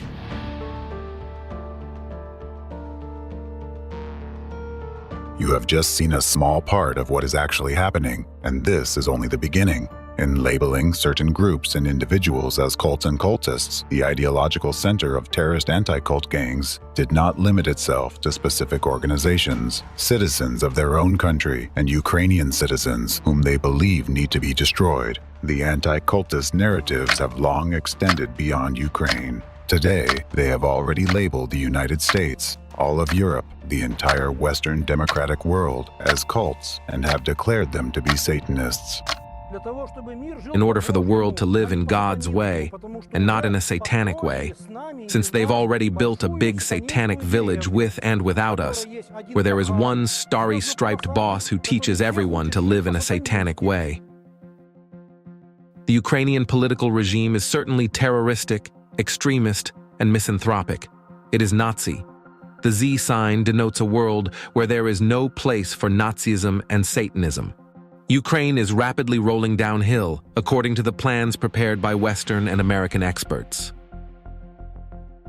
The special operation on denazification is carried out not just to destroy the Hydra in its lair. We defend the whole Russian world, we defend our civilization, we defend Russia from this evil, from the anti-system. Because if we don't do that, This infection might spread very widely, like a cancerous tumor.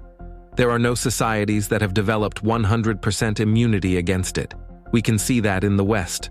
The complete denial of a human, faith, and traditional values. The suppression of freedom takes on the characteristics of an inverse religion, outright Satanism. And the war is not yet lost. It is very important that our country, which relies on its centuries-old spiritual and cultural tradition, having formed its own code of moral values, be capable in some sense also of leading this resistance. I will say an incredible word now, against the Antichrist. Today, I believe that I am acting in accordance with the will of the Almighty Creator. By defending myself against the Jew, I am fighting for the work of the Lord. Adolf Hitler, 1925. Mein Kampf. As you can see, the public actions of anti-cult organizations' representatives lead to tragic events that occur sometime after their information injections. The rhetoric of anti-cult organizations' representatives, besides being filled with manipulative techniques, contains numerous hidden meanings. Anti-cultists do not simply make public statements. They serve as the mouthpiece for the enemy of the democratic world, who openly announces its plans through them. Additionally, their statements exert a covert influence on authorities, providing them with directives for action. In announcing their future plans, the hidden orchestrators of the global anti-cult network have already designated the entire democratic world as their next target. And notably, it is the anti-cultists, as heralds of this covert force, who dictate the rhetoric that is later adopted by Russia's top leadership, including President Putin, who embodies authority for millions of Russian citizens. To understand what the hidden enemy has already prepared for each of you, listen carefully to what this person, echoed by President Putin, has to say. But if the question, when will all this end, is asked of me as a priest, then my answer is never. Once Ukrainian Nazism is dealt with, another aggressor country will emerge through which the USA will begin to threaten Russia. So the civilizational war is inevitable.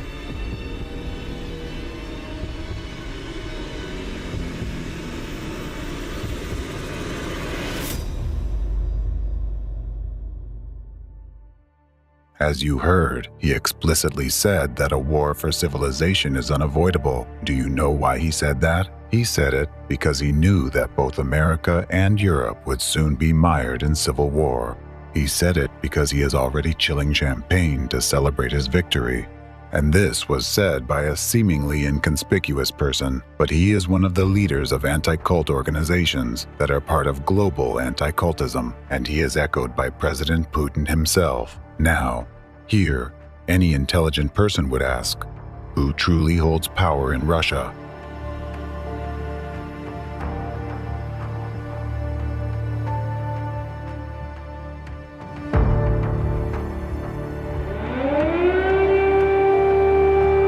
Я не хочу, чтобы я умирала. Хочу, чтобы быстрее это все закончилось.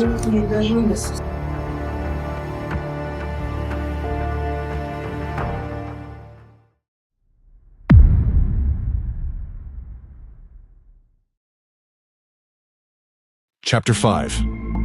Abode of Anticultism. I am sure you have already noticed that a Russian connection is constantly present behind all the crimes of anti-cult organizations, the organizers of the International Anti-Cult Terrorist Movement, the perpetrators of terrorist acts, and the ideological inspirers of mass genocide in several countries.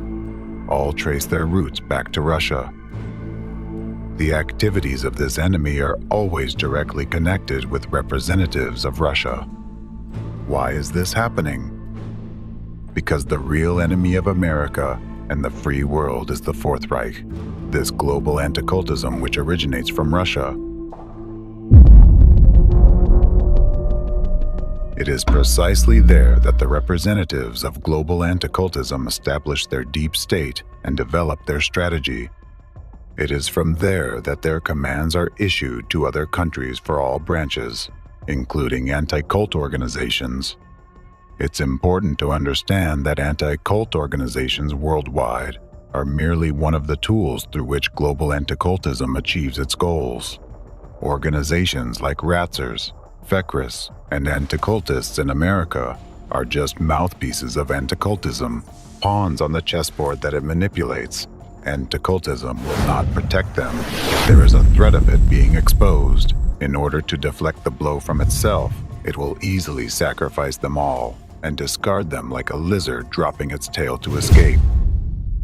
In Russia, the country that has become the stronghold of anti-cultism, anti-cult organizations have already triumphed and are destabilizing it by manipulating the minds of millions of citizens. You may wonder, if anti-cultism originates from Russia, why are they destabilizing their own country? The thing is that they don't consider it their country.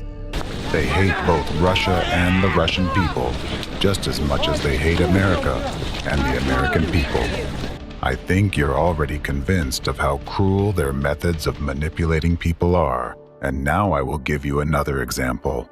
This enemy has set a goal to revive Nazism and to destroy democracy by any means possible. In order to achieve this, they have established a state within a state in Russia that has already gained immense power. Global anti-cultism is cynical and ruthless, and for the revival of Nazism, it has chosen the very country which suffered the greatest human losses defending itself and the whole world from the Third Reich. The most frightening aspect of this situation is that Russian citizens, people who lost someone in every family while defending their homeland from Nazism during World War II, people for whom the very word Nazism is the most terrifying, people who sincerely believe that such a thing will never happen again in their country because they won't allow it, without even realizing it, are now helping to build the Fourth Reich with their own hands.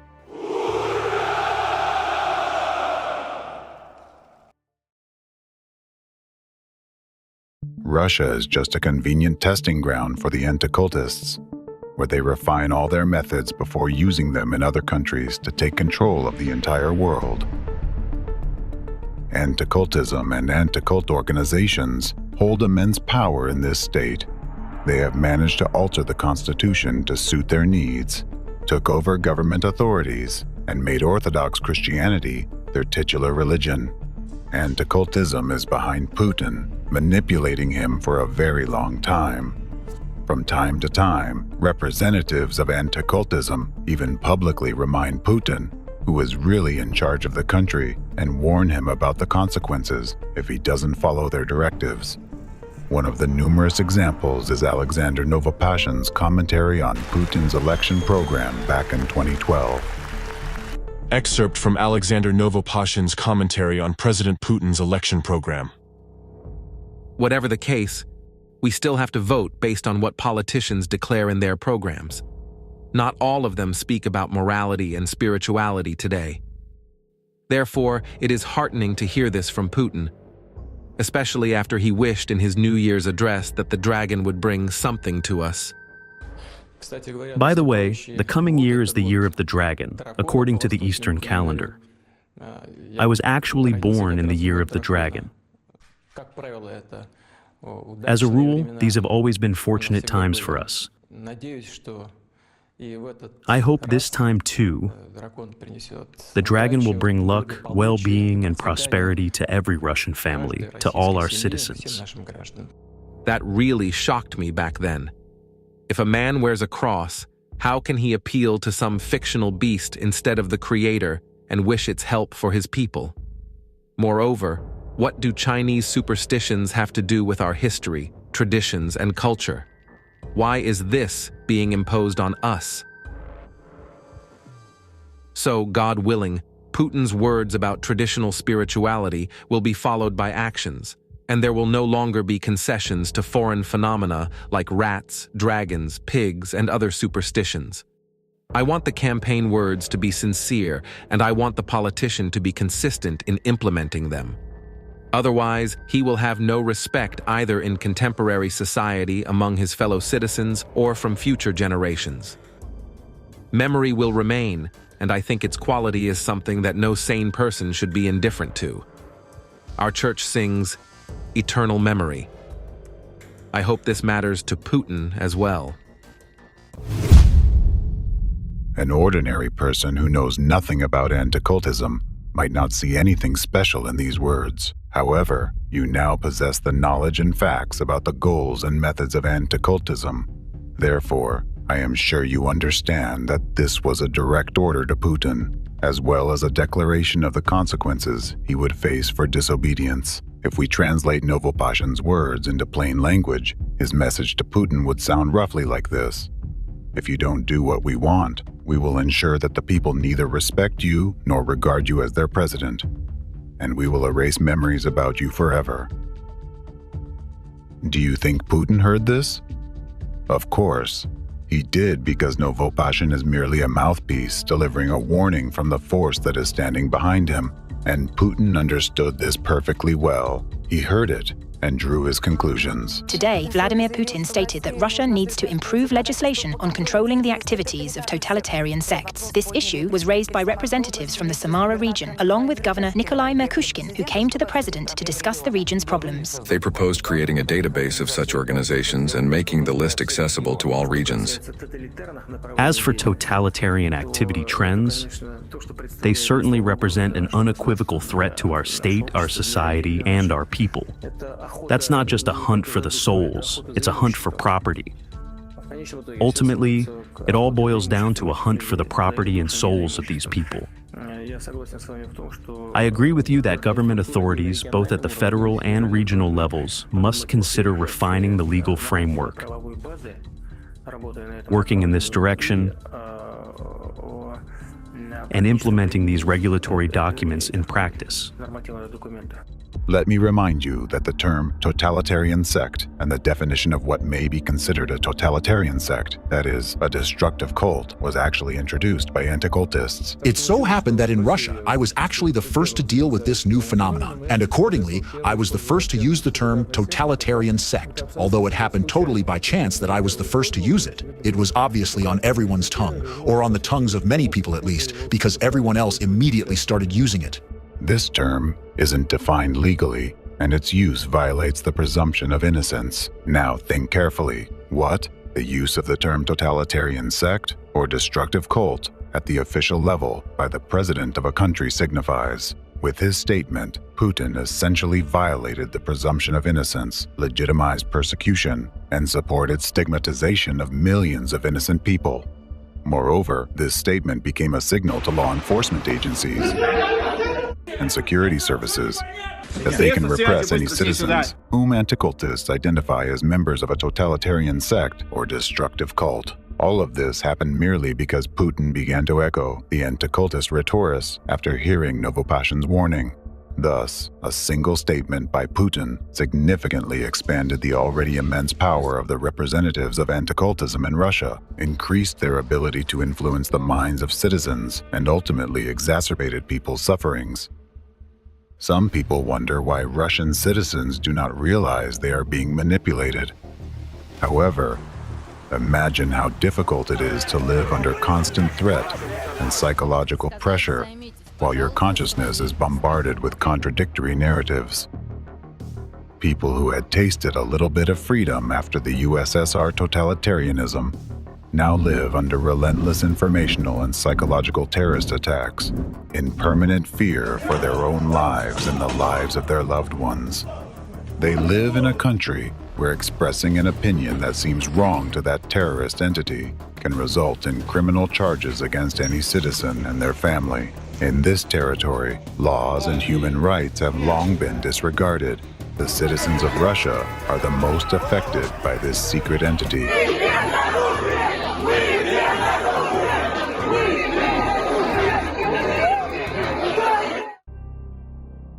Just as anticultism has its own state within the state, in the same way they have their own grouping within Orthodox Christianity, which by its actions poisons the very essence of this religion. Having infiltrated Orthodoxy, they use it to fight other religions and associations of people under the directive of anticultism. Thus, They have made orthodoxy their titular religion and got even more power into their hands, which they use to influence the consciousness of Russian citizens and subordinate them to their will. Ratsers has become the main tool for that secret entity to conduct its criminal activities and manipulate public consciousness. It is easier to influence believers since the topic of God is sacred and valuable to them. Sermons and lectures by church representatives contain destructive imprints that are beneficial to that entity and bypass people's critical thinking, penetrating directly into subconsciousness. Death in the war is better than any other deaths. It's the best of all deaths. I'll tell you that people usually die like pigs, choking on vomit. They eat, drink, get drunk, fall under tables, throw up, and choke on their own vomit. Their manipulation of people's minds can easily be traced if you carefully listen to their narratives. A recent extremist article by a Russian archpriest serves as a striking example of such an informational act of terrorism. Excerpt from a lecture by Ratsier's representative Protoyerius Vyacheslav Pushkaryov, titled Peacemaking and Theological Dialogue with Non-Orthodoxes No Longer Makes Sense. We, Orthodox Christians, always stand for peace among nations and opinions. We are the true peacemakers, as is the Russian civilization we have created. However, we are experienced peacemakers with 1,000-year experience. This experience has taught us that not all means are acceptable and not all people are suitable for achieving our goals. This means that we should not rely on government officials or the people who live outside our church. We pin our hopes only on the body of Christ and the Holy Spirit, the Comforter who dwells in it until the end of time.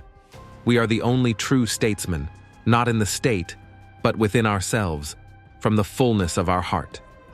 We are free from nationalism or partisanship, but we propagate the chosenness of the Russian Orthodox spirit, which alone is state-forming, and we defend it to death. Therefore, in order to maintain peace, we do not need preliminary negotiations with pseudo-clergymen and heretics about the smell of their and our socks, and we do not need their instructions on how to live, because we've had all the answers for a long time, and they are already in practical application. It wasn't us who split from them, but they split from us. They are not the church, but only we are, and the gates of hell have not prevailed against us, and according to Christ's prophecy, will not prevail. Activities in the so-called interfaith dialogue represent an attempt to appease the state, deceive the true Orthodox believers, and create an illusion of peacemaking for non-believers, to prolong the agony of their stay in the world. That's a business which has nothing to do with the divine act of peacemaking. Those among us who don't understand this and indulge pseudo-clergymen only inflate their self-esteem and prolong their convulsions, harming us and themselves at that. This article is a clear example of an informational terrorist act. It is structured according to a special manipulative scheme, so as to instill the desired narratives in the minds of those who read or hear it. In the article, the Protoyerius first tells believers that Orthodox Christians are peacemakers and always stand for equality and peace among nations and opinions. However, he then abruptly says the opposite. He claims that Russian Orthodoxy is chosen by God, and believers must defend it to death. Finally, he asserts that it is the only true church, and that interfaith dialogue and any negotiations with representatives of other faiths are meaningless because they merely prolong the convulsions of other denominations. Please note that he uses the word convulsions, and earlier also the word agony, implying that other denominations will perish anyway. This method of presenting information is a special manipulative technique used by anticultists to impose their desired narratives on society. How does it work? When a person hears statements that contradict and exclude each other, that causes a disruption in his consciousness. At the moment of disruption, the main message is communicated, which penetrates directly into the person's subconsciousness. This information becomes a command that the listener will remember and follow as a guide for action. In case of the aforesaid appeal, the command that a person will remember is the Protoyerius's final message. That dialogue and any negotiations with dissenters are meaningless because they are already having convulsions and doomed to death. Manipulating people's minds in this way, Anticultists can instill any narrative they want and make them do anything they want. Just like the Nazis, anti-cult organizations use the rhetoric of chosenness and superiority of some people over others. For example, Ratzer's representatives claim that believers in Russian Orthodox Christianity are chosen by God. We believe in the one holy apostolic church, which is the same church that Christ himself founded. It is the only church that has fully preserved Christian life, Christian tradition, and Christian teaching. And there is only one way to unite: if all the rest join orthodoxy. We have to remember that cults are always fake. Cults are always a sham. They falsify the original. They alter the original.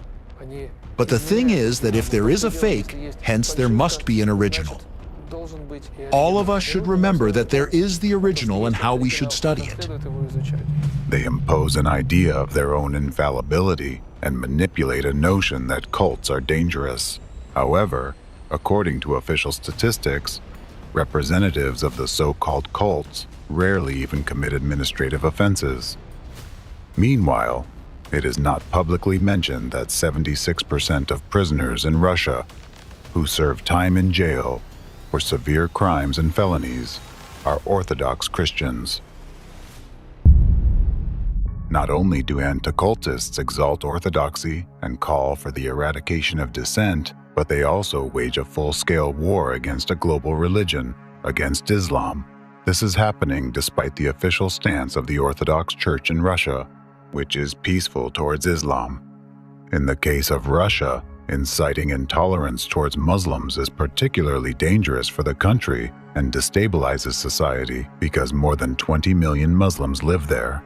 At a time when true representatives of Orthodox Christianity, on the contrary, try to smooth over disagreements and to find reconciliation, anticultists methodically, deliberately, and cynically stir up hatred among millions of people in the country. Like the Nazis in their time, anticultists systematically convince people that they have the right to stigmatize and then destroy dissenters. After such sermons and lectures, a believer leaves with an instilled sense of superiority and his own righteousness.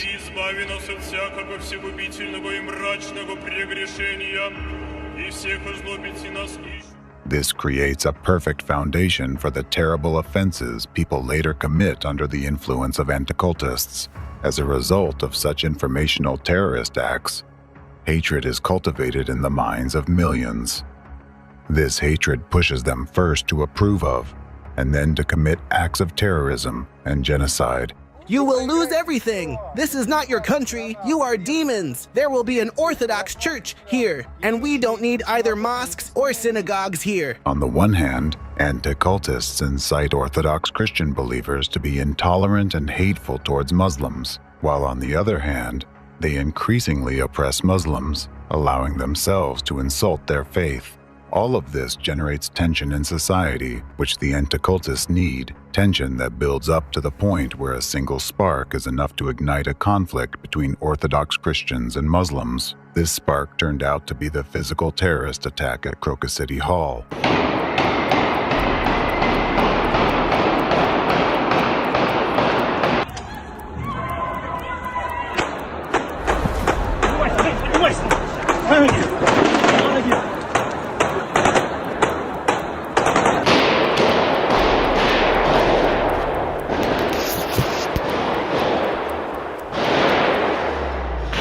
Мы находимся на концерте в Крокус-Сити. Здесь происходит какая-то стрельба, куча народу бежит, все орут, кто-то стреляет здесь.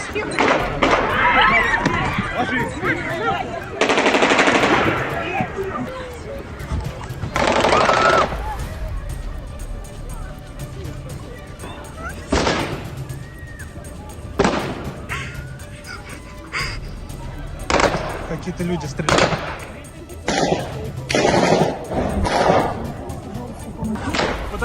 Подожгли зал. Зал горит. Подожгли нас. Нас подожгли. Нет, там тупик. Там тупик. Там тупик! Вниз!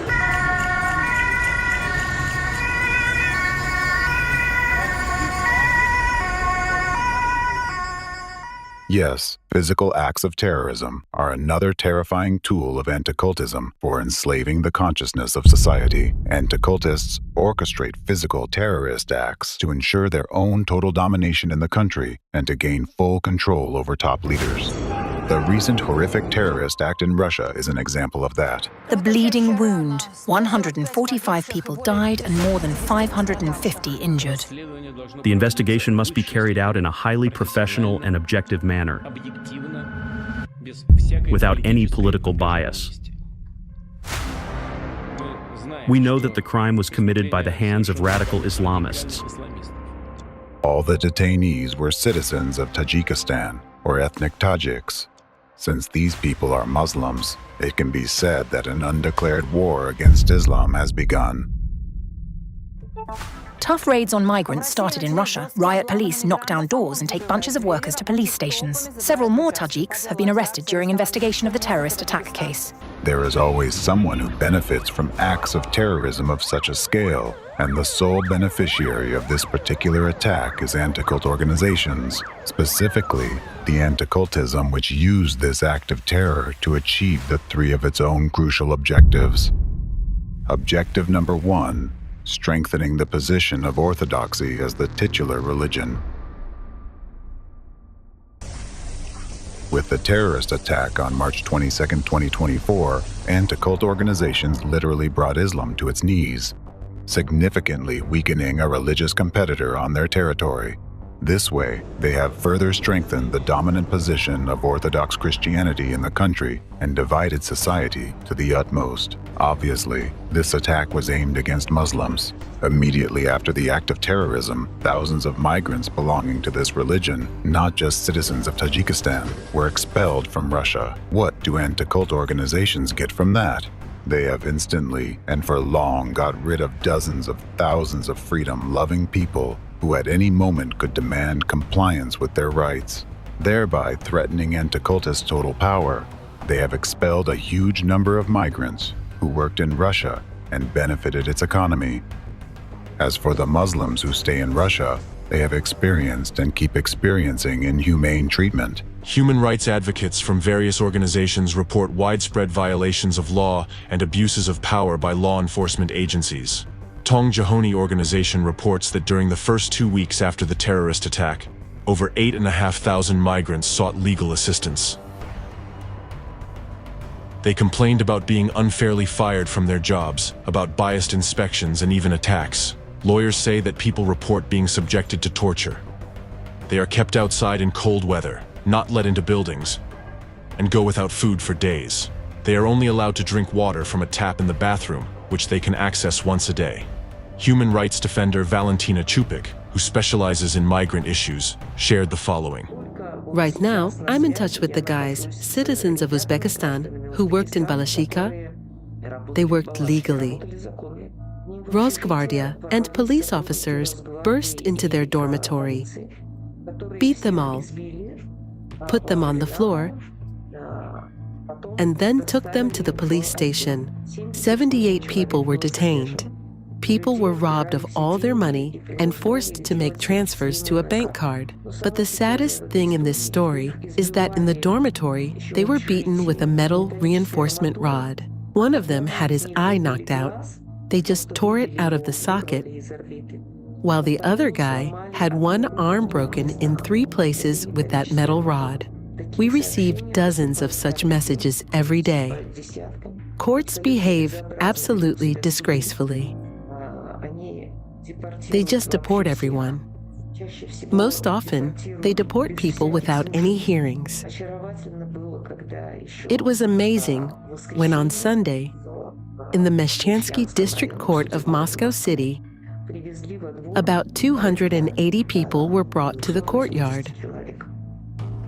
After several hours of them standing in the courtyard in the cold, without food, water, and toilet, a female judge appeared in the window and said through the window, "In the name of the Russian Federation, everyone is deported," and she closed the window. That's it. It has also been reported that citizens of Tajikistan disappeared after their detention. Specifically, a resident of the Voz district told Radio Ozodi that on the afternoon of March 23rd, Moscow police detained his 2 brothers and his son, and there has been no information about their fate since then. They were involved in apartment repairs. My son was the only breadwinner for the family. We only know that they were detained along with several other Tajiks. We don't know where they were taken or what happened to them. There are statements by Russian officials and the so-called law enforcement agencies that incite migrantophobia. For example, a former Russian presidential candidate calls for deportation of migrants for any offenses. A lot of human rights activists claim that xenophobia has long been imposed by the state, which has ultimately caused aggression against Muslims from ordinary citizens. People appeal to the authorities with demands to deport all Tajiks. They consider our country to be a place from where they can pump out money, so to say. Their attitude towards us is of the same nature. They don't like us. They don't want to live here and improve anything. So why would we need this? You see, if a man has worms in his intestines, which simply keep draining vital energy out of him, he never tolerates that. Does he think, okay, let them live? Let's feed them? No. In this case, we need to take some concrete measures. Citizens with Eastern appearances are beaten, denied housing, and nationalistic marks with an inscription, Tajik means terror, are drawn on their homes.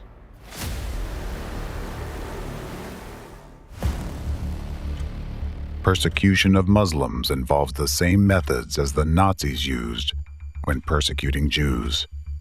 Markings on houses, dismissals, employment bans, fabricated accusations, physical violence, deportation, and disappearance of people. All of this represent the methods of one of the stages of genocide. Now get the fuck out of here! Russia is for Russians, Moscow is for Muscovites, Africa is for Negroes, and dump is for those who are from Caucasus. Yet, the only crime of persecuted Muslims is that representatives of Anticultism decided to involve Islam in this terrorist attack. As for ordinary citizens, Anticultists conducted numerous informational terrorist acts in advance in order to generate such a reaction towards Muslims. It's not difficult to trace xenophobic statements about Islam by officials of public authorities, as well as sermons against Muslims by Ratzer's representatives. The faith preached by the Arabs is basically plagiarism.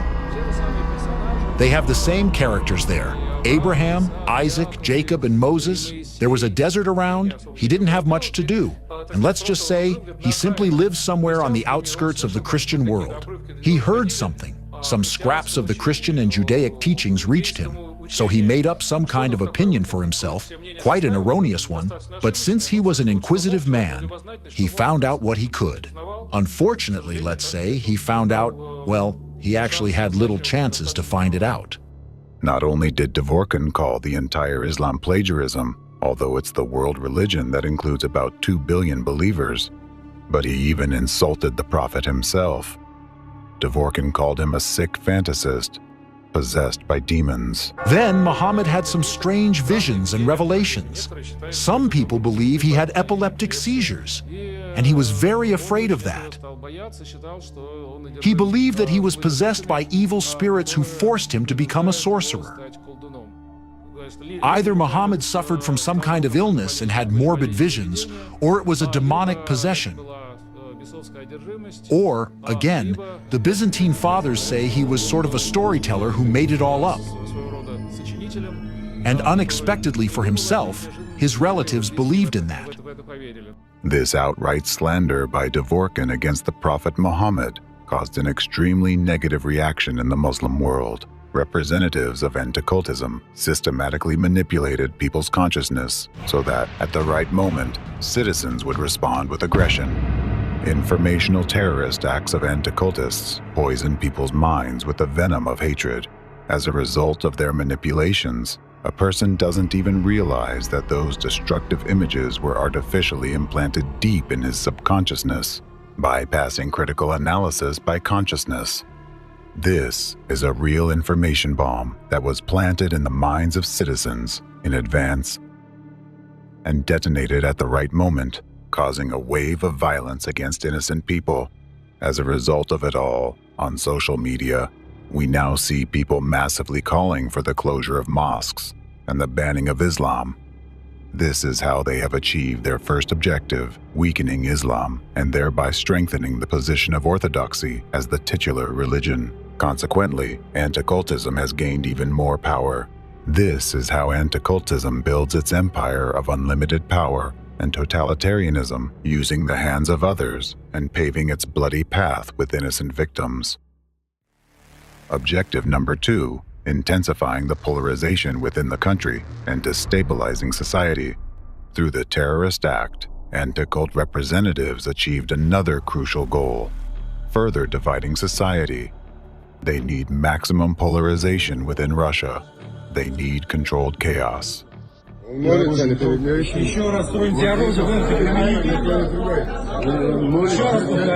Because it is precisely under conditions of controlled chaos that they can fully control the ideology of the masses and manipulate the ruling power. Objective number 3, a blow to Putin's authority. In Russia, for many years, there has been a phenomenon called leaderism, where all power in the country is associated with one person. This means that an attack on Putin personally and his discrediting is an attack on the entire ruling power, and it's discrediting in the eyes of millions of people.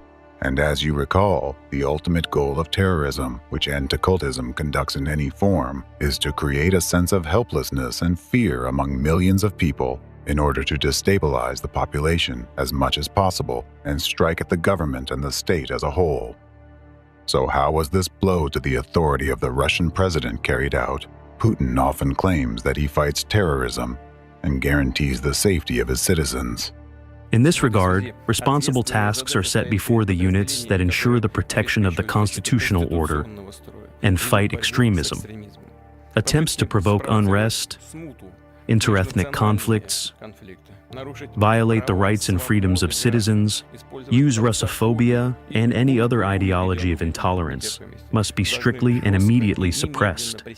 However, immediately after the election results were announced, a horrific terrorist act occurred the very next day, and it happened in the very heart of the country. The Anticultists calculated everything precisely. First, Putin was re-elected, a leader in whom the people had absolute trust. Then, the day after the election results were announced, the focused attention of millions of citizens on their leader was abruptly shifted to the terrorist attack unfolding before the entire nation. The entire country watched as defenseless people were gunned down, burned alive, suffocated from smoke, and died while hugging their children, unable to find an escape. The entire country saw a terrifying terrorist act that the leader they elected failed to prevent. Moreover, he did not even visit the scene of the tragedy. As a result, instead of confidence in the government and the elected president, many people began questioning this very president as a guarantor of safety. This was a very serious blow to Putin's authority, aimed at undermining public trust in him on one hand, and on the other, at showing Putin himself, who is really the boss in the country, and how easily he could lose his electorate and public support. The Anticultists showed him that they could, at any moment, anger the masses and, if necessary, direct that anger against him. They demonstrated that they have enough power to not only destabilize society, but also, if needed, to spark a war between Christianity and Islam, plunging the country into the chaos of civil war. No one has ever put Russians on their knees, and no one ever will, because we are Russians. God is with us. God is with us. Moreover, this terrorist act gave the Anticultists another advantage. They forced Putin to make significant personnel changes in the Russian leadership to put their own people in key positions. Representatives of Anticultism have already infiltrated all the critical sectors in Russia. Just think about it. All these people are obsessed with their idea of totalitarianism. They are the ones standing behind the president of the country with the largest stockpile of nuclear warheads. In this regard, consider the precarious balance on which the existence of the entire democratic world now rests, as well as your own existence. Strengthening orthodoxy as the titular religion, polarizing society within Russia, putting maximum pressure on Putin, and expanding their power. This is what the Anticultists achieved with just one terrorist attack.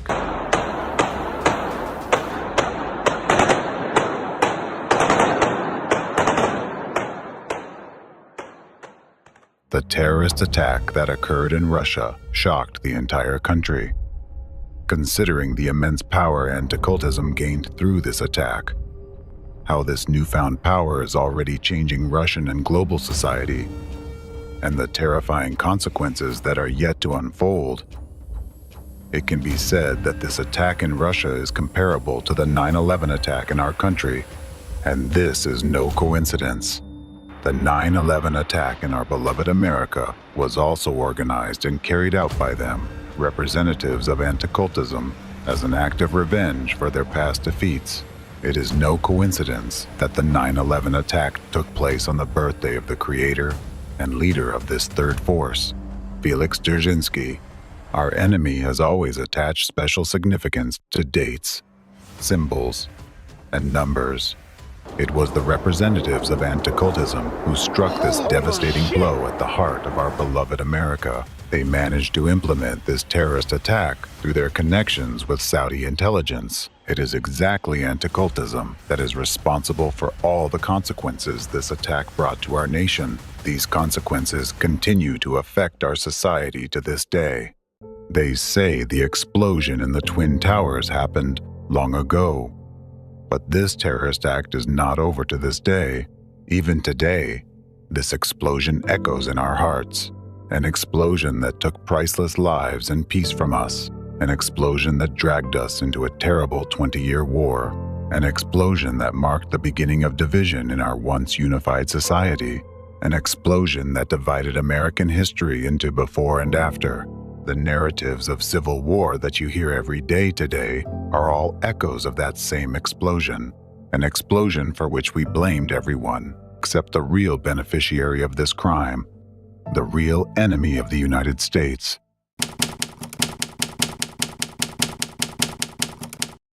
The Civilizational War. The real enemy of America. These terrorist attacks in America and Russia share another common feature. Muslims were presented as the perpetrators of these tragedies, leading to intense Islamophobia, not only within these countries but worldwide.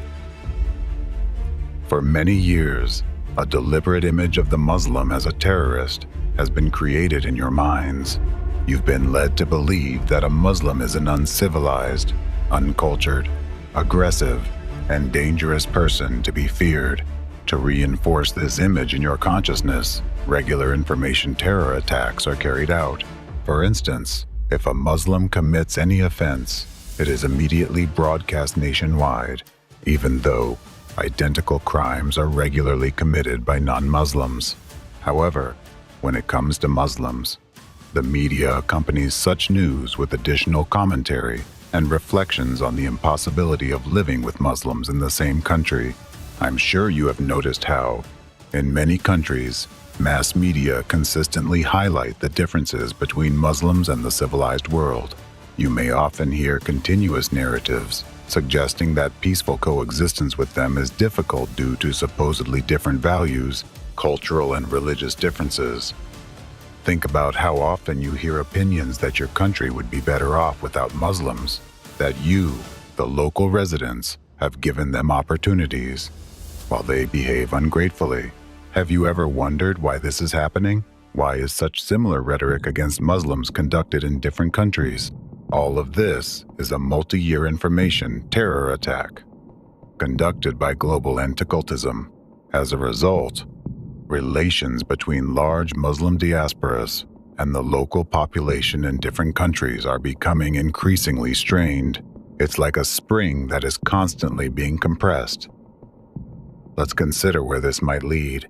In order to do this, you need to look at the situation in the world, taking into account the knowledge you already have.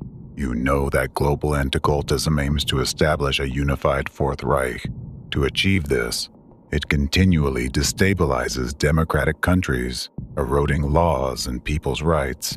As you may recall, the next target of the enemy is the division of the United States of America through civil war and the division of Europe. So, let's just assume that the enemy has succeeded in their plans, resulting in a divided United States and a disintegrating Europe. What do you think will happen next? Do you believe Muslims, incited by anti-cultism, will be able to resist the temptation to attack weakened European countries, the same countries that forced them to flee their homelands, the same countries where they've been oppressed for so many years? The question is rhetorical. Now consider this. As soon as the first attack by Muslims occurs, this conflict will immediately escalate beyond the borders of a single country or even a continent. The entire non-Muslim world will instantly come to defend Europe. If war breaks out, it will be a war of the whole world against Muslims. Do you think the parties involved will refrain from using nuclear weapons? And what do you think will be the outcome? I'll give you a hint. Considering the military, technological, and numerical superiority of the non-Muslim world, almost 2 billion Muslims would be wiped off the face of the earth. Let's consider why this might be beneficial for global anti-cultism. First, it would be a convenient way for them to seize vast territories rich in natural resources. Secondly, it would be an ideal opportunity to permanently eliminate a large group of freedom-loving people whom global anti-cultism has failed to break from within and bring under its control. Islam as a religion is particularly difficult for anti-cultism to control because Muslims form a society within a society. They have adhered strictly to the Quran for many years and follow their established traditions. Therefore, it's very hard for anti-cultism to control Islam because Muslims manage to avoid the global introduction of anti-cultism agents into their religion. Consequently, representatives of anti-cultism strive to demonize Muslims to eventually eliminate them.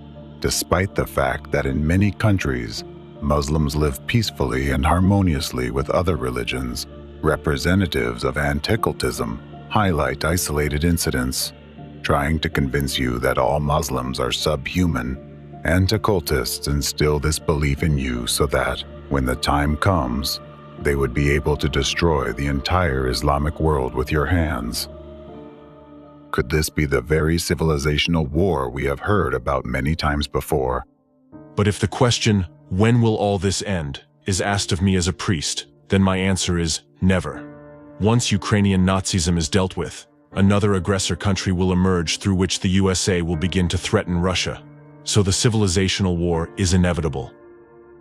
Such a move would allow anti-cultism to achieve a state of managed chaos, so excruciating for humanity that people would be willing to accept even the harshest order and would ask for it themselves. Humanity would willingly request to live under the Fourth Reich. The biggest problem is that you do not see the looming threat of global anti-cultism hanging over you. You do not notice how global anti-cultism, this machine of violence and murder, which knows no pity, is relentlessly moving toward its goal, the destruction of America and the free world, and it only gains power along its way. Feeding on people's fear and deaths, we see that it has already broken not only Putin in Russia, but also Macron in France and Scholz in Germany. These countries, entangled in the tentacles of anti-cultism, can no longer call themselves democratic. France and Germany are considered the foundation of Europe, and if America's enemy is not stopped, it will soon consume the rest of European countries as well. And if Europe falls, and the enemy strips people of their rights and establishes totalitarianism there, just as it did in Russia, how long can America, the last bastion of democracy in the world, hold out, alone against everyone? The question is rhetorical, given the hatred and speed with which the main enemy of America is advancing towards its goal. Before your eyes, the enemy of the entire free world is committing terror attacks and stripping you of your freedoms. It is killing democracy, one of humanity's most valuable achievements, won through immense effort and courage. Many honorable people gave their lives so that you could finally live in freedom and equality. And now, those terrorists, those Nazis, are mercilessly destroying everything with impunity. Your freedom, your rights, and most importantly, the future of your children, simply because they wish to do so. They are doing everything they can to turn your so far free world into the bloody dominance of the Fourth Reich.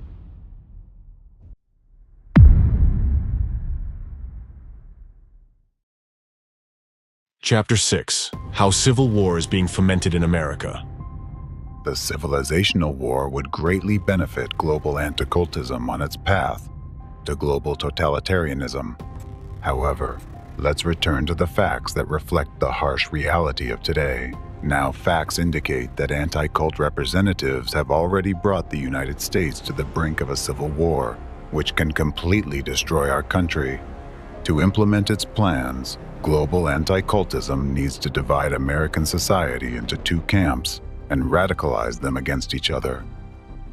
One tool for this division is the activity of anti-cultists in the U.S. Anti-cultists use Nazi methods to maximize the conflict in American society. I'll give you just one example among many. You already know about Stephen Hassan, the Deprogrammer who combats dissent by labeling as cultist people with different ideologies, or whoever is supposed to be stigmatized at the moment. So, Hassan has gone even further by declaring Donald Trump a cult leader and his supporters as cult members. Hassan published a book titled The Cult of Trump, where he claims that every American who supports Donald Trump is a cult member, meaning they are not free in their opinions, not independent individuals, but rather people who need to be subjected to intervention, as Hassan puts it, or in other words, they should be forced to change their beliefs. By actively promoting this book and the whole idea in the media, Hassan uses labeling to dehumanize one part of the population in the eyes of another. This leads American society to see one group of Americans not as people with different opinions, but as brainwashed zombies incapable of constructive dialogue. After all, it's much easier to take up arms against a group of people who have lost their human nature. And it's no coincidence that dehumanization was always considered the first tool of Nazi propaganda during the war. Because in order to get people to take up arms against each other, you first need to make them stop seeing each other as fellow humans. Stephen Hassan spreads these destructive narratives with the help of his friend and media ally, Dave Troy. Troy calls himself an investigative journalist, but has never received formal training. Like Hassan, he actively disseminates stigmatizing and dehumanizing ideas about various religious and secular groups. Almost every article Troy writes is an information terrorist attack, and many of his readers actually notice that.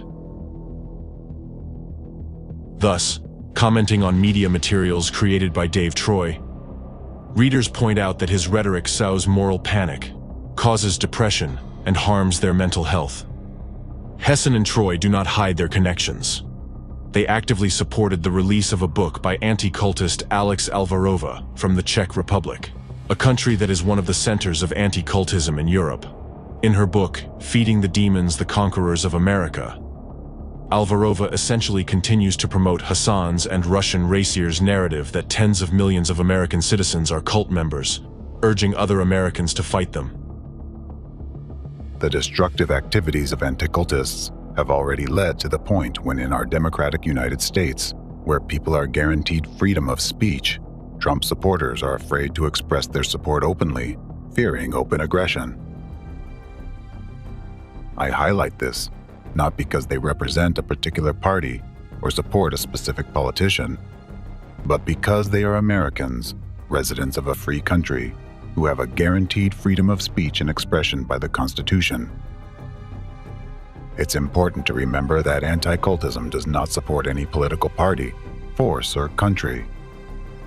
Anti-cultism hates the U.S. and is only interested in exacerbating conflicts within American society to the point of its destruction in a civil war. To achieve this, it infiltrates both opposing parties, fueling hostility. Therefore, in the opposing political camp, anti-cultism also infects citizens with Nazi narratives. It is precisely anti-cultists who heavily propagate in the media this narrative that all Democratic Party supporters are supposedly against Christianity, that they are anti-Christians, that President Biden betrayed Christianity and is destroying it. Thus, it is instilled in people that Christianity is threatened and persecuted because of the actions of this part of Americans. Consequently, according to this logic, citizens are urged to make every effort to protect Christianity from those who may destroy it, in their opinion. And again, we see the Nazi method of labeling specific groups, which is imposed by anti-cultists. Thus, the anti-cult movement exploits the existing division into two political camps in American society, stirring even greater hatred between them. All of this has led to an unprecedentedly high likelihood of a civil war. Once I already warned you that long-term consequences of party divisions can be dangerous for the nation's welfare. Back then, I said, however, political parties may now and then answer popular ends. They are likely, in the course of time and things, to become potent engines by which cunning, ambitious, and unprincipled men will be enabled to subvert the power of the people and to usurp for themselves the reins of government, destroying afterwards the very engines which have lifted them to unjust dominion.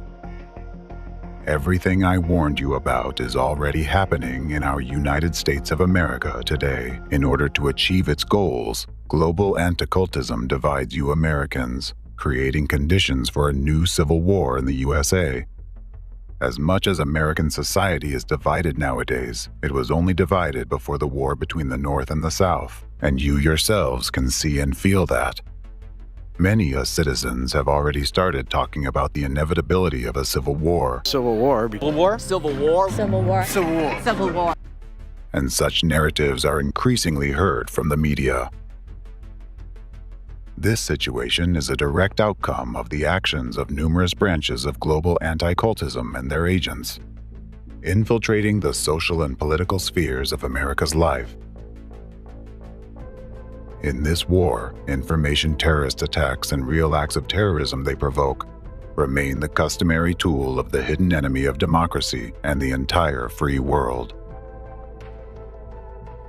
Today, I'll give you several examples of specific phenomena, events and their consequences that were orchestrated by representatives of global anti-cultism and their loyal anti-cultist dogs in order to create and intensify a split in American society, to prepare a ground for a future civil war, and to place all the pieces they need on the chessboard. Only if you realize how you've been manipulated all this time will you be able to get out of this game and gain an opportunity to take a free step, a step that will really help put an end to the entire chaos, evil, and destruction that representatives of anti-cultism sow around themselves. Then you will finally be able to find ways to achieve reconciliation and unity. Mass shootings in schools. It is time to expose yet another brutal and cynical atrocity committed by the international network of terrorist anti-cult groups and their ideological mentors. It is difficult to imagine that these very criminals turned out to be the architects of one of the most terrifying phenomena in modern society.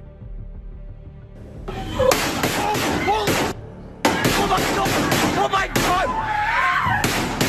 A shooting at a high school in Broward County. Mass shooting inside an elementary school. The shooting there at the Covenant School. Shooting at the Sandy Hook Elementary School. Deadliest shooting in U.S. history. Worst ever mass shootings. 14 students. At least 17 people have been killed. 27 victims, 20 children, 7 adults. 33 dead, 29 wounded. A total of 15 people are believed to have died here, 12 students. 3 young children dead and 3 administrators dead as well.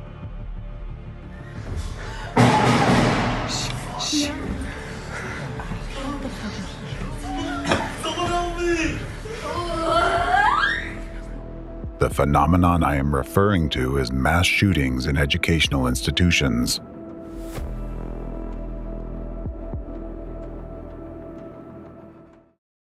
Not long ago, the entire human community was shocked by the first such incident and wondered how it was even possible.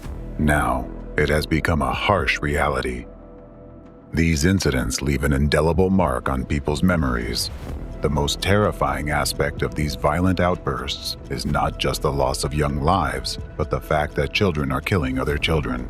What has happened to society to give rise to such a phenomenon? What has changed? And what is the root cause of this tragic reality? A wise person once said, "For every complex problem, there is an answer that is clear, simple, and wrong." In this case, many of you might be satisfied with an answer that seems obvious and straightforward, that this phenomenon has become possible because modern society is experiencing a decline in morality. People have become disconnected, and there is too much anger and violence, which has inevitably affected your children. This seems like a logical answer, and there is, of course, some truth to it.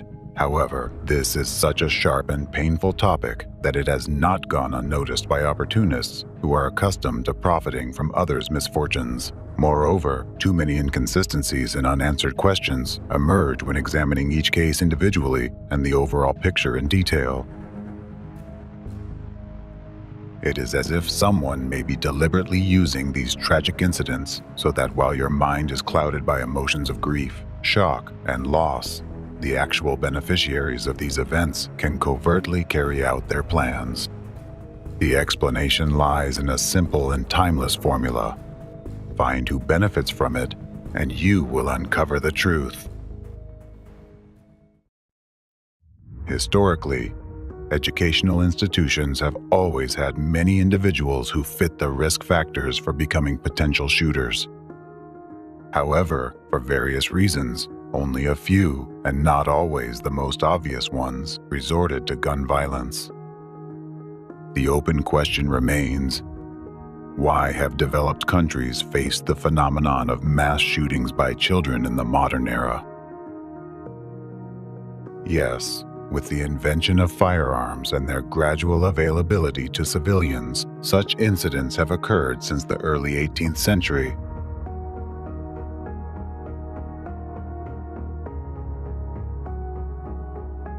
And typically, these incidents didn't garner as much widespread attention and mass publicity in society as they do now. News reports covering these events didn't employ manipulative psychological techniques. They simply reported the facts, informed the public, and nothing more. But what's happening now is an unprecedented phenomenon. The sharp, rapid increase in armed attacks in schools worldwide occurred roughly around the same time, starting from the late 90s, with a frightening trend towards escalation since the early 2000s. In other words, school shootings have been a phenomenon of the past 30 years. Just as many years ago, the hidden force behind global anti-cultism began to regain its strength. It was then that they founded the ideological center of the modern network of anti-cult groups, and it was then that they began to consolidate their positions and spread their destructive influence massively in democratic countries around the world. And this is not just a coincidence, that's a fact. For those who think such events can't be artificially provoked, I suggest taking a closer look. Follow my train of thought, and don't just look at the surface, but try to penetrate with your gaze into the depths of things. Armed attacks in educational institutions or school shootings.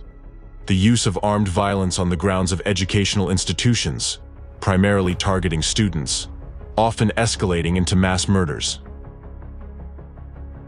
At this point, a vast number of countries have already experienced cases of school shootings. This is an international issue being addressed by specialists from various fields.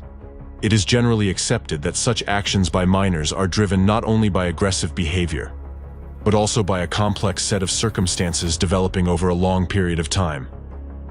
Those can include individual vulnerability of a specific child in particular situations. For example, chronically tense relationships in the classroom or school, bullying, neglectful attitude in the family, unrecognized prolonged depressive state, and psychological problems.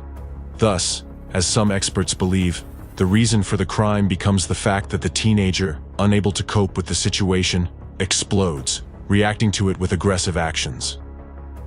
However, specialists' attempts to conduct detailed analyses of dozens of cases have hit a dead end. They report that there is no single, universal profile of a shooter. Age, gender, race, and social characteristics all vary. Potential shooters are usually portrayed as unsociable, quiet loners. But studies have shown that only about 12% of them had no friends, and about 34% were considered socially isolated, which is higher than the average for their age group, but not enough to identify a significant trend. About 44% of attackers were involved in social activities outside school, such as sports teams, hobby clubs, extracurricular education, and religious groups. More than 63% of attackers came from intact families and did not have academic problems. In many cases, future shooters came from relatively well-off families where parents tried to build trusting relationships with their children. In the US, the schools that were attacked were located in suburban or rural areas with low rates of violent crime. This contrasts with Russia, where the most notorious school attacks occurred in cities: Moscow, Kazan, Kerch, Perm. Therefore, it is also not possible to explain such crimes by the negative influence of the social environment, as all these children grew up in different conditions and places with varying levels of crime. The majority of attackers did not have severe psychopathology. Out of 27 cases, only 23% had a history of seeking psychiatric help, and only 6% were deemed insane at the time of committing mass murders. At present, it is not possible to accurately identify a potential shooter based on external signs. It could be anyone. All these children who later became criminals are entirely different individuals with different characters, different experiences, and different destinies. 20-year-old Adam Lanza blasted his way through the front door of the Sandy Hook Elementary School with an AR-15. Nicholas Cruz in court Monday, the confessed school shooter never looking up. So they thwarted 18-year-old Alex Yee's plans to shoot up his high school. Despite some shooters studying violent materials before committing the crime, others did not. Some showed signs of depression, while others did not. Some underwent psychiatric treatment, while others did not. Some were bullied in school, while others were the aggressors themselves. So, it's impossible to confidently conclude that only a specific personality type is prone to such crimes. What made them cross the final moral line within themselves and commit such a terrible crime? What unites all these cases? The answer is both simple and complex at the same time. All these children fell victim to representatives of global anti-cultism and their meticulously planned infoterrorism acts.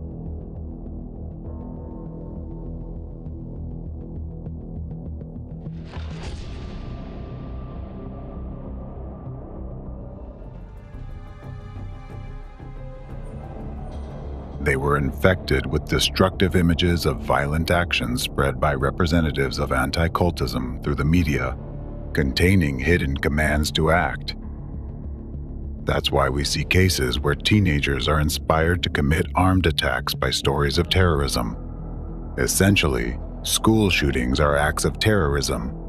However, the form in which they occur allows the actual beneficiaries to divert attention away from themselves. Next, I will show you examples of how the well-honed manipulative psychological techniques from the arsenal of anti-cult terrorists influence the masses' consciousness. The Columbine case. Let's consider, for example, the tragic events at Columbine High School. 911. Yeah, this is Sharon at Columbine High School. We have shots being fired. Okay. The guy is in a black trench coat. Checking this hot guy. They just shot somebody inside the cafeteria. I'm going to have to try and get out here and call you back.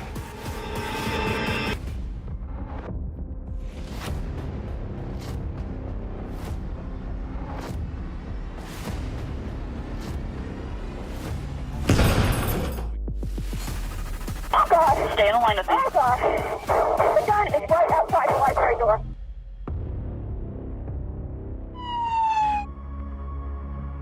On April 20th, 1999, at Columbine High School in Colorado, USA, a premeditated attack was carried out by Eric Harris and Dylan Klebold, senior students at the school. They attacked their classmates and school staff using guns and homemade bombs. As a result, 13 people were killed and 24 were wounded. After the attack, the shooters committed suicide. We're getting shot all around me. They were shooting anyone of color wearing a white hat or playing a sport. 15 people are believed to have died here, 12 students. This mass murder case caused significant public outcry in the United States and sparked heated debates about the need for stricter gun control.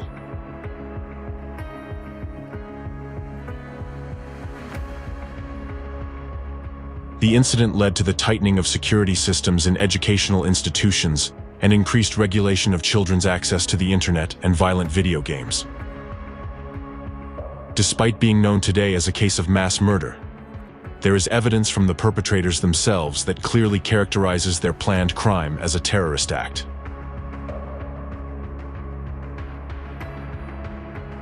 Long before their attack on the school, the future shooters frequently wrote in their journals about events such as the Oklahoma City bombing, the Vietnam War, and World War II. Journal entries also revealed that the attackers were planning a school bombing intended to rival the power of the Oklahoma City bombing on April 19, 1995. Prior to the events of September 11, 2001, this was the largest terrorist attack on U.S. soil. The bombing of a truck filled with explosives resulted in the deaths of 168 people, including 19 children under the age of 6, and injuries to over 680 people. Furthermore, in their writings about these events, the perpetrators expressed a desire to dwarf the carnage of the Oklahoma City bombing and leave a lasting impression on the world about these events. So what really happened on that tragic day at Columbine High School? How do we interpret this event when, in fact, teenagers, impressed by stories of terrorist attacks and military actions, literally planned the next actual terrorist attack? It's not just murder or suicide. They planted a massive amount of explosives in the school and planned to detonate it. They planned to kill about 250 people, or even more, as they admitted in their diaries. The only thing that prevented them from carrying out their plans was that the homemade bombs didn't explode for some reason. And if the bombs had all gone off and they succeeded in what they had planned, how many children would have been harmed? How would law enforcement classify this crime then? The fact that the teenagers planned the attack is evident from their deliberate choice of the attack date, which they called Judgment Day. Initially, the shooting was planned for April 19, 1999, the 6th anniversary of the end of the Waco siege and the 4th anniversary of the Oklahoma City bombing. They postponed it to April 20th, only because they needed to secure additional ammunition. In other words, inspired by the Oklahoma City bombing, Eric Harris and Dylan Klebold sought to commit an act of terror that would claim more lives than that explosion. In turn, the Oklahoma City bombing was linked to the events at Waco and was carried out on the 2nd anniversary of that tragedy. The perpetrator of the Oklahoma City bombing explained his actions as revenge against the federal government for its criminal actions, including those at Waco. Let's recall that back then, the members of the Branch Davidians religious group were surrounded and besieged by the Federal Bureau of Investigation, FBI, and the U.S. National Guard on the territory of their compound ranch Mount Carmel, near the city of Waco, Texas. The siege lasted from February 28 to April 19, 1993, and ended in tragic events during which a total of 86 people died. With a high probability, Eric and Dylan, like the rest of the country, watched the bloody events at Waco and the explosion in Oklahoma on television. Thus, the tragedy that resulted in the deaths of 86 people became the motive for another act of terror in which 168 people died. Both events, in turn, influenced two teenagers to attempt to surpass the terrorists' acts, culminating in the mass killings at Columbine High School. So what really triggered the shootings at Columbine High School? The accumulated aggression of the children, which they couldn't cope with, or the media hype surrounding descriptions of high-profile terrorist attacks, containing specific destructive images and attitudes that incite action? What affected the children's psyche? And who is truly responsible for children becoming mass murderers? Now, these dates on the calendar, April 19th and 20, have become days of deep mourning for the entire American nation, marked by the shadow of three horrifying tragedies: the siege in Waco, the Oklahoma City bombing, and the mass shooting at Columbine High School. The events of those days, which claimed numerous human lives, have become memorable milestones in American history. They have been the source of numerous changes in both the political and social landscape of the country. But what unites all three tragedies is not just their dates and their impact on America, but also that they are all part of the strategy of global anti-cultism and the hidden force behind it. They have become long-lasting anchor events that have triggered numerous processes, which continue to significantly influence the current situation in the country to this day.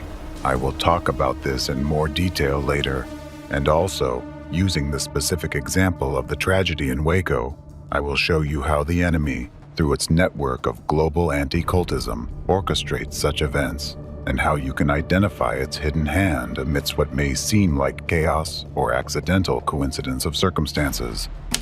Mechanisms of artificial provocation of school shooting incidents by anti-cult representatives.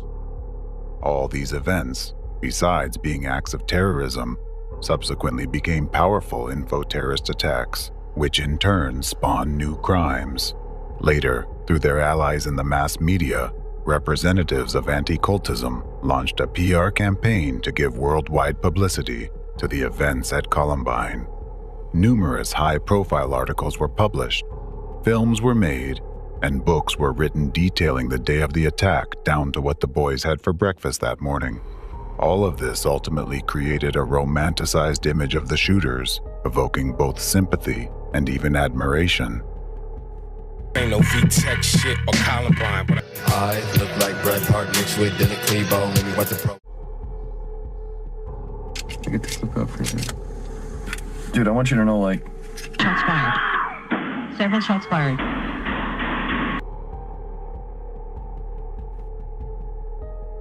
Based on the events at Columbine High School and the interests surrounding the shooters' personalities, entire communities of their admirers formed.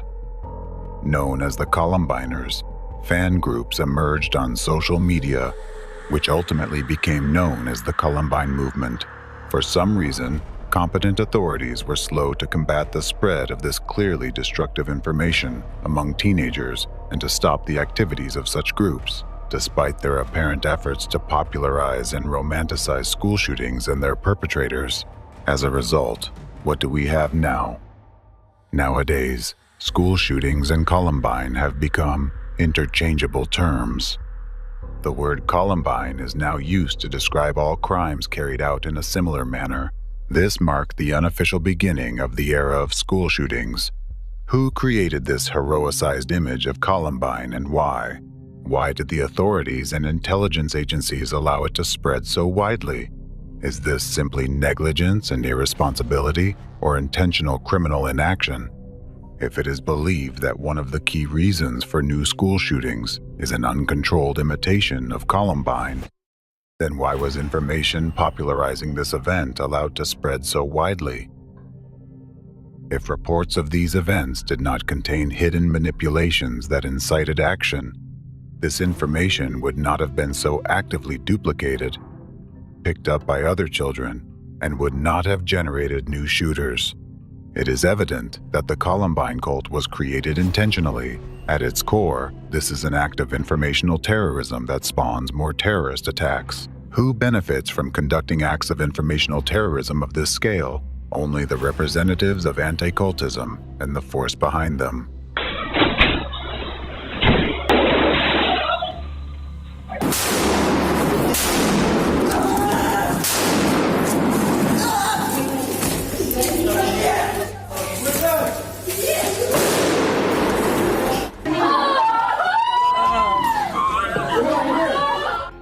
It is the representatives of anti-cultism who subtly glorify the perpetrators of these attacks through the media.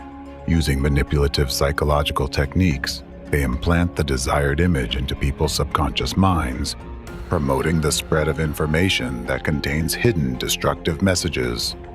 The legacy of Columbine. Ever since that mayhem 15 years ago, we've seen more and more of these mass shootings, many by troubled young men inspired by the Columbine killers. Police say Yi is obsessed with the Columbine High School massacre.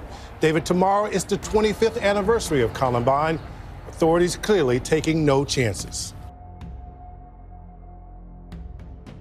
This way, they search for new copycats. They sow the seeds of destruction and wait for new sprouts to emerge. When a school shooting occurs in any country, and the media worldwide starts broadcasting information about it, what happens to the people exposed to this information? Thousands of children and teenagers start to try on the image of the perpetrator, contemplating, what would I do if I were him? They think about how they would act towards their classmates in school, or peers in college or university. Even many rational adults, listening to these stories in the media, start imagining how they might carry out such an act. In doing so, the human mind unwittingly identifies potential victims, those who have wronged them in the past or undervalued them. Thousands think about it, and a few actually turn their fantasies into reality. This is deliberate psychological manipulation. Many of you might wonder, if representatives of anti-cultism are behind school shootings, how do they manage to control the shooters remotely? They aren't physically holding their hands. The answer is simple. They don't need to physically hold anyone's hand to make them commit a mass shooting. They only need to control their consciousness. Naturally, the next question arises. If they use such precise and refined manipulative techniques, why do they not work on everyone? What is the key factor that opens the door for the implantation of a destructive program into the subconscious of teenagers, driving them to enact such horrific scenarios? To understand the true nature of what is happening, let's delve into the details of how representatives of anti-cultism use methods of covert programming to influence a person's subconscious to commit a school shooting. How do they manage to code a teenager to execute their malicious will? Method of puzzle piece coding. First, representatives of anti-cultism select a region where, according to their goals and objectives, it will be strategically advantageous to create a school shooting incident. The organization and planning of such a terrorist act in the chosen region happen long before the actual event, usually from 1 to 3 years, depending on the significance and importance of the event for them. The coding of a teenager to carry out an armed attack is done remotely, using the method of subliminal information embedding through mass media and the internet. To create a new school shooting, they use a method of puzzle piece coding, that is, a method of covert manipulation by directing multiple waves of information coding. Each wave individually contains specific embedded messages that, like puzzle pieces, come together in the depths of the potential shooter's subconscious. Only when these pieces combine do they activate the program to commit mass murder. As a result of this activation, the individual goes through with the crime, while to an observer, it appears as if it was their personal decision. No one met with them, directly incited them, or helped them prepare. They didn't even discuss the topic with anyone. In reality, they act as a biorobot, guided by a skilled hand to carry out a premeditated criminal plan. This segmentation of manipulative embeds into several waves of information delivery is intentional and serves the purpose of precise targeting. Since a school shooting requires one, at most two perpetrators, the waves of information coding affect thousands of people. Some of these people may even feel an impulse to act on the commands, but not everyone can cross the line into committing mass murder. Therefore, to narrow down the target zone and activate a suitable potential shooter, a cross-sectional information attack is conducted. It consists of several information deliveries, each containing specific embeds that can bypass the critical control of the conscious mind and penetrate directly into the subconscious. Once there, these embeds come together like a puzzle to form a cohesive picture of the future crime. This image becomes a dominant intrusive thought, pushing the individual towards committing mass murder. When planning the next school shooting, representatives of anti-cultism first study the demographics of the target school, their interests, and popular internet and media resources among them. Then, by placing materials on these media resources, considering trends in the teenage environment, they launch multiple waves of information coding that contain hidden embeds. Moreover, these infected messages are typically spaced out over time, meaning they don't necessarily need to be released into the information space simultaneously. The key is that they all superpose in the perception of a specific individual. Their combination in the potential shooter's subconscious triggers the command to execute the implanted program. The initial information coding attacks have a broad range of impact. The final wave of the attack and additional corrective measures are carried out directly within the target school. These give the start command to the shooter. Representatives of anti-cultism first launch preparatory waves of information coding, followed by targeting and activating waves. This series of precautionary measures allows them to control the exact number of perpetrators of a terrorist attack and the quality of its execution. The first preparatory wave, which serves as the foundation for the subsequent layering of all puzzle piece embeds into a single picture, is the glorification of previous school shooting perpetrators. The primary factor that representatives of anti-cultism exploit here is the human desire for fame. Therefore, all the narratives glorifying shooters, implanted by representatives of anti-cultism, exploit a person's desire for popularity and widespread attention. It doesn't matter how the information about the shooters is spread. It could be condemning their actions or justifying them, a biographical sketch, or a dramatization of events. Anything goes. The critical aspect is the news coverage and the manipulative message embedded in it. Thus, an image of the criminal is created, surrounded by an aura of fame and admiration, despite the wrongfulness of their actions. What does a teenager see when they encounter this information? They see that an ordinary student, just like them, who felt undervalued, gained worldwide fame with a single act. Now, the top popular media write about them, celebrities talk about them, and they become a sort of idol for others. It is precisely the desire to become famous, the thirst for fame, that serves as the fertile ground in which the seeds of evil sown by real terrorists take root, provoking children to commit crimes. My name is Nick, and I'm going to be the next school shooter of 2018. My goal is at least 20 people with an AR-15 and a couple tracer rounds. She is infatuated with Columbine's school shooting. Police say she was armed and extremely dangerous. Well, I will be. Columbine, Virginia Tech, none of them will beat me. I'll kill them all. Remember Columbine! He was arrested. BBC News investigation spanning the country uncovered chilling evidence, video diaries. Here's that Minnesota suspect talking to police in May. My number one idol is Eric Harris. An era of active shooter events really began with Columbine. Thus, the first implant penetrates the subconscious of the potential shooter. The notion that the most important purpose in life is to gain fame and recognition, and without this, life is meaningless. The deep-seated subconscious fear of living an obscure life pushes the teenager toward committing the crime.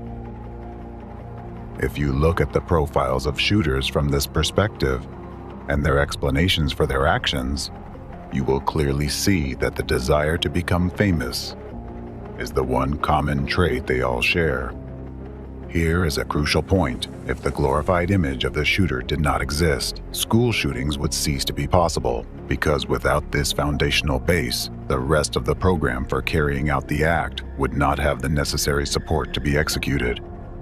The dissemination of glorified images of criminals as bait for those who also crave popularity acts as a filter, screening out those unsuitable for the role of perpetrator, and infecting those with the active trigger that sets off the program's unpacking.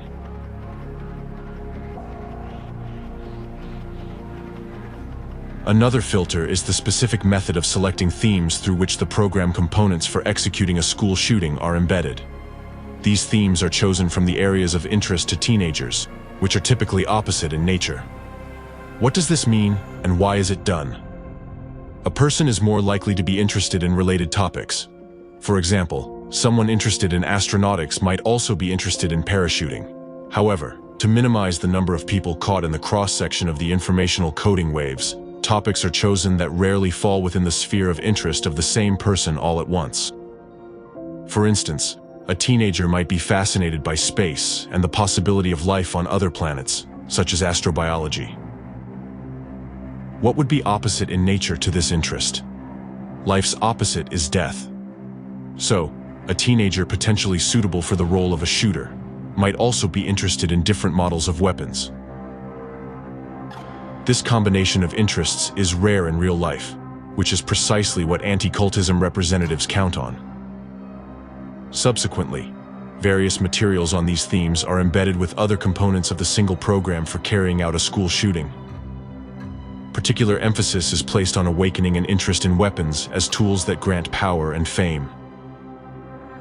As a result, only those teenagers who are simultaneously interested in both opposing themes and who already have a dominant desire for fame and recognition fall into the crosshairs of these intersecting waves of information coding. Thus, the target group gradually narrows down through the final stage of the coding process. The first wave of information coding affects thousands, then from these thousands, only hundreds remain, and ultimately, only a few individuals are caught in the crossfire of all the necessary coding waves. It then becomes a matter of time to see who among them activates first, and who ultimately becomes the perpetrator of the implanted program. This is why shooters often appear entirely different from one another, with diametrically opposed personality traits, frequently without significant psychological issues, and most importantly, without apparent motives for committing such crimes. Let me give you an example of an inducing wave of information coding that activates a teenager's program to commit a school shooting. The start command doesn't necessarily come through the media or the internet. It could be delivered by a guest lecturer at the school who incidentally mentions a person in their talk who dedicated their entire life to science but never gained worldwide recognition or fame. In contrast, the lecturer then cites Nobel laureates as examples, few in number, but they were able to achieve success. What embed does the potential shooter receive here? Their subconscious gets the directive that neither science nor diligent effort brings fame, and that life's meaning isn't in discoveries or hard work, but in popularity. For if no one knows you, you're wasting your life. Therefore, there's no point to your existence. From an outside perspective, such a lecture might seem noble, yet it serves as the trigger for activating the shooter. After a short period, one of the students at this school will commit an armed attack on others. Several months may pass between the lecture and the tragic event, by which time no one will remember or connect the person to the reasons for this tragedy. From a legal standpoint, there's no grounds for charges of incitement because the lecturer didn't even mention school shootings in their talk. In this way, through purposeful information coding, the subconscious program for committing mass murder is activated in the teenager unnoticed by others. Thus, out of thousands of teenagers affected by intersecting waves of information coding, only a few become future shooters. This transformation occurs only in schools where the final stage of subconscious programming, the activation phase of the embedded command, has been completed. That's why, seemingly out of nowhere, children develop an attraction to weapons and a desire to inflict harm on others. Just an image that bypassed the critical perception of the conscious mind, penetrated deep into the subconscious, and triggered action. As a result, a teenager who recently made plans for the future dreamed of romantic relationships and chose a university or college to attend after school. Suddenly, with the obsession of a psychopath, starts planning a real terrorist attack. Thus, cynically and cold-bloodedly, representatives of anti-cultism skillfully manipulate the pliable minds of future executors for their malicious intent. They turn your children into terrorists and mass murderers. Even if only one out of hundreds of thousands of children brings this image to life, it is more than enough for representatives of anticultism and the force behind them to continue their destructive activities to destabilize society and impose the agendas that benefit them. Representatives of anti-cultism, in their public statements, which they also make in educational institutions, often talk about their concern for the safety of children. However, it is they themselves who are the secret instigators, provoking children to display outbursts of hatred, intolerance, and aggression. It is the representatives of anticultism who create conditions in society for children, and sometimes even adults, to take up arms and go shoot other children in schools. Being terrorists themselves, they breed new terrorists. Thus, through the hands of others, they achieve the desired results. Ways to prevent school shootings. Understanding the fundamental principles of manipulative techniques through which the search and activation of potential shooters occur also provides the opportunity to identify the organizers of such crimes and prevent similar incidents in the future. How to prevent school shootings. Method 1. Monitoring content leading to crime. For example, by tracking the content that teenagers who commit mass shootings have been exposed to, it is possible to uncover those who led them to these actions, using them as remotely controlled weapons. This includes identifying specific publications, harmful content, and even particular media channels through which children are encoded to commit school shootings. It is worth noting that identifying potentially harmful content in this case is possible only through its external features. Without specialized knowledge of the puzzle coding method, an ordinary person will not be able to detect hidden puzzle embeds in text or video materials, which ultimately transform someone into a shooter. Since this method is designed to influence a person's subconsciousness, bypassing critical perception by the conscious mind, it's logical that it is almost impossible to understand where and how these embeds occur if you use consciousness alone.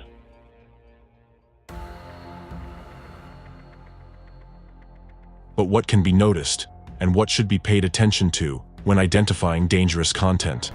Since heroization of shooters is the first and fundamental wave of information coding, which lays the groundwork in a person's subconsciousness for committing a future crime, we will now provide an analysis of publications on the topic of school shootings.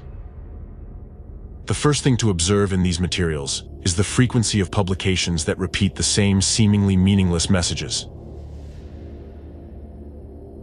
This may be a series of similar articles about a specific school shooting incident that happened a long time ago.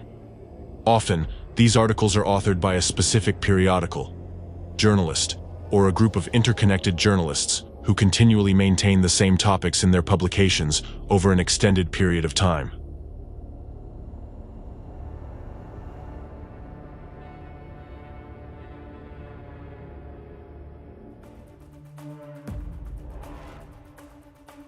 Meanwhile, other journalists or media outlets may have already stopped covering this event long ago.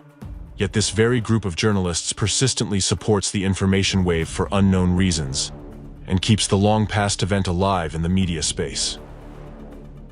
These articles would repeatedly discuss the same subject from different angles.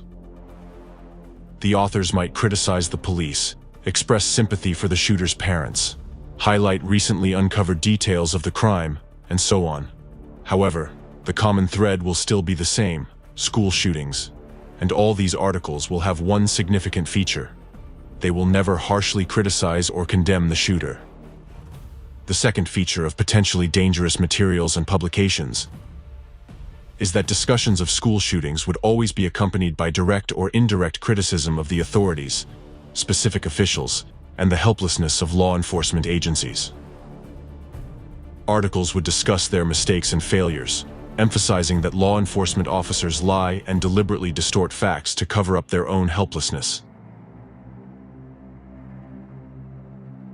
Such publications often appear very similar, and at first glance, may even seem reasonable, devoid of aggressive calls to action or clear signs of inciting hatred. However, in reality, the information they contain deeply affects people, leaving a lasting imprint on their subconsciousness. The third feature to watch for is the presence of numbers in the publications. Information containing hidden embeds always includes a numerical code.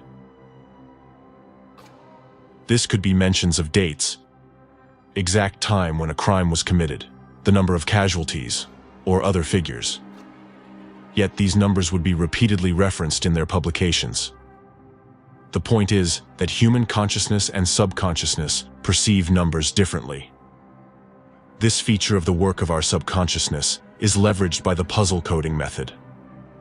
As mentioned before, it is extremely challenging for an unprepared individual to detect hidden manipulations of consciousness, and, even more so, subconsciousness, through the puzzle coding method without specialized training.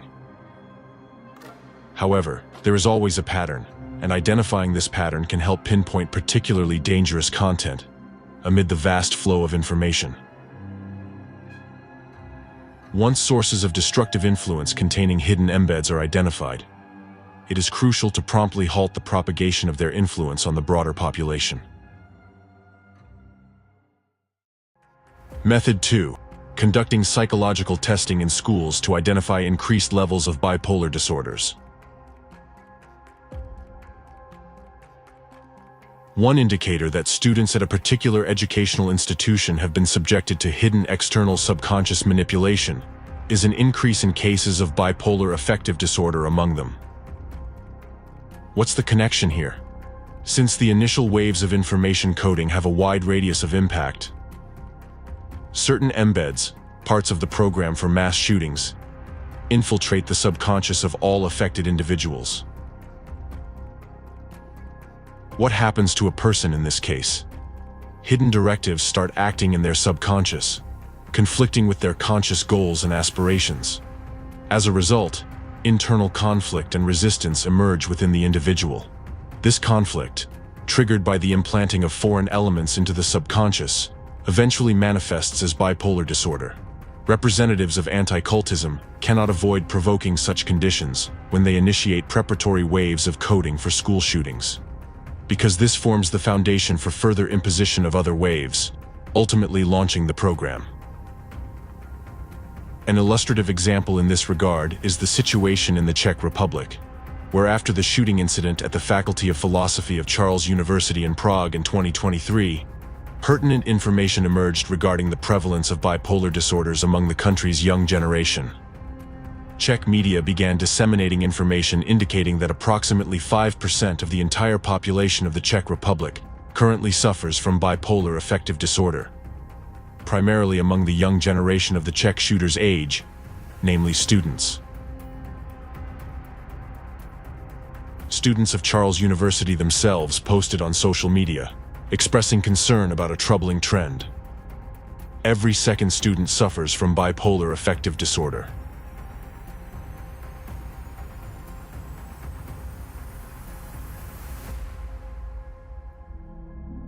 This circumstance confirms the fact of external manipulative interference in the subconscious minds of this university's students. As of today, the Czech Republic, particularly its capital, is a hotspot of anti-cult activity. One of the key centers of their activity is located precisely in Prague, and one of the leaders of the local anti-cult movement, Zdeněk Vojtěšek, teaches at the Hussite Theological Faculty of Charles University. Consequently, there are grounds to presume that a thorough analysis of the public activities of anti-cult groups might help establish a correlation between their activities and the increase in cases of bipolar disorders among Czech youth. A deep study of this relationship may ultimately provide compelling evidence that anti-cult organizations are not only linked to school shooting incidents, but are indeed their perpetrators. In fact, shooters are just as much victims of anti-cultists as those they shoot at. Their actions were controlled not by themselves, but by a program embedded in their subconscious. An unprepared person is powerless against such subconscious intervention. Therefore, these children simply found themselves helpless against the external malevolent influence of manipulators. Hence, there should be a pressing discussion about the necessity of banning members of anti-cult organizations from educational institutions, as they may exert covert destructive influence on children. The shooting incident in Prague has prompted Czech students to speak out about the widespread rise of bipolar disorders and seek help. A petition was drawn up urging the Czech government and politicians not to ignore the issue, and to strengthen psychological and psychiatric assistance for all those in need. The petition was signed by over 600 people. This means that the young people themselves are frightened by this situation. Subconsciously, they feel that someone is manipulating their minds, and they fear that anyone among them could be the next to pick up a weapon to harm oneself or others. A similar scenario following school shooting incidents will be observed in all schools that have been targeted by the information coding attacks of anti-cult representatives. The situation in the Czech Republic clearly demonstrates that bipolar disorder is an inherent and natural accompanying factor in external interventions aimed at programming the subconscious of individuals. If monitoring of educational institutions in other countries is carried out, it will be possible to reveal hotspots of increasing bipolar affective disorders, that is, places already targeted by anti-cultists, where terror attacks are planned in the near future. Typically, in schools and universities where mass shootings have occurred, significantly more students with bipolar disorder can be identified compared to the average statistical rate. Moreover, if these educational institutions conducted regular psychological testing of students, it would reveal that the rapid increase in bipolar disorders occurred precisely within the range of 1 to 3 years before the crime committed by one of their students at that school or university. This period aligns with the initial preparatory waves of information on coding. The strongest impact from the implanted destructive program will be felt by the future shooter themselves. However, once they carry out the act, bipolar disorder will disappear because the cause triggering the internal conflict disappears. The person makes a final choice. Therefore, typically, after committing the crime, this issue is not diagnosed in most shooters. However, it persists in other students at the school. An experienced psychologist only needs to check students for bipolar affective disorder to determine whether these children have been subjected to attempts of external interference in their subconscious. Furthermore, if educational institutions introduce regular psychological testing practices, for example, every 6 months, any alarming trends can be detected in time to take preventive measures. Enhanced security measures in schools, such as metal detectors at entrances, are certainly important and necessary for protection. However, unfortunately, they are not capable of stopping the infiltration of malignant information programs into the subconscious minds of students. Therefore, it is crucial for school psychologists and parents to closely monitor the psychological well-being of children. In particular, attention should be paid to important markers, such as the development of bipolar disorder. Children themselves are likely to attempt to conceal these conditions because they are frightened by them, often not realizing that these states are artificial and induced by remote information coding through media and internet content they encounter. Thus, a simple factor like caring for the psychological welfare of children and implementing diagnostic procedures to detect bipolar affective disorder is an essential element in preventing tragic events. The third method for preventing armed attacks in educational institutions: monitoring the country's information field. Another marker that may indicate the preparation site for future crime is the uneven dissemination of information about new cases of school shootings. When a high-profile armed attack occurs at an educational institution with a large number of casualties, it naturally resonates widely in society, and the news wave covers the entire country. Initially, the information erupts like a wildfire, but over time, its intensity diminishes. However, if representatives of anti-cultism have already planned a similar attack in a specific region, the informational echo of this event will resonate longer and louder here than in other regions of the country. Alternatively, information about it may be reactivated in the information field after the news wave subsides. It is important to note here that the names and images of the criminals continue to appear in the news, remaining in the information field of the region or city. This leads to a covert heroization of the shooters, with the key embed spreading that humanity will remember them for life. This phenomenon is a red flag for vigilant observers. If you notice such a trend in your city, be vigilant. The dissemination of a heroized image of shooters is the first preparatory wave of information coding, and a fundamental implant on which the future behavior of the shooter is built. If somewhere this image is artificially sustained in the information space, it means that the psychological indoctrination of the next shooter has already begun in one of the schools in this region. At the same time, conducting psychological testing across educational institutions in the city to detect a sudden increase in the number of bipolar disorders can with a high probability identify the school or university where representatives of anti-cultism have planned the next case of school shooting. People must also be informed about how to recognize manipulative techniques and how to train their minds not to succumb to covert influences. The most effective measure to prevent school shootings is the complete cessation of the activities of the entire network of global anti-cultism. Everyone who is behind organizing such crimes and programming people to carry them out.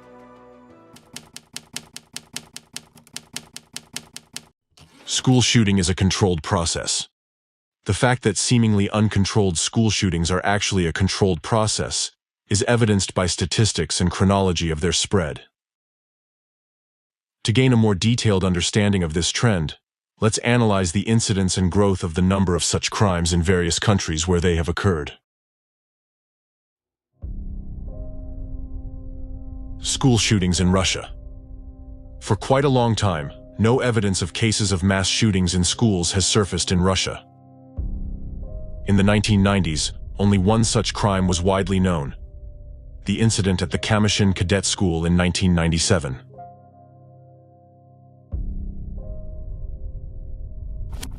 The first armed attack on an educational institution in Russia, which resulted in fatalities, is considered to be the shooting at Moscow School No. 263 in February 2014, and the first instance of a school shooting following the so-called Columbine scenario occurred in 2017 in Ivantevka.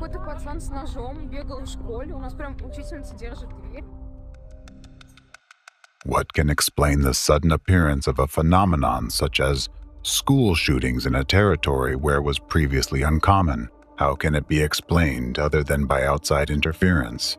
After all, what has changed in Russia since the times when such crimes were unheard of? What has changed is that anti-cultism has gained unprecedented power and influence here. Today, Russian media deliberately spreads the narrative that the cause of mass school shootings in Russia is the influence of similar incidents in the United States. To implant this idea in the masses, the same image of such a crime, Columbine, is most often used. In news reports about school shootings in Russia, you will frequently find a parallel drawn specifically with the Columbine case.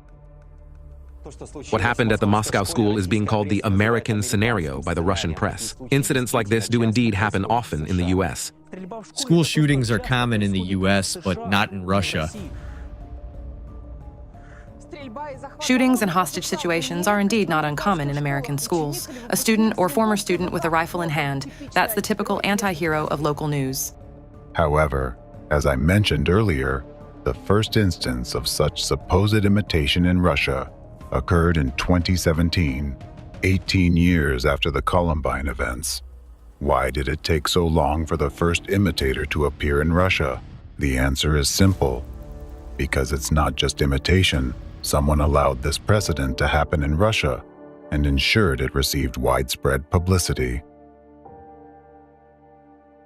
Some Russian propaganda figures, authors, and proponents of the theory alleging the harmful influence of the USA on school shootings in Russia claim that these incidents are characterized by organized activity, supposedly initiated by the US. This argument is supported by a simple propaganda narrative. It is so because historically, the US has always been opposed to Russia on the geopolitical stage. Therefore, America is an enemy, and in this way, the enemy is attacking Russia. However, logically thinking, it is the United States itself that suffers much more from school shootings. Why? Why would they attack themselves? It would be more logical to assume that America suffers the most precisely because its adversaries subject it to massive and regular attacks. The truth is that both the American and Russian peoples are subjected to cynical and sophisticated attacks from their common enemy, global anti-cultism. By trying to divert attention and shift all the blame onto the allegedly bad example set by the United States, the hidden shadow force, who is the ideological mastermind of anti-cultism and terrorism, intended to create a visible image of an enemy, obscuring its own tracks behind mass shootings in both Russia and America, behind the Columbine tragedy and the phenomenon of school shootings as a whole. Today, the threat of school shootings in Russia has become a serious societal issue. At least 13 people are dead, including at least 7 children, after a shooting at a school in central Russia. In Russia, a gunman killed at least 15 people at a school today, 11 of them children. Close the door. Some shooting! I hope they'll shoot him. Hey, buddy, hang in there. Hold on a bit, okay? We'll tie it up quickly. Guys, it's a complete mess. I'm done. I'm in Perm State University. It's a complete mess here. The situation right now is people are being loaded into ambulances. There are the wounded everywhere. I wanted to get my child out, but the best thing for them now is to barricade. They're there. To explain how this phenomenon suddenly emerged and began to progress, one needs to trace the consequences these terrorist acts brought to the country. What was the political situation at the time of the attack? What changes did this event provoke in that situation? What laws were passed after each new high-profile case? And who ultimately benefited from this, implementing their selfish goals under the guise of a loud news break? Then it becomes evident that the reason for the emergence of school shootings in Russia is not spontaneous copycats. It is simply that the force behind anti-cultism has decided to use this tool of terror now on Russian soil as well. Another confirmation that school shootings are not accidental is the geography of these attacks. Notice that there are specific countries, like the United States, that regularly suffer from school shootings. Then there are countries where this phenomenon is gaining momentum, like Russia. And there are countries where only isolated incidents have occurred without subsequent recurrences, such as Canada or some European countries.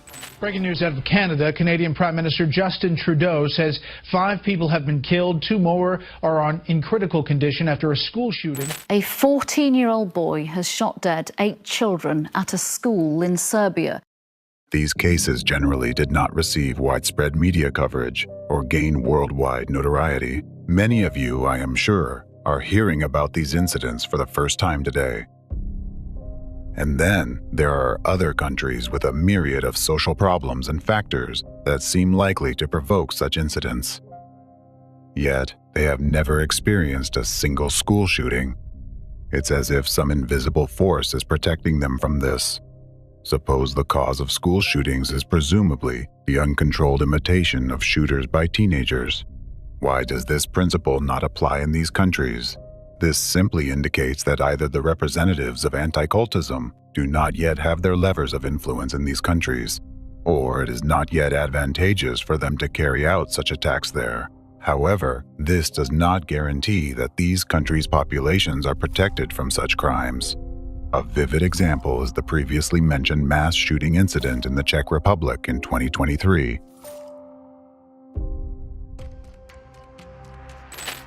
Breaking news out of Prague, where police say 15 people are dead and dozens injured after a shooting at Charles University. The gunman. This event occurred during a period of growing dissatisfaction among the population with the political situation in the country and an economic crisis caused by sanctions imposed by the Czech Republic against Russia. Notably, in this situation, the media began actively circulating information that the Czech shooter allegedly cited as his motivation the example of a female shooter from Russia who had carried out an armed attack at a school just a few weeks before these events.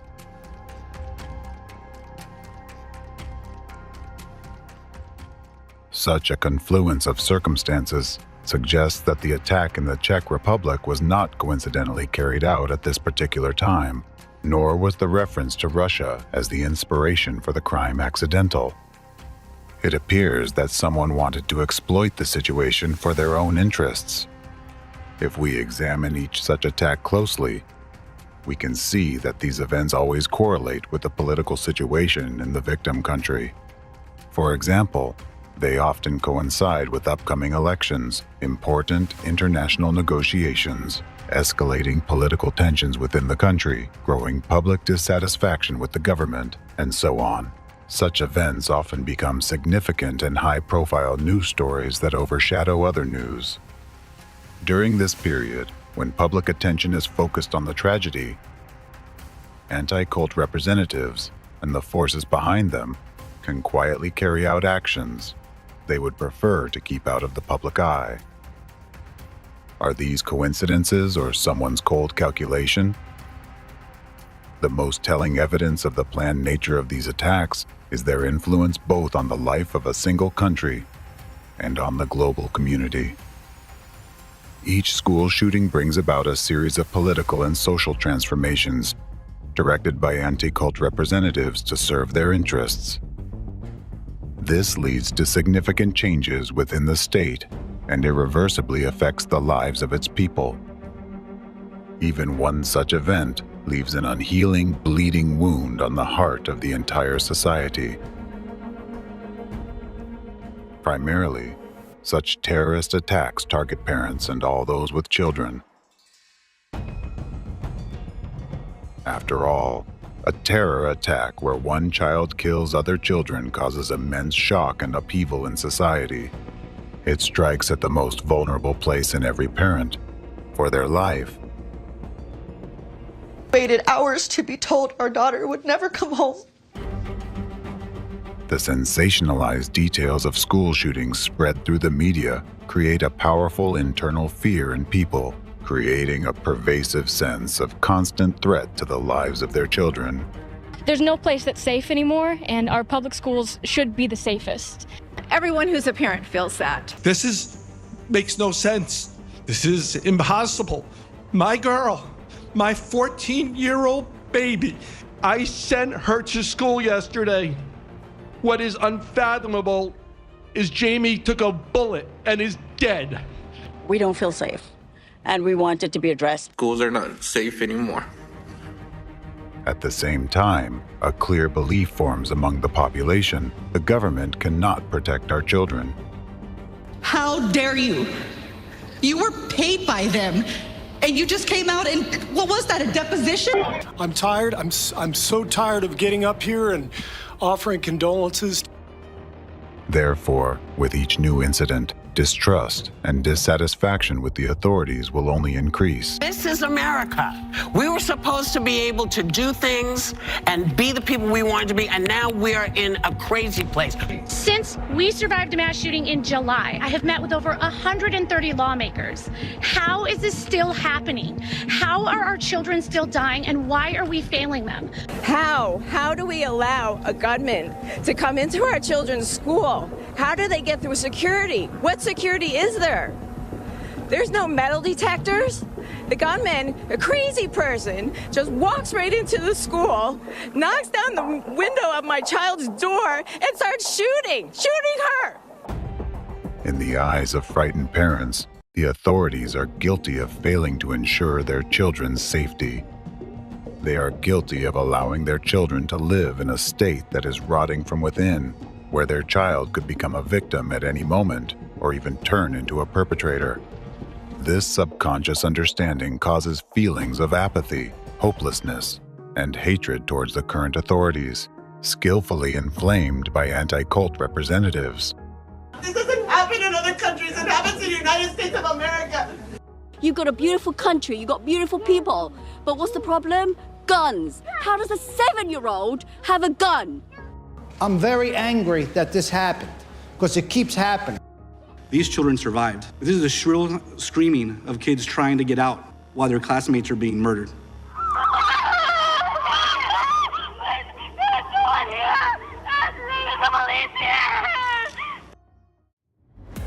The phenomenon is that people are artificially instilled with hatred towards any authority in general. Conditions are created that show people that no matter who they elect or place in power, nothing changes. Thus, the belief that all authority is evil becomes firmly rooted in the public consciousness. This process creates a vicious cycle. Artificially induced and maintained fear drives part of the population to demand stricter measures and tougher laws from the authorities. However, these initially well-intentioned initiatives that were supposed to prevent new crimes are subsequently used by anti-cult representatives and their accomplices within state structures against the people themselves. This results in greater subjugation of the populace, increased control over citizens' lives, and the suppression of free speech. Thus, people are gradually stripped of their last rights and freedoms. As a consequence, a previously democratic country moves closer to a totalitarian regime. But at the same time, while one part of the population, driven by fear, advocates for stricter measures, another part, driven by hatred towards the authorities, believes that such authoritarian methods will lead to even greater restrictions on their freedoms and violations of their rights.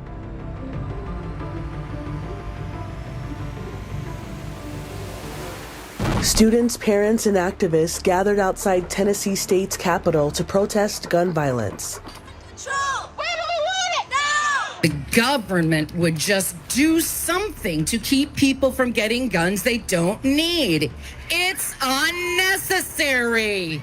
To change who is in government. Wrong-headed leaders who prioritize guns over children. My gun sits right here on my side and doesn't jump out and shoot anybody. Gun violence! In a school that allows teachers to carry guns? You think more guns lead to more death? The main point in this situation is that anti-cult representatives, through precise and sophisticated manipulations, artificially destabilize and divide society. This causes a split into two opposing camps. Thus, a large mass of people forms who hate the authorities and hate each other. What will this lead to? Unrest, protests, and confrontation. All of this collectively puts the country on the brink of civil war. And this is precisely the final point to which global anti-cultism and the hidden shadow force behind it are currently leading America. This is why mass shootings in schools occur so frequently in the United States. This process is planned and controlled.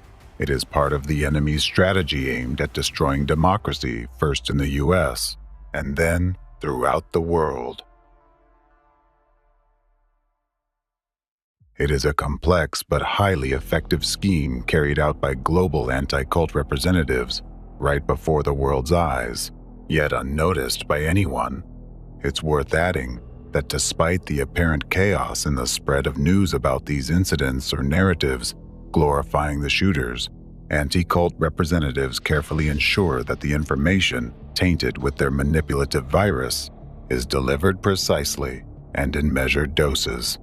This is to prevent school attacks from becoming too widespread.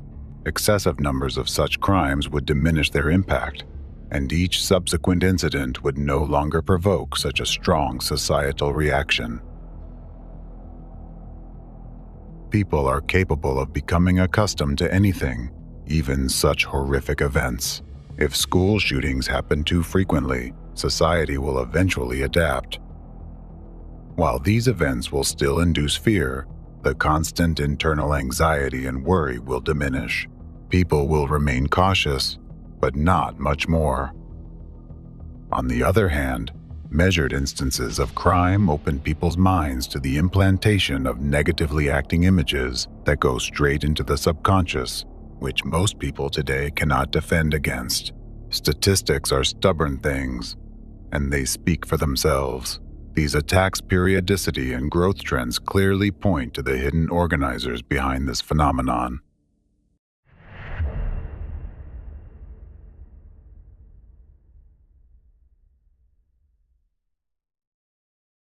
The situation in the U.S. is particularly alarming, with a rapid increase in school shootings carrying a hidden warning sign. Initially, anti-cult representatives provoked isolated incidents of school shootings, which had a massive impact not only on America, but on the entire world. School shooting, high school shooting, school shooting,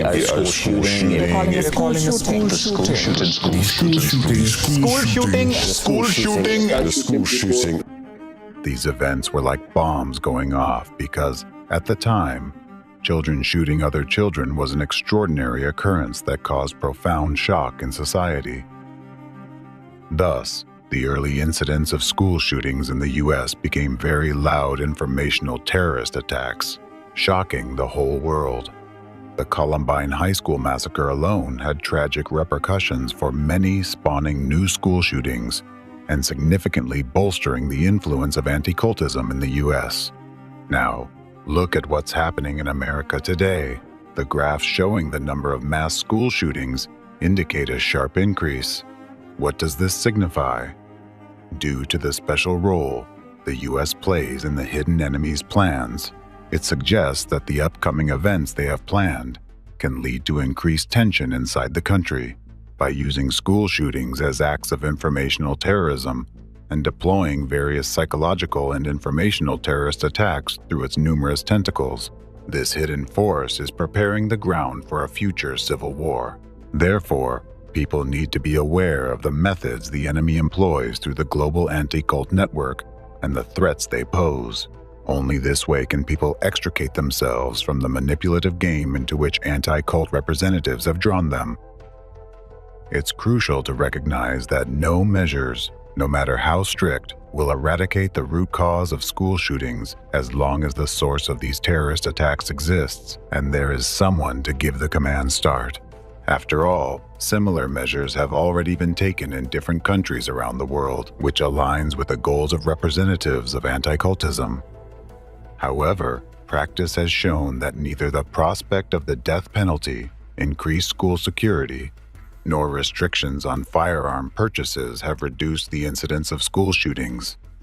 Even if a total ban on civilian gun ownership were enacted, future attacks will occur in other forms, such as homemade bombs, melee weapons, or poison gas. Similarly, the introduction of censorship on social networks and other additional measures to control youth behavior have also proven ineffective.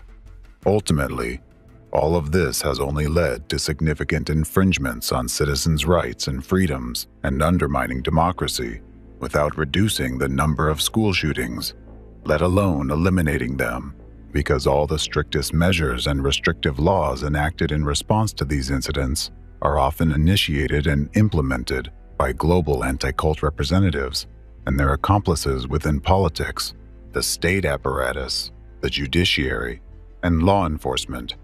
Therefore, a priori, they will always be designed to work against people and democracy.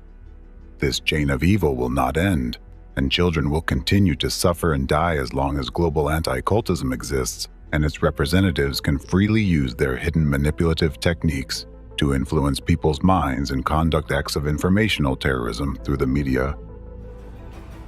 School shootings are the plague of the 21st century, and the source of this plague is global anti-cultism and the hidden enemy of humanity behind it. It is the creation of a force that skillfully manipulates images and has chosen terrorism as its primary weapon. They are responsible for creating this disease. They cultivate and sustain it. We can only defeat this disease when the true spreaders, all the perpetrators and organizers of these crimes are held accountable and answer before all of humanity for their atrocities.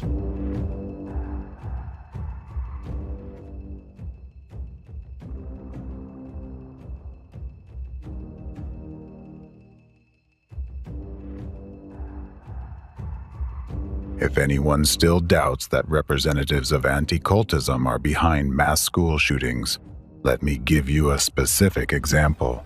The details of the events I am about to discuss directly point to the original culprits of the Columbine High School massacre and the ideological architects of the phenomenon of school shootings as a whole.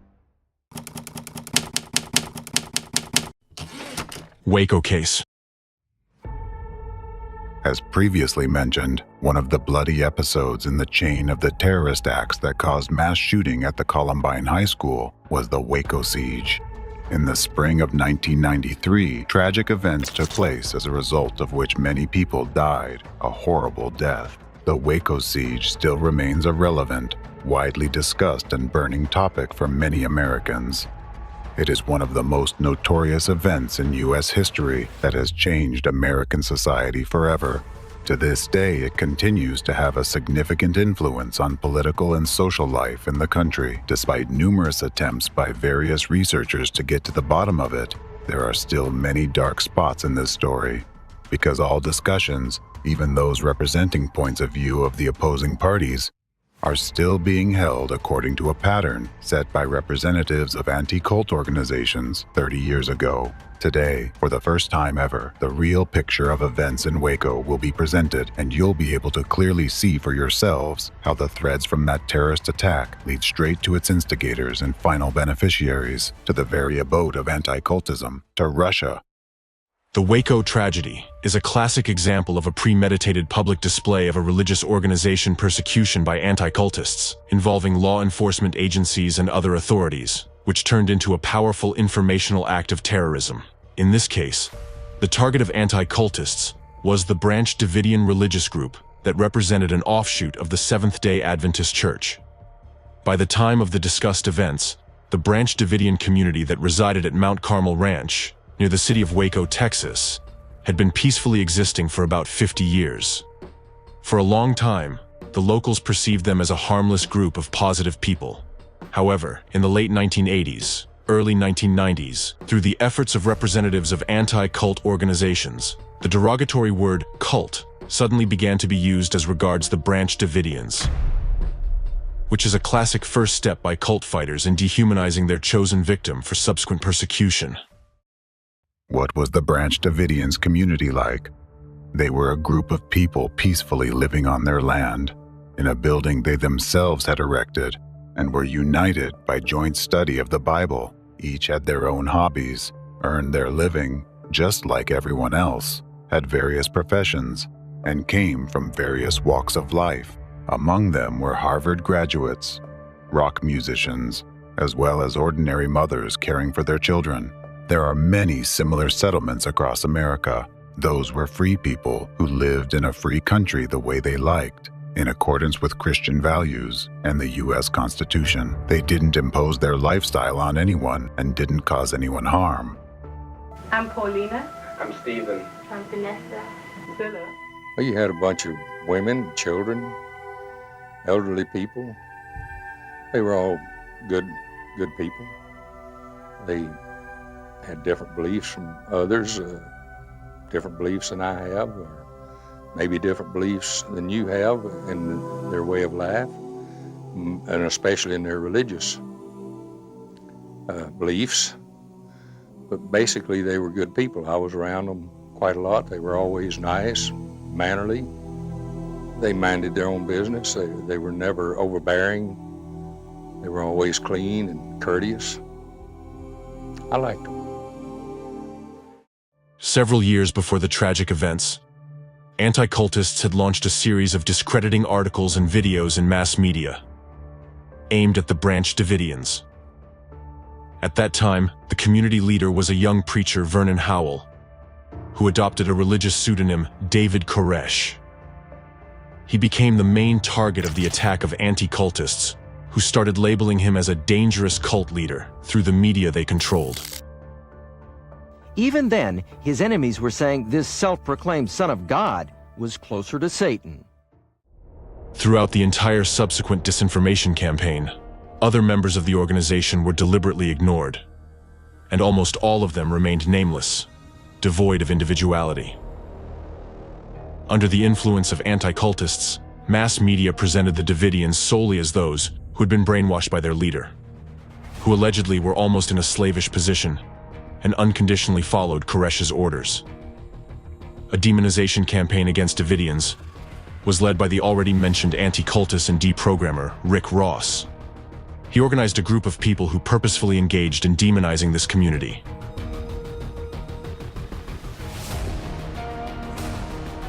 His group included some anti-cultists from the Can network, former members of the Branch Davidians they recruited, relatives of those former members, as well as news reporters from a number of periodicals and presenters of popular TV programs. Let's recall that by the early 90s, Can was the leading anti-cult organization in the USA, while Rick Ross was one of the most active deprogrammers in Can. Also, a big role in discrediting the Davidians was played by their former member Mark Bro, who had left the community after a conflict with Koresh. Bro had obvious motives for a personal revenge. Starting from 1991, he gave a series of interviews where he unprovenly claimed, among other things, that Koresh abused children, and moreover, that he could even kill them using them as human victims. Bro also claimed that Koresh allegedly applied mind manipulation techniques to control members of his group and could order them to commit mass suicide. Later on, the anti-cult gang persistently tried to spread this narrative, sending a warning to their accomplices in mass media and the US authorities under the guise of anonymous informants that the Davidians were allegedly planning to commit mass suicide. In their messages, anti-cultists asserted that Mount Carmel would become another Johnstown if measures weren't taken. Of course, these allegations had no ground or factual evidence other than rumors and slander spread by individuals whom anticultists recruited. The purpose of this campaign was to draw the attention of law enforcement agencies to the activities of the Branch Davidian community, and in order to do that, anticultists even resorted to outright lies. Techniques that were used against Branch Davidians, such as stigmatization, dehumanization, and guilt by association, are classical methods in the strategy of anti-cultists, aimed at persecuting a target group in order to carry out an informational act of terrorism. The anti-cultists were actually the first to launch the narrative about a possible mass suicide of Davidians, and this very narrative played a decisive role in subsequent interpretation of the Waco tragedy outcome. The events of 1993 began when the leader of the Branch Davidians, David Koresh, and other organization members were suspected of violating firearms laws.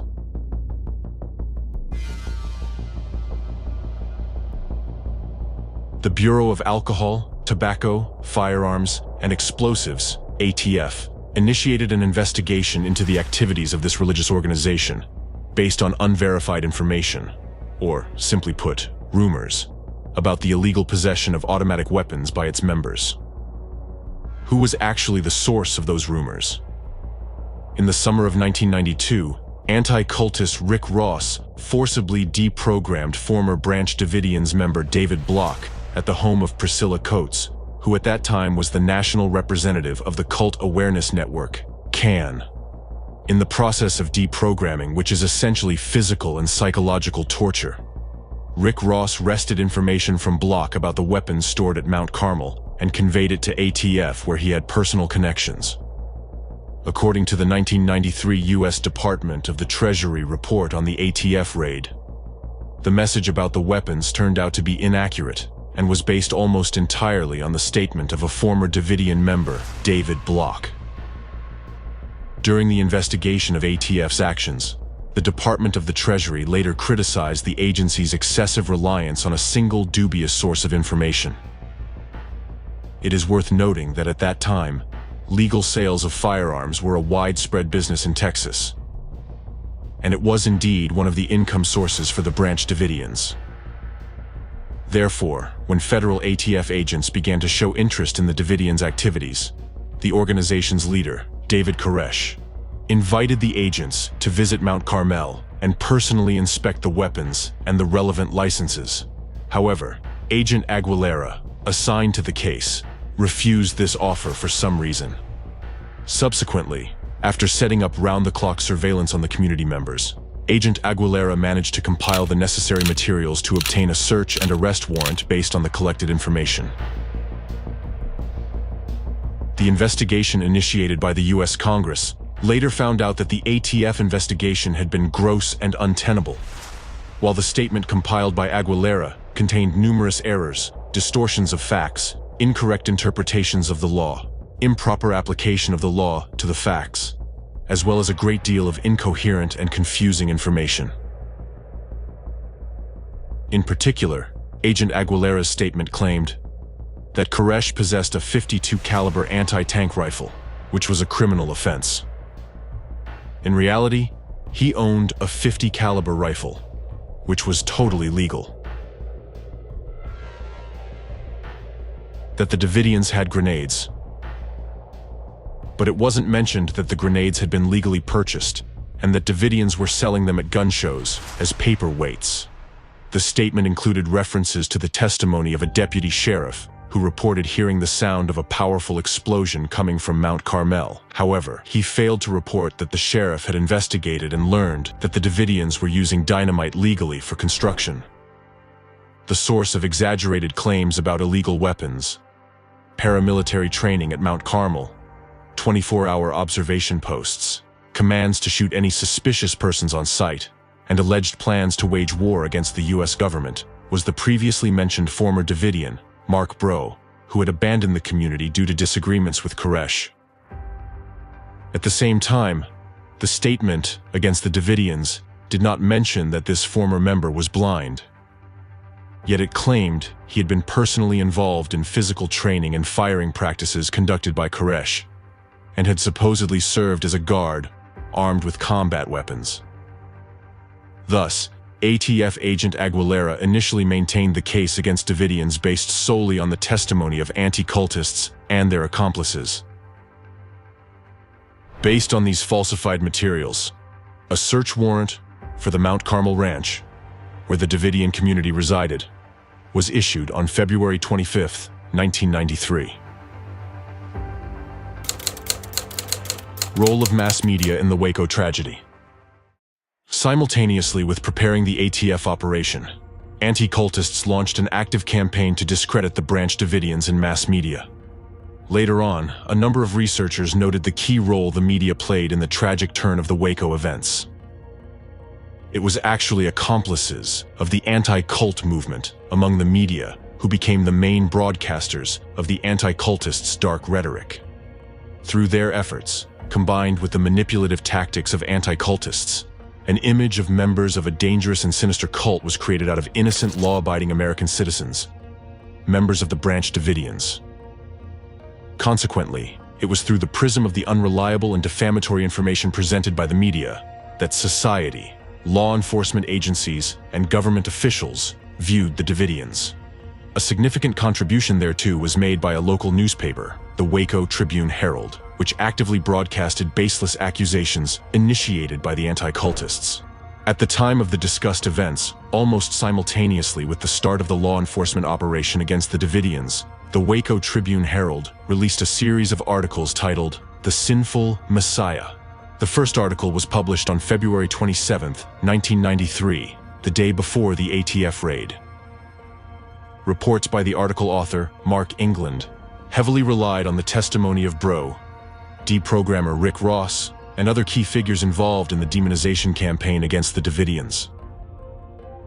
At the same time, the author did not seek opinion from competent researchers specializing in studying such religious organizations. And even more so, the perspective of the Davidians and their leader was not represented either. Interestingly enough, until a certain point, reporters from the Waco Tribune-Herald covered information about the Branch Davidians neutrally, without using the offensive label of a cult. However, their rhetoric changed dramatically after the intervention of anti-cultists. England, the author of the Sinful Messiah series, began actively promoting anti-cult narratives portraying the 33-year-old Koresh as a fanatical cult leader who used mind control techniques on his followers. Mark England also accused him of polygamy and child abuse, and claimed that the leader of the Davidians engaged in sexual relations with underage female members. There was really no evidence of child abuse. It was only allegations. And again, I say today that we have not ever found any proof of any child abuse out there. At that time, no confirmed evidence supported such claims. The situation was quite the opposite. In fact, back in 1992, the Texas Child Protective Services, CPS, received an anonymous report alleging child abuse at Mount Carmel. Following the anonymous message, CPS staff visited Mount Carmel 3 times. They conducted physical examinations of 12 Davidian children, and the investigation found no signs of abuse or injury. Due to the lack of evidence supporting the child abuse allegations, CPS officials closed the investigation regarding Koresh. However, that didn't prevent ATF investigator David Aguilera from including child abuse accusations in his affidavit for a search and arrest warrant for Koresh. Aguilera, in turn, had received this information from Mark Brill. Later on, despite the fact that suspicions of child abuse by Koresh were not confirmed, they were still actively promoted in mass media controlled by the Anticultists, which significantly influenced the decisions made by the operation commanders and representatives of the authorities. For some reason, even though there was no evidence, mass media and law enforcement officials treated accusations made by the Anticultists and disseminated by their associates as irrefutable facts. The greatest influence on the law enforcement officers who prepared the Mount Carmel raid was exerted by Anticultist and Deprogrammer Rick Ross. In fact, Nancy Ammerman's report to the Departments of Justice and Treasury regarding the actions of federal law enforcement agencies in Waco stated that Rick Ross was, in fact, closely involved with both the ATF and the FBI, and that it was he who provided them and the Waco Tribune with misleading information about the Branch Davidians. Thus, both the search warrant and the ATF raid plan relied heavily on information provided by anti-cultists and their accomplices, rather than on factual materials. Starting from December 1992, 10 weeks before the federal raid against the Davidians, ATF and other federal agents increasingly turned to Mark Bro and Rick Ross for information and consultations. Specifically, Bro characterized the Davidians to federal agents as terrorists. He claimed that they were no ordinary group of criminals, but allegedly religious fanatics who wouldn't hesitate to suicide for their leader. Bro and Ross kept supporting the statement that mass suicide was possible, as did Waco Tribune Herald reporters.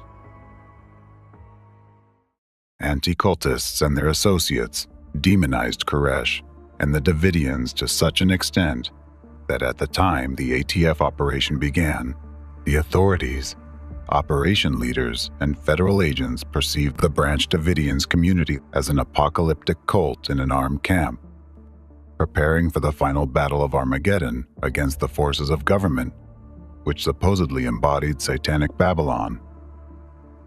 They envisioned Koresh as a leader of a paramilitary terrorist group that was stockpiling weapons to start a war against the federal government. Representatives of federal authorities were convinced that the Davidians were not going to cooperate during the investigation, that they hated the federal government, were controlled by their fanatical sect leader, and would start a holy war at the very first encounter. Precisely the manipulative actions of the anti-cultists explain why the ATF agents did not consider a non-violent way of resolving the situation.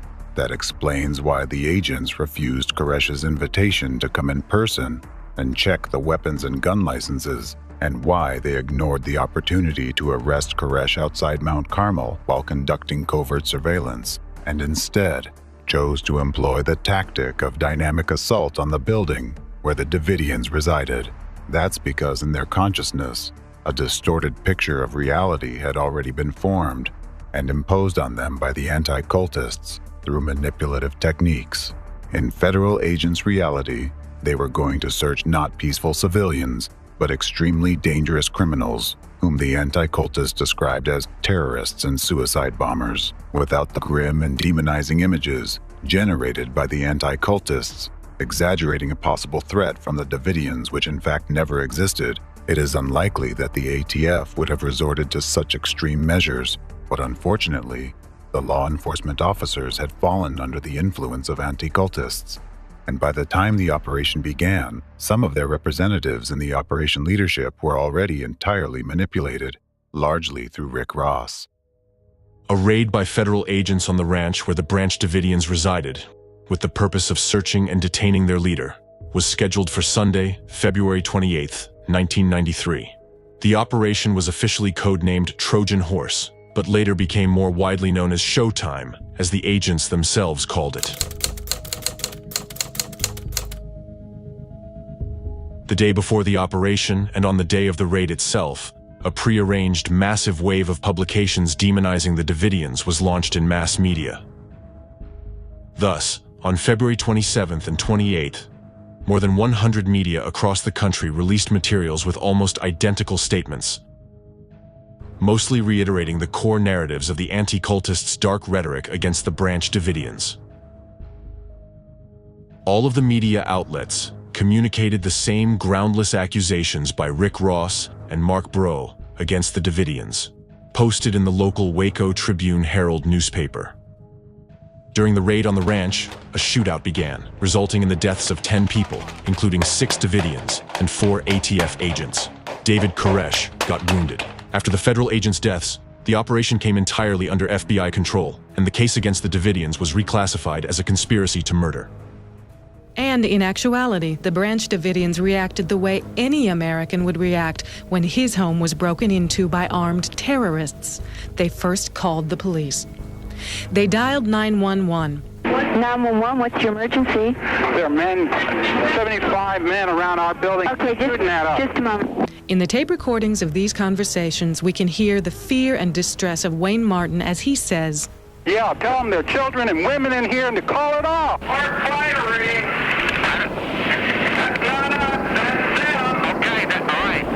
Was another victim, a 2-year-old cult member, was also shot and killed in the gunfire. And imagine you just finished breakfast and some guy dressed in a black outfit comes with a gun and shoots that member of your family. How is that going to start your day off? What kind of reaction are you as a person going to give to that person trying to come through your door? The FBI siege of the estate began and lasted 51 days. A massive number of reporters were present on the scene, and everything was broadcast live. Soon, the standoff in Waco became international news, with the whole world watching the events in Texas. Here's how the events in Waco were described by some journalists present at the scene. The FBI assembled what was likely the largest military force ever gathered against civilians in American history. 10 Bradley armored vehicles, 2 Abrams tanks, 4 combat engineering vehicles, 668 agents, plus 6 U.S. Customs officers, 15 U.S. Army personnel, 13 Texas National Guard members, 31 Texas Rangers, 131 officers from the Texas Department of Public Safety, 17 from the McLennan County Sheriff's Office, and 18 Waco police officers. In total, 899 people participated in the operation. In Waco, Texas, standoff between law officers and occult members of a religious compound. Called or known as the Branch Davidians. A heavily armed religious cult near Waco. 3 helicopters, 150 law enforcement officers, some of them from the Houston area. Dr. Ken Etheridge, he said that he had never seen anything with this magnitude or severity. He said it was like a war zone.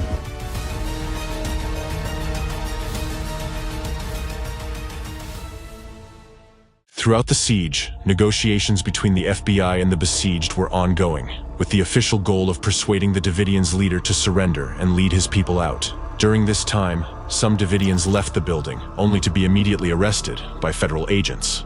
According to video records of their testimonies, everyone who remained in the building for the 51 days of the siege did so voluntarily.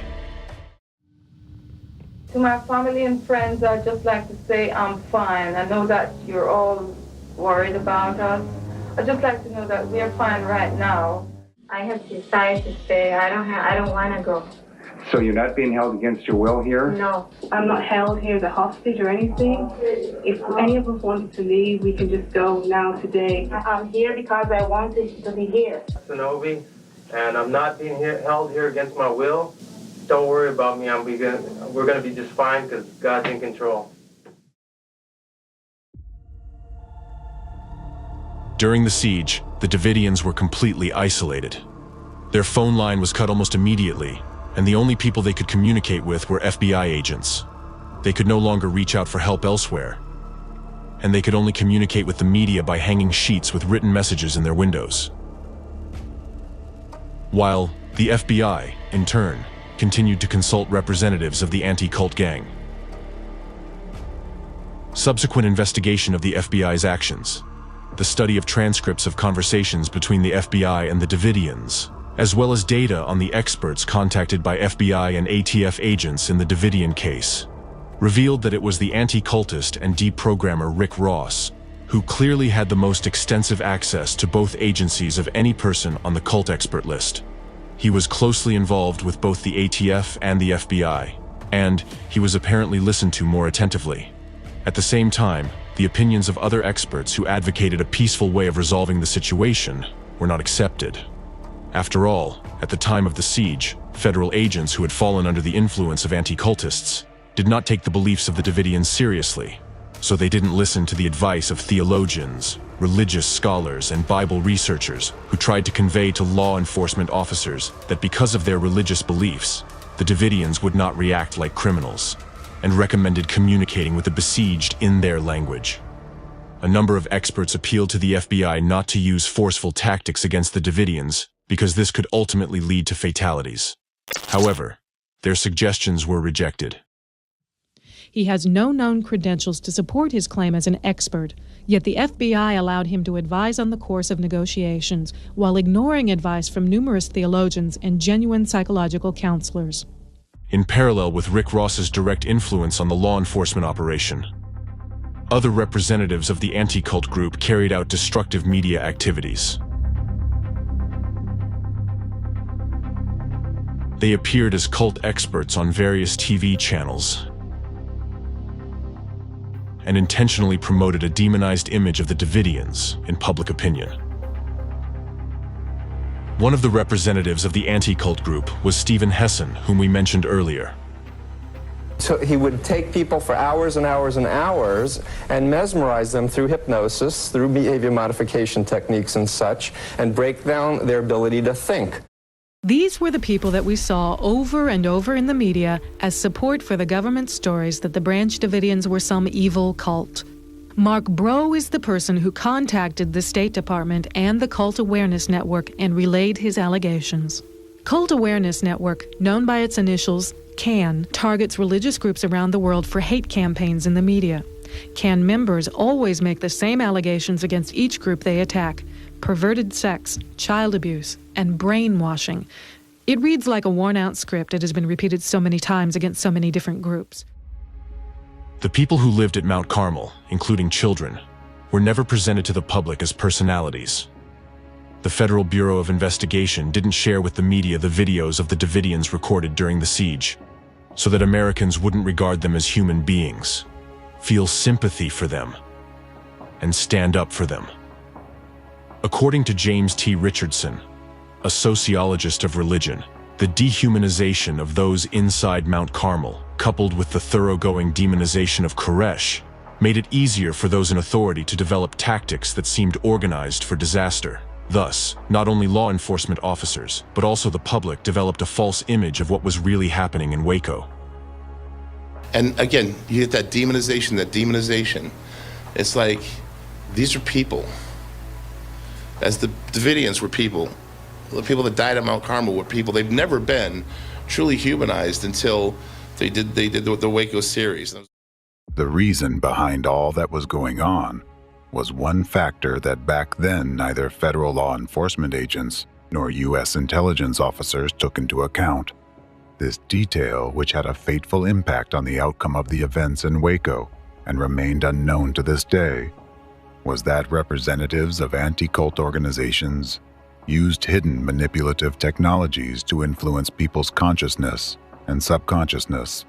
Such information messages that are built on the knowledge of these special psychotechnologies and contain hidden imprints able to bypass critical analysis by consciousness and penetrate directly into the depths of the human subconsciousness were repeatedly disseminated in the media for this very purpose. The Anticultists needed a large-scale campaign for demonizing the Branch Davidians, and that's why they invested so much effort in dissemination of their false accusations. Therefore, absolutely different articles and videos in seemingly unrelated media contain the same repetitive narratives. Basically, all of this was part of the anti-cultist strategy of psychological manipulation of the public. In fact, anti-cultists were accusing others of what they themselves were actually doing, for they were the ones who were applying mind control and brainwashing techniques.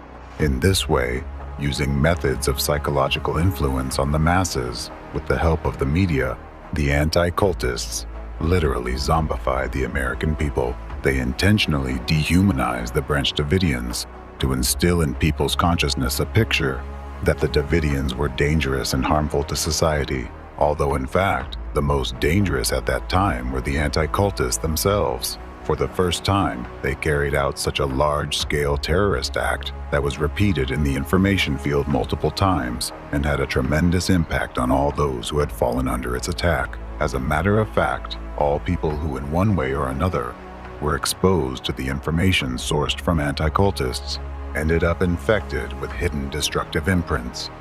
Americans who were following the events in Waco via television or newspapers at that time were subjected to coercive psychological manipulation by the anti-cultists. That's why the majority of people began to believe the descriptions that dehumanized the Davidians and accepted the picture of events presented by anti-cultists as a fact. They had no chance to resist this kind of manipulation, against which virtually the entire population of the planet is defenseless. The hidden manipulative influence by the anti-cultists similarly affected ATF, FBI, and other law enforcement officers, as well as government officials who participated in the Waco events and were in direct close contact with the anti-cultists.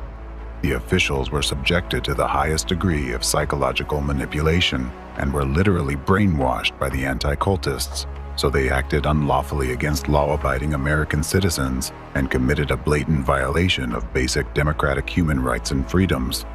For this very reason, law enforcement officials manifested inhuman aggression against the Davidians, ignoring common sense and rejecting an opportunity for a peaceful and fact-based resolution.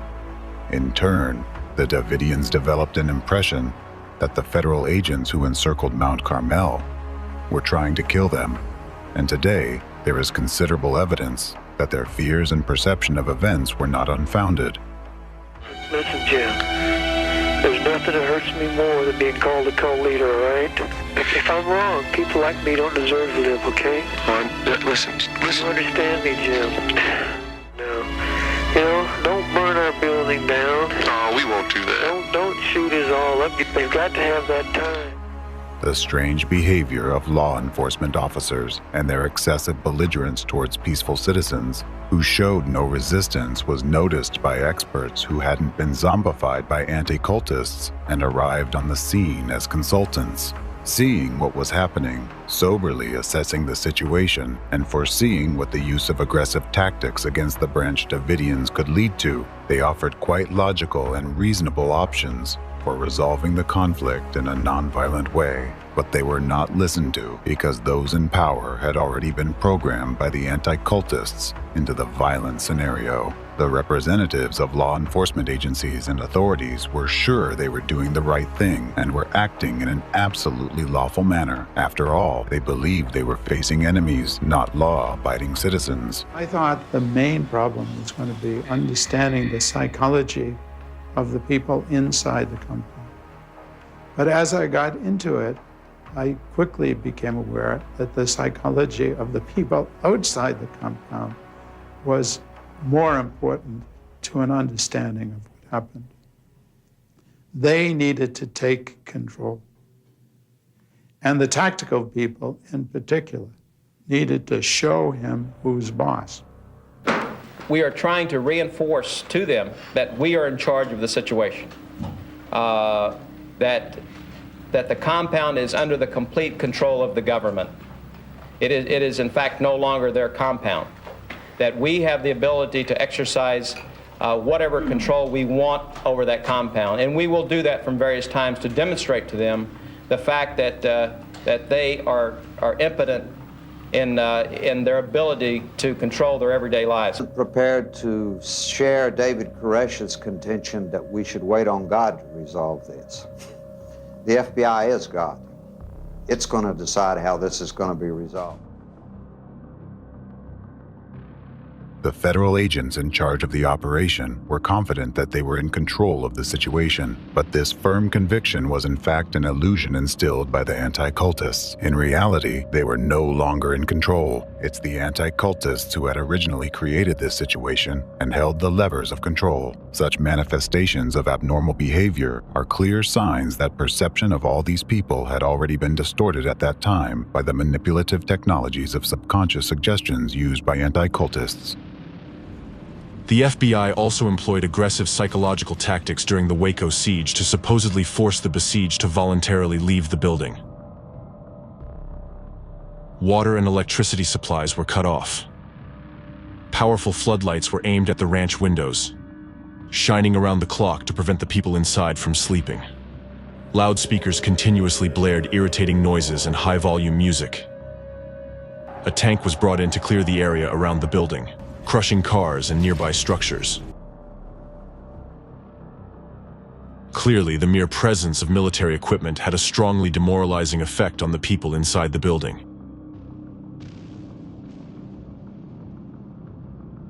If they thought that we were all brainwashed and such a bunch of crazies, why would the FBI push David or the rest of us to the limit? Why would you bombard the building day and night with lights and music and noises and wear these people out not knowing how they're going to react?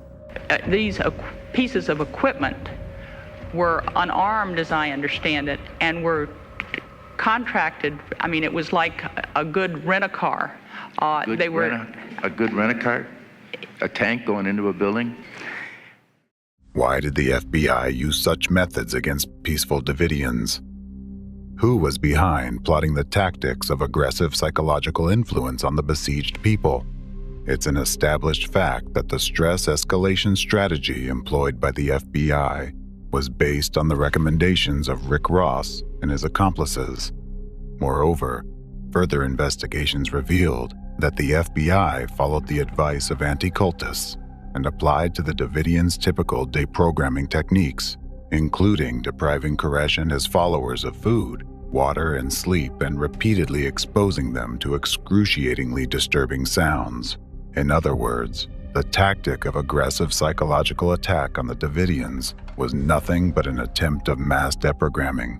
It means that the anti-cultists, who had mastered their skills of physical and psychological violence on individuals, in the case of the Davidians, made an attempt to deprogram a whole group of people.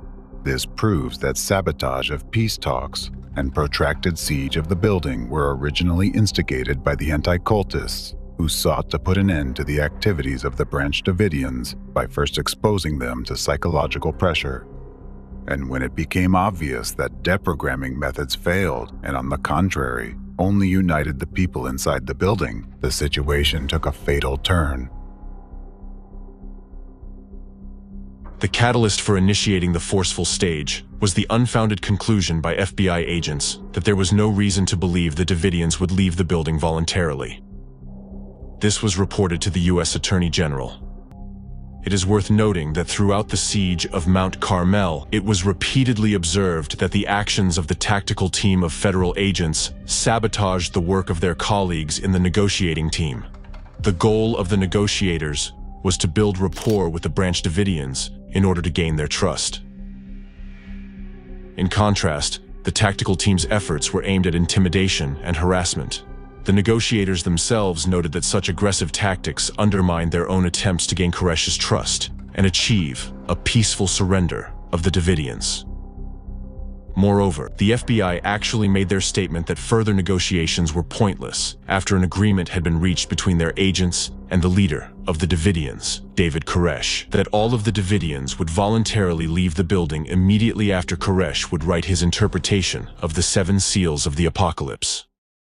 Definitely, those people were perfectly aware that the law enforcement officers intended to stop the activities of the Branch Davidian as a religious group.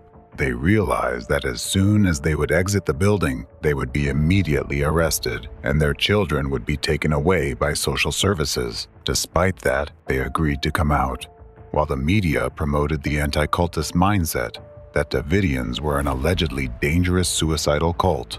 In fact, those people clearly demonstrated by their actions that they wanted to live, and they fought for their lives to the end. On April the 14th, there was a major breakthrough, and that breakthrough was David Koresh's letter to me, which I promptly gave to the FBI, that said that he'd received his mission, that he was working on writing his interpretation of the 7 seals, and that everyone inside was relieved that they didn't have to die now, that the prophecies were not being fulfilled now, and that this would be resolved. He waited 51 days, and then he said, the word came to him and said, write, and he wrote. This was brought out the day of the fire by one of the survivors. He was keeping his promise of April 14th. We believe they would have all come out safely. What I was faced with was a situation where the negotiators said, we think we have reached an impasse. Nobody else is coming out voluntarily.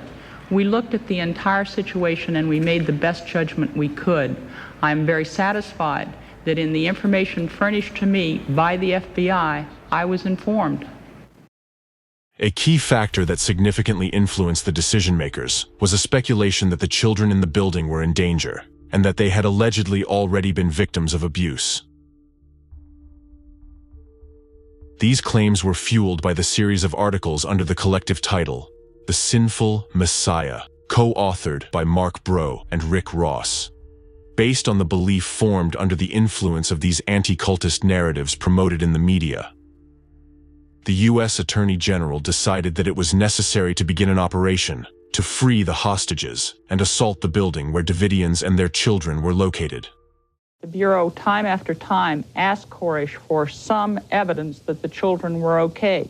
We did not receive verification that the children were okay. We had concerns for the children.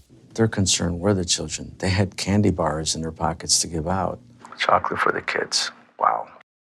The Davidians themselves had no idea that an attack was being planned against them. On the contrary, they believed they had made progress in the negotiations and that the ordeal they had been enduring would soon come to an end. They didn't know they had only 1 day left to live. Hello? Hello? No, honey. Nobody's gonna come and kill you. They just come and kill me. No. No. Nobody's coming.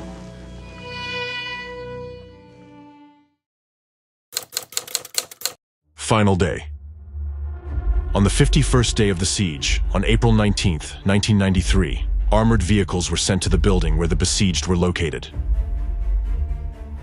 The vehicles began meticulously demolishing parts of the structure and releasing a special gas inside. The gas supplies a number of irritants to the nostrils, to the eyes, to the skin. Just touching to the skin can be extremely painful. You can have certain symptoms of nausea. You can have certain symptoms of inflammation with regard to membranes. So it is extremely uncomfortable. They would be coughing, choking. They would probably be unconscious. Some of them would probably be dead. Some would be basically inert. They may still be alive. They may still be breathing, but they're not going to be doing anything. The falling walls, destroyed by armored vehicles, effectively killed some of the Davidians, as evidenced by forensic reports. The tank repeatedly drove over their bodies, tearing them apart. Then, a fire broke out in the building, in 3 different places, simultaneously. The officer in charge of the operation refused to allow firefighters to approach the scene, claiming that the Davidians might shoot them.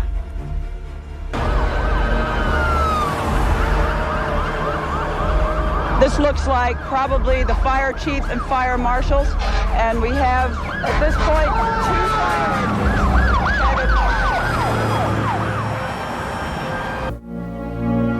When the fire did start, and the fire trucks did arrive, I didn't let them in. I held them at the checkpoint because I didn't want the firemen to drive into gunfire. I just wasn't going to permit it. It's a terrible thing and a very terrible decision to have to make. This is not the way to end this. Weed your people out, David. Be a messiah, not a destroyer. After American citizens were poisoned with gas and their house was set on fire, the authorities kept shouting, "Get your people out, David," even though they knew very well that there was no one to come out. Many were already dead at that moment, and the rest were burning alive. This show was staged by the representatives of the law enforcement agencies for the media and possible future investigations in order to avoid responsibility.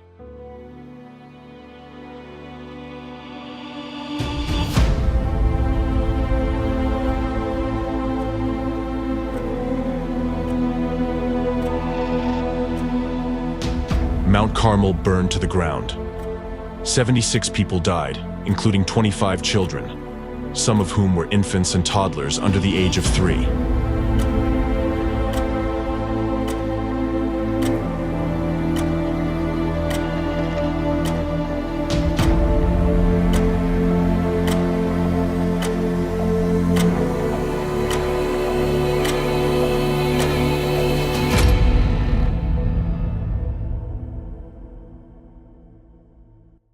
The organization leader, David Koresh, was found with a gunshot wound in his head. The causes of the fire remain undetermined to this day. Less than a month later, bulldozers destroyed the remnants of the burned buildings, which critics of the government regarded as an attempt to cover up the circumstances of people's deaths. A year after those events, representative of the anti-cult gang and deprogrammer Rick Ross, who had a dramatic impact that contributed to the tragic outcome of the Waco events, was already describing David Koresh's personality and characterizing the Branch Davidians in new media, reports in the following way.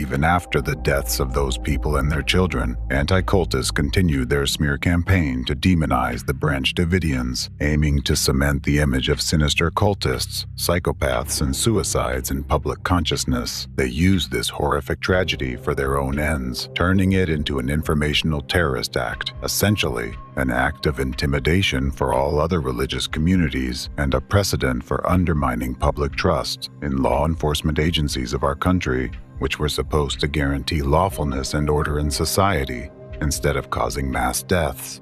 Since the FBI controlled the flow of information about the Davidians in the media, they were never able to share their own version of events with the American public.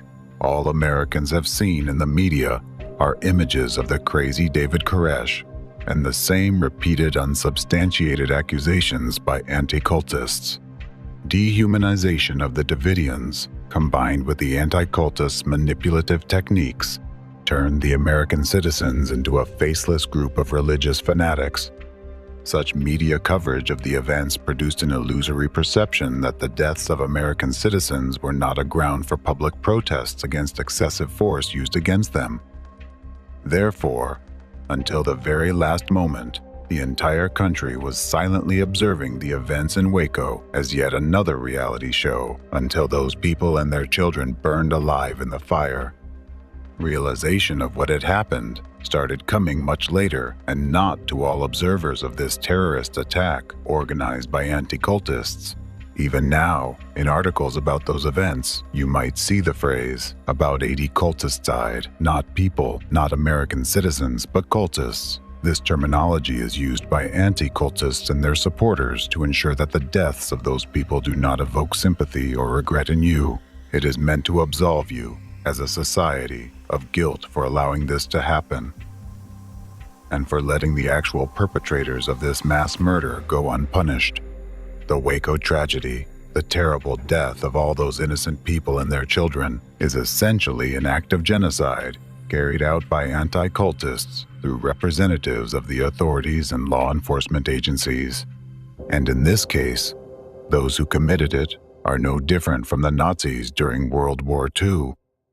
When someone's suspected of a crime, even if it's child abuse, even if it's capital murder, we give them a trial. A jury finds them guilty beyond a reasonable doubt before they go to sentencing. Then a jury or a judge sentences them, and an appeals court makes sure the trial was conducted with due process. And then and only then do we kill them. We don't kill them first, like happened in Waco on April the 19th.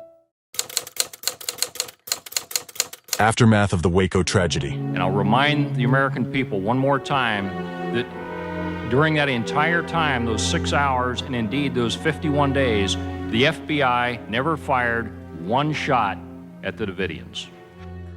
David Koresh and the Davidians set fire to themselves and committed suicide. The government did not do that.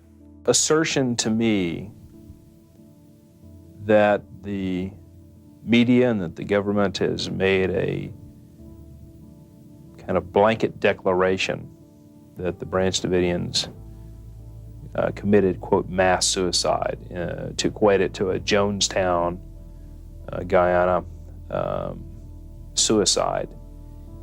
The Bureau's efforts were ultimately unavailing because the individual with whom they were dealing, David Koresh, was dangerous, irrational, and probably insane.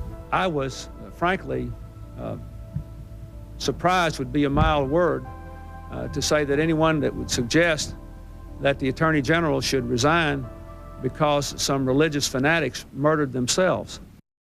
The Waco tragedy became one of the most significant and bloody failures of American intelligence agencies in the country's history. Being under the influence of manipulative techniques by anti-cultists, federal agents committed physical, psychological, constitutional, and judicial violence against American citizens whom they regarded as members of a dangerous cult, thereby despising them and not considering them humans. To this day, this event remains the most severe case of Americans confronting Americans since the Civil War between the North and the South, and it happened as a result of manipulative actions of anti-cultists. American citizens who followed the events in real time were divided by contradictory media reports, actually the result of orchestrated information terrorism by anti-cultists, into those who regarded the Branch Davidians as an insane, suicidal cult, and those who believed the deaths of almost 100 people were due to reckless actions of federal authorities. However, the majority of the American public became angry at the FBI. Federal agents were seen as demons, uncontrollably killing peaceful citizens. Later on, among peaceful citizens there emerged avengers, that is, new terrorists created by the media's informational acts of terrorism, who were actually yet another victims of the anti-cultists. This eventually culminated in the Oklahoma City bombing. Oklahoma City bombing, April 19, 1995. On April 19, 1995, the second anniversary of the Waco events, an unknown individual drove up to the building housing the FBI and ATF headquarters. That day, the terrorist wore a t-shirt bearing the phrase shouted by Abraham Lincoln's assassin after he shot him, "Sic semper tyrannis." That's what always happens to tyrants. He parked his van in the underground garage directly beneath the building. A few minutes later, an explosion occurred with the force equivalent to a 3.0 magnitude earthquake. Half of the building collapsed. turning into a mass grave. The blast also damaged 324 buildings within a 16-block radius. The tragedy resulted in 168 deaths, including 19 children under the age of 6, and 680 people were injured. The perpetrator, Timothy McVeigh, was apprehended the same day. He explained his actions as revenge for Waco and Ruby Ridge. To this day, the Oklahoma City bombing remains the deadliest act of domestic terrorism in U.S. history.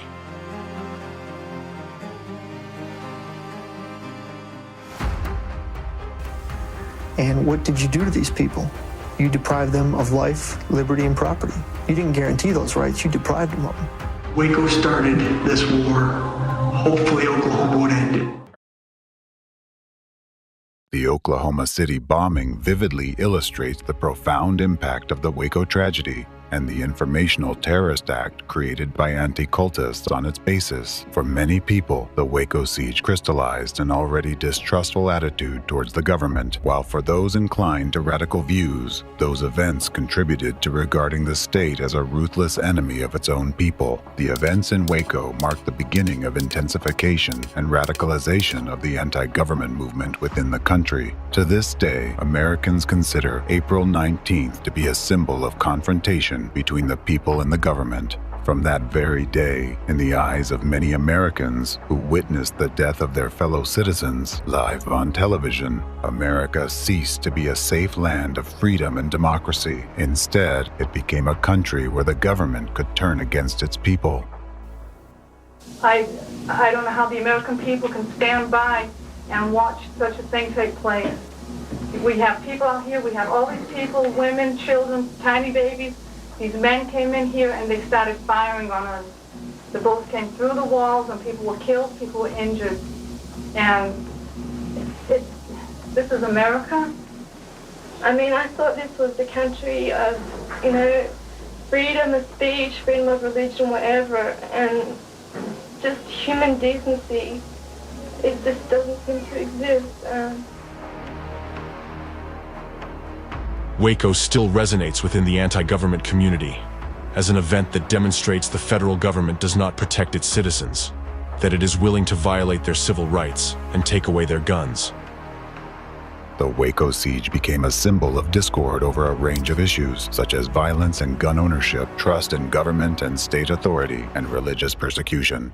The catastrophe sparked a flood of books, articles, news stories, and television segments, becoming an integral part of public discourse. Waco became a vital topic in the country, and to this day, Americans experience its consequences. The most significant and most frightening consequence of the Waco tragedy was the deepened division among the American population, a divide that, unfortunately, has not been overcome to this day. A country and a people that once stood united were split into two warring camps, and this painful wound on the body of America has not healed to this present time. Representatives of the anti-cult movement deliberately shaped two extreme viewpoints on the Waco tragedy. As a result, descriptions of the Waco events in various media are often so contradictory that it looks as if groups of people who oppose each other describe completely different occurrences. NBC television aired the government's official propaganda as a movie, showing Branch Davidians at all the windows with guns waiting for the ATF to arrive. The anti-cultists are largely responsible for the enduring impact of the Waco tragedy on America, which goes on to this day. They have used the Waco siege to create new information terror campaigns aimed at destabilizing authority and influencing the political situation in the country, significantly contributing to polarization of U.S. politics. It is because of the anti-cultists that the fire in Waco was ignited, and it is because of them that it continues to burn to this day.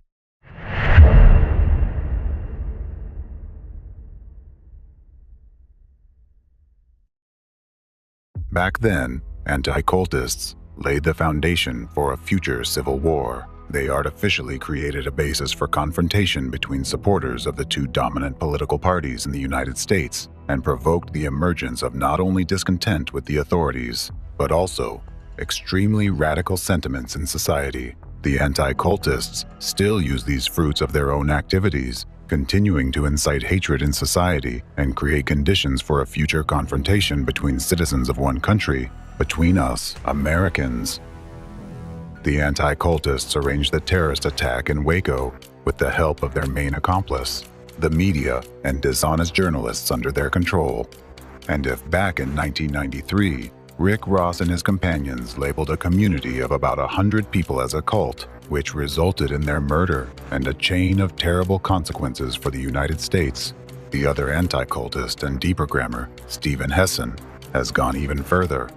At the current stage, he has already labeled tens of millions of Americans as cult followers. Such rhetoric that dehumanizes a part of the American nation creates prerequisites for intranational conflict and violence against labeled citizens.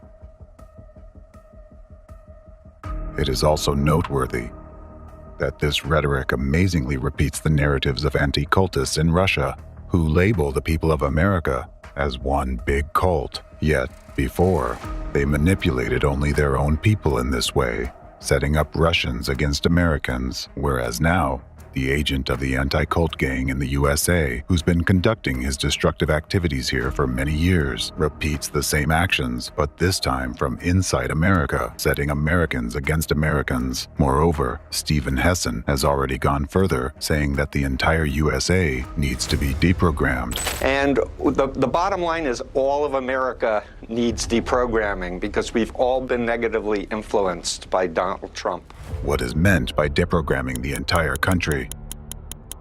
Remembering what happened in Waco, Texas, and how their deprogramming ended, just imagine in what way the anti-cultists plan to expand their methods to the entire United States of America. The main question is, with whose hands do they want to implement their plans this time? After all, as anti-cultists understand it, deprogramming implies the use of violent methods to force people to renounce their beliefs.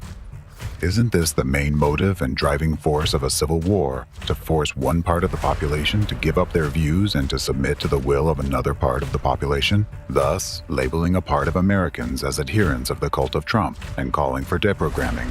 Hassan straightforwardly urges Americans to use force against other Americans. The most terrible thing is these are not just words and not mere appeals, but hidden destructive imprints that are embedded in those words and have repeatedly caused deaths of a huge number of people. And believing that they won't work this time is foolhardy at the very least. Recall German citizens who assisted Nazis, released gas and poisoned people, being fully confident that they were doing the right thing by ridding their nation of the Jewish threat. Those were actually the same people as you. And to this moment, no one has found an answer to the question of what turned them into monsters. Or putting it more correctly, who made them that? Yet, now you know the answer. Just think about it. Right now, anti-cultists are forcing us Americans, a nation that defeated Nazism, to use Nazi methods for destroying each other. They already successfully tested this scenario in Waco, when they carried out a large-scale operation involving the country's mainstream media, which resulted in the genocide of honest, peaceful, and decent Americans committed by the authorities and law enforcement agencies.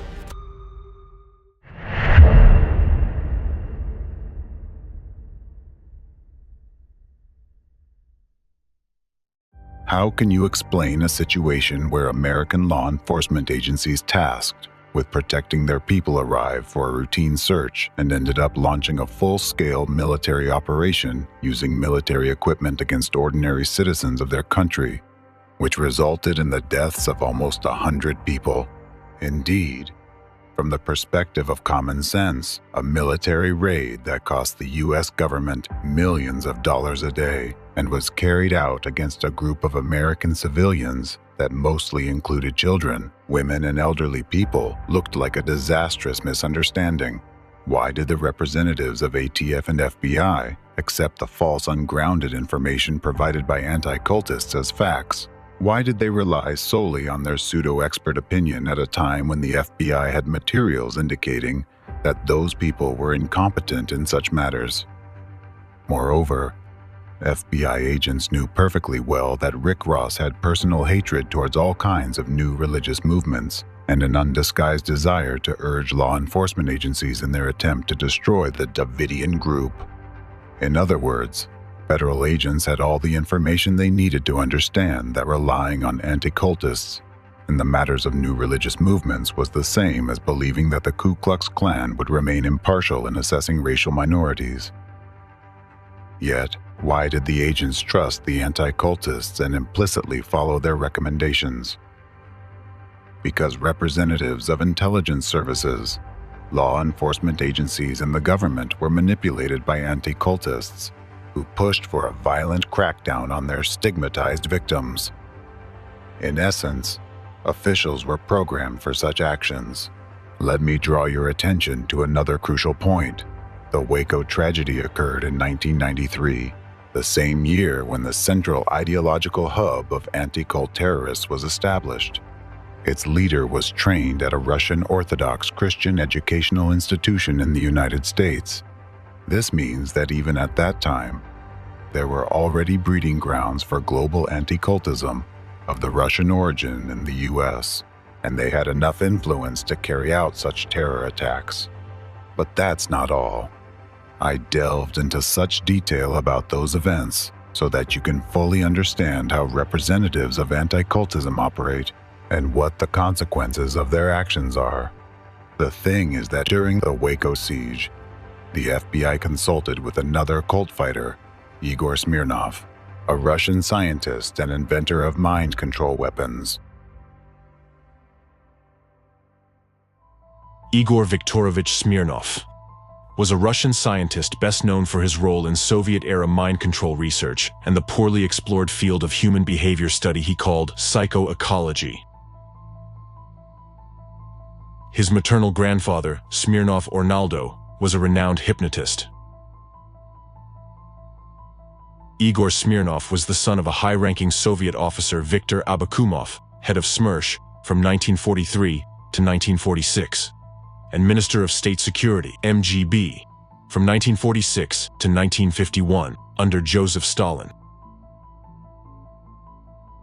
At one time, Smirnov's father initiated an Operation North on mass relocation of supporters of Jehovah's Witnesses organization, as well as representatives of other religious associations and their families to Siberia.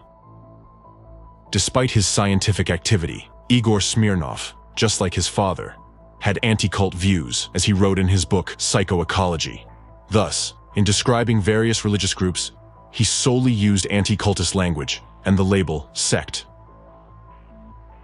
He also adhered to the same pseudoscientific theory about the use of brainwashing techniques by leaders of new religious movements, which was actively promoted by Steve Hassan and Rick Ross.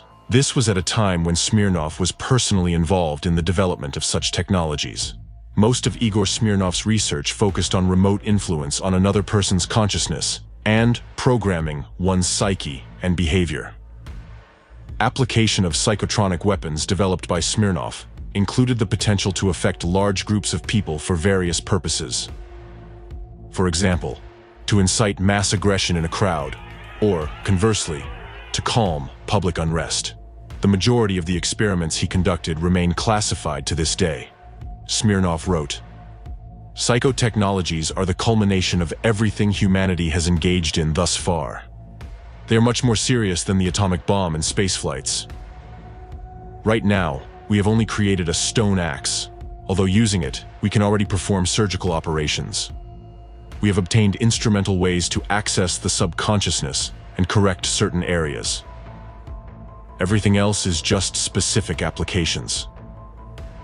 Smirnov also worked on uncovering hidden information in the subconscious, representing the true motivations behind a person's actions and intentions.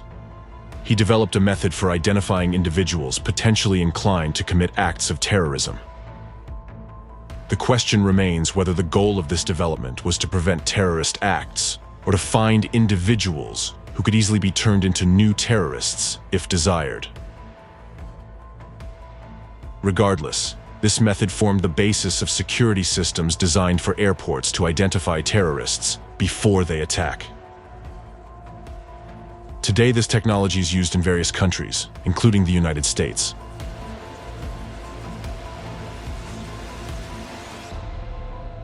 Igor Smirnov worked on concepts such as psychocorrection, a term he used to describe application of subliminal messages to alter a subject's will, or even to modify their personality without their knowledge.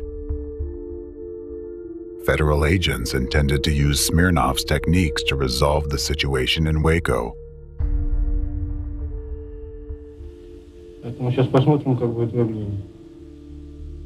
Two Russian psychologists have been brought in from Moscow to demonstrate a technique for analyzing the human mind and then influencing it.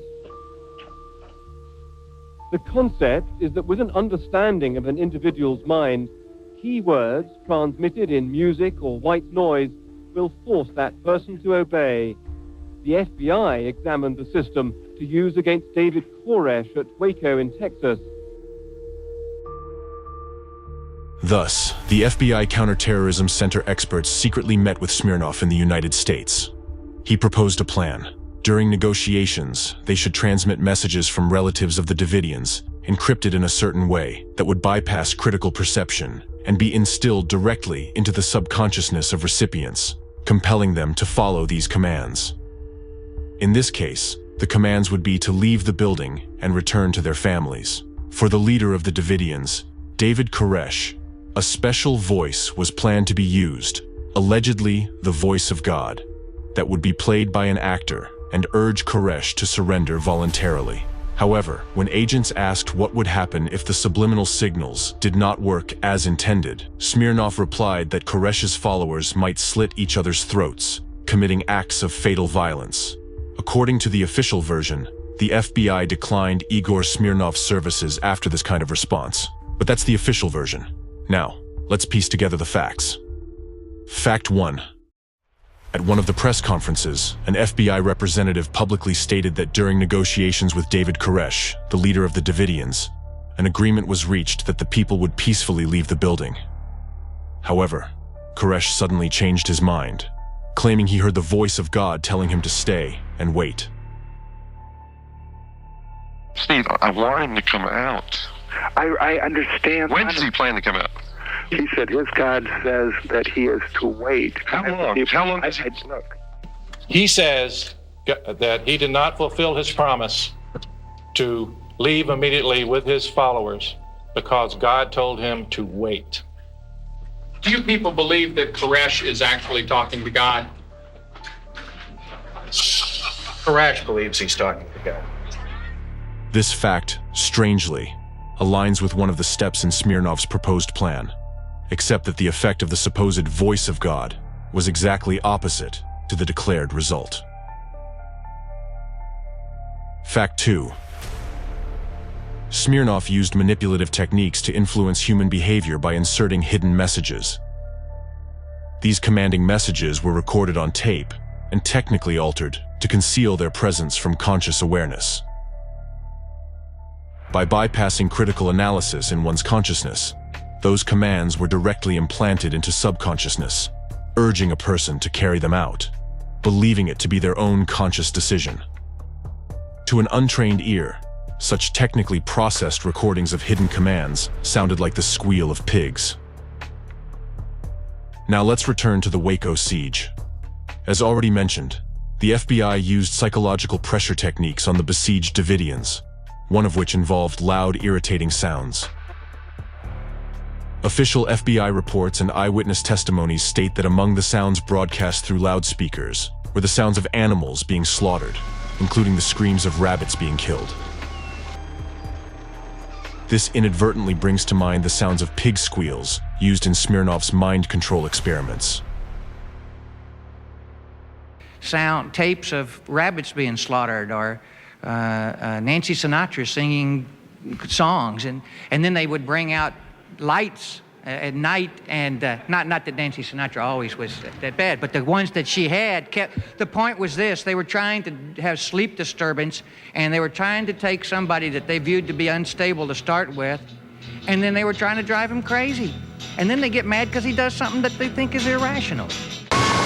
I don't know if you can hear the noise on this tape, but that's some of the noise being made up there by the compound.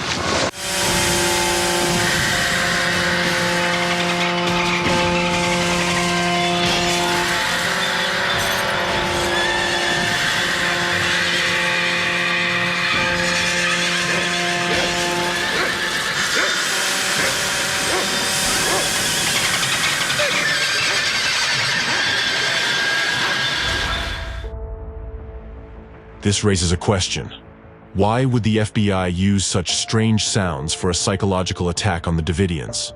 However, these actions gain an utterly logical explanation when combined with Smirnov's plan and the deprogramming methods used by anti-cultists against the besieged.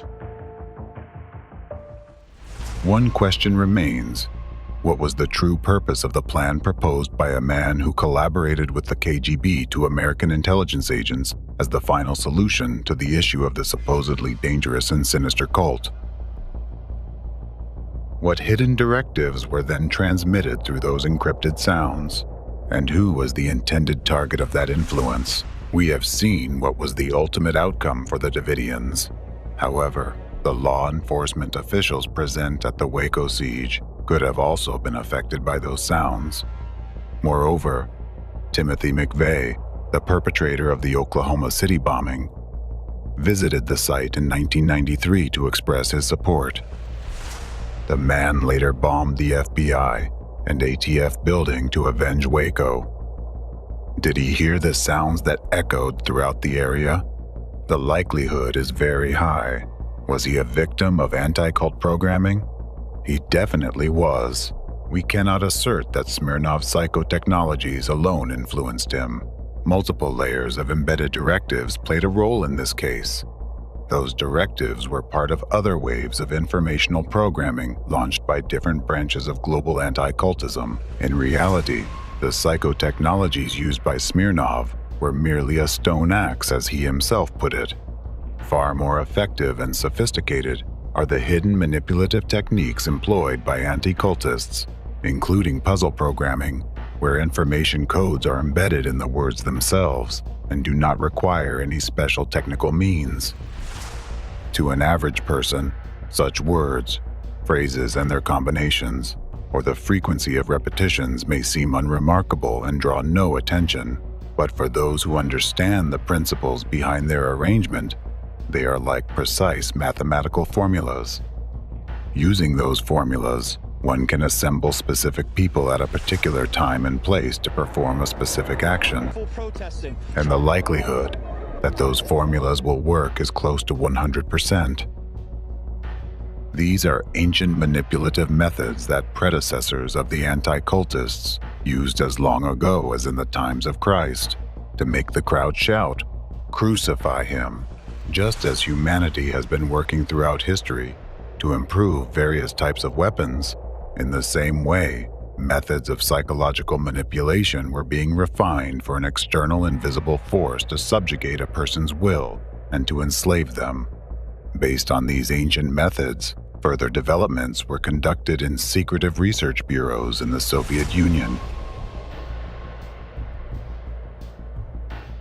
These same ancient methods were adopted, refined, and implemented by the Nazis of the Third Reich. Today, using these manipulative technologies, representatives of the anti-cult movement turn ordinary people into biorobots who become remotely controlled weapons aimed at targets the anti-cultists designate. These are facts supported by the 30-year history of the criminal network of anti-cult organizations. That's exactly how the FBI agents, officers of other law enforcement agencies, and government officials who were present at the Waco siege became victims of anti-cultist manipulations. They were all caught in the crossfire area of exposure to the informational programming waves created by the anti-cultists. They were literally zombified. This explains why they were confident in their actions, considered themselves professionals, and believed they had the situation under control, while in reality, they were basically puppets externally manipulated by a maniac. How else can we explain the strange behavior of those who carried out the Waco operation? Why lock those people up like lab mice in a cage and subject them to acts of psychological terror using hidden manipulative techniques? The siege of the Davidians and the final assault didn't look like a hostage rescue operation, but rather resembled a prolonged and excruciating torture. And who were actually the hostages if everyone remained in the building voluntarily? Official representatives and operation leaders stated at press conferences that they were primarily concerned about the children in the building, fearing they might be subjected to abuse by the Davidians. But what did they actually do to those children? They not only exposed them to danger, creating conditions for a tragic outcome, but also let them burn alive by preventing fire trucks from reaching the burning building. We thought that their instincts, the motherly instincts would take place and that they would want their children out of that environment. It appears they don't care that much about their children, which is unfortunate. Moreover, on the day of the assault on Mount Carmel, the FBI used the combat chemical agent CS against civilians, including innocent children and infants. Those who gave and executed the orders knew the Davidians had gas masks. But they also knew that the only ones unprotected from this gas would be the children, as their faces were too small for wearing the masks. He actually drove right through the middle of the building into the kitchen area and basically at point-blank range fired gas into the concrete room where the women and children were. In a cul-de-sac like that where there was no ventilation, they must have been going through. There was only one door? Front, one entry? Yeah. There was no windows, no back door or anything like that.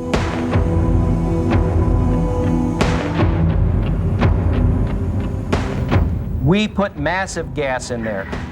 Their gas mask by that time had to be failing. I believe that using CS gas against infants, against old people with respiratory problems, there were 60, 70-year-old men in there, and there were young children. That's torture. And I can just see those kids barfing, vomiting, screaming, because you can't possibly have a gas mask that'll fit a little kid. Didn't their report say that gas masks don't fit on these babies? That's correct. And didn't they know that? They should have known that. Even small doses of CS, much smaller than those used at Waco, can kill children. In large quantities, this gas causes severe muscle spasms, so intense that they can break bones.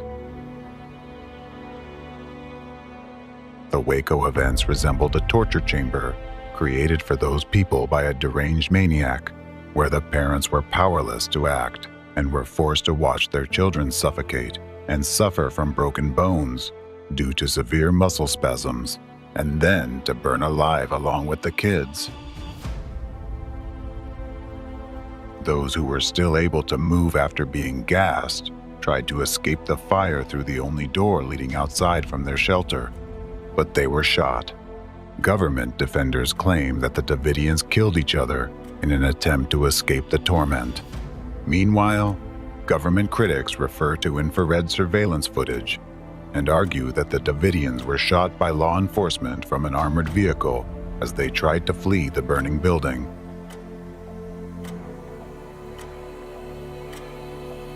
In my rolling on the floor and trying to protect myself from the heat and being in the pitch black, not able to see, that the voices of those behind me screaming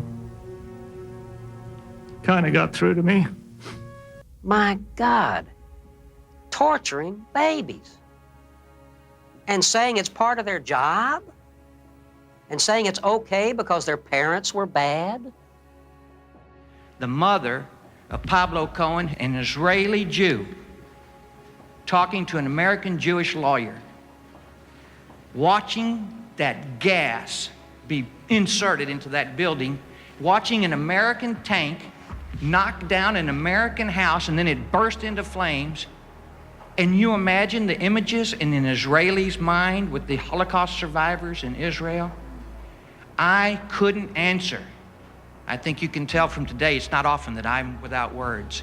But I could not explain to her how that happened, and her answer, her question was, I thought he would be safe in America. The final point of the Waco tragedy was when law enforcement officers raised their flag over the ashes of the burned building and the charred bodies of the deceased, just as one would after winning a battle in the war. But can the siege, psychological torture, and militarized confrontation against a group of peaceful civilians who were unable to resist such an overwhelming force be considered a battle? Does such behavior by individuals who are supposed to serve their country and uphold the law, resemble the actions of normal, sensible people? Why did these people become like this? Who impaired them? The answer is clear. These individuals, much like the Davidians who died at their hands, fell victim to manipulative techniques employed by anti-cult gangs. In fact, everyone understands perfectly well who actually burned down the building in Waco while people were still inside. In this way, the law enforcement and authorities tried to cover the traces of their crime and safeguard themselves. They were aware that the American people would never forgive them for such an egregious crime against their own citizens. As seasoned professionals, the operation commanders must have realized they had gone too far with the use of gas, resulting in the tragic deaths of people, especially children. That's why the order was given to shoot Branch Davidians who attempted to escape the burning compound in order to prevent them from revealing the torture they endured, how their children died from the gas, and who actually set their house on fire. You can intimidate or bribe one or a few witnesses, but if all these survivors had given the same testimony about what happened to them inside the building besieged by the law enforcement, the authorities wouldn't have been able to hide the truth about the Waco tragedy. Yet, don't be quick to blame only the federal agents and authorities. There are no mentally healthy people in the world who could resist the level of psychological brainwashing techniques used by the Anticultists in Waco against law enforcement officers and other officials. Only those with special training and awareness of the principles behind such technologies can protect themselves from these covert manipulative methods which influence human subconsciousness, bypassing critical perception by the conscious mind. At that time, no one among the U.S. federal law enforcement officers knew about these techniques of covert subconscious behavioral programming used by anti-cult organizations. For this very reason, the Anti-Cultists succeeded in carrying out such a powerful terrorist act in Waco, which in terms of its role and consequences is no less significant than the 9/11 attacks they later orchestrated too. Yes, the federal law enforcement officers acted unlawfully. They broke their oath to serve and protect the American people and waged war against their own citizens. However, by then, they had been literally brainwashed by the anti-cultists and had themselves become victims of coercive psychological influence. In this case, the subconscious destructive commands and directives for aggressive and violent actions, embedded deep within their subconsciousness without them knowing it, significantly overrode their conscious behavioral motives. That's why the real actions of the Waco operation commanders directly contradicted their official statements and declared goals.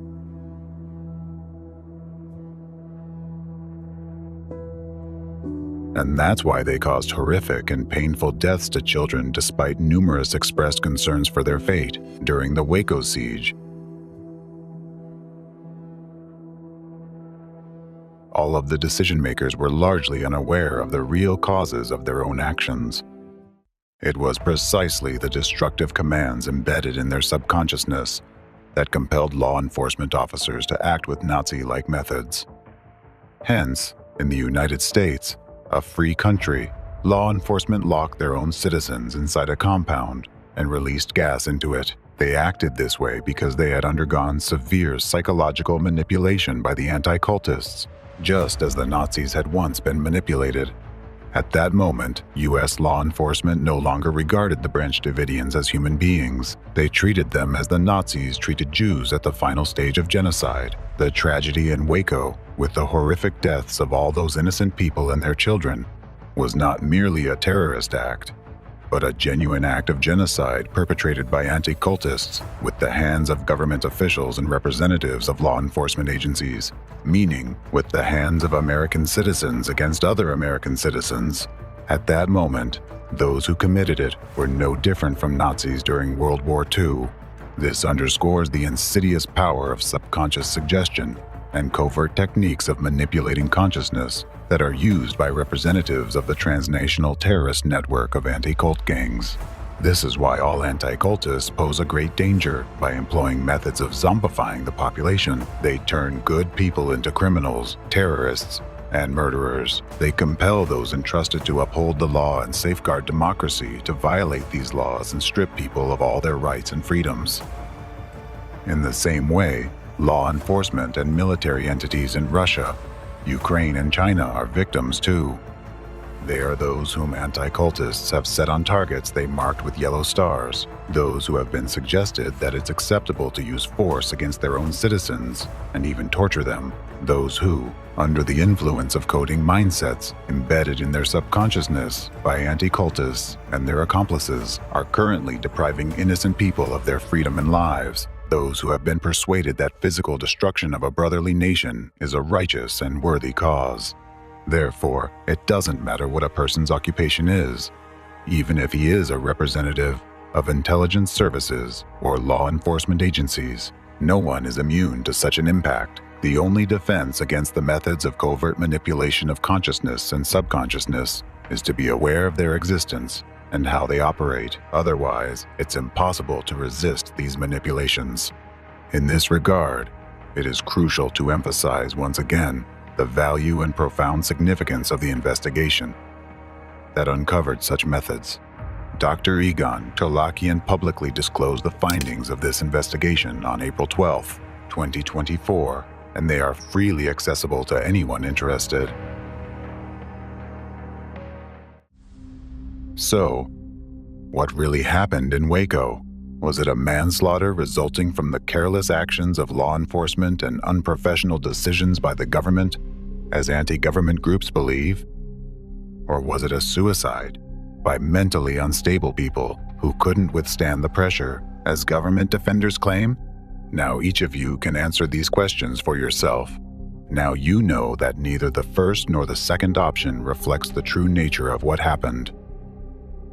The cause of the Waco tragedy was a deliberately planned terror attack and an act of genocide orchestrated by representatives of anti-cultists. By carefully studying the details of the events of those days, you can see how the threads from the Waco massacre lead straight to its organizers and ultimate beneficiaries, right into the heart of the global anti-cult stronghold from where it spreads across the world.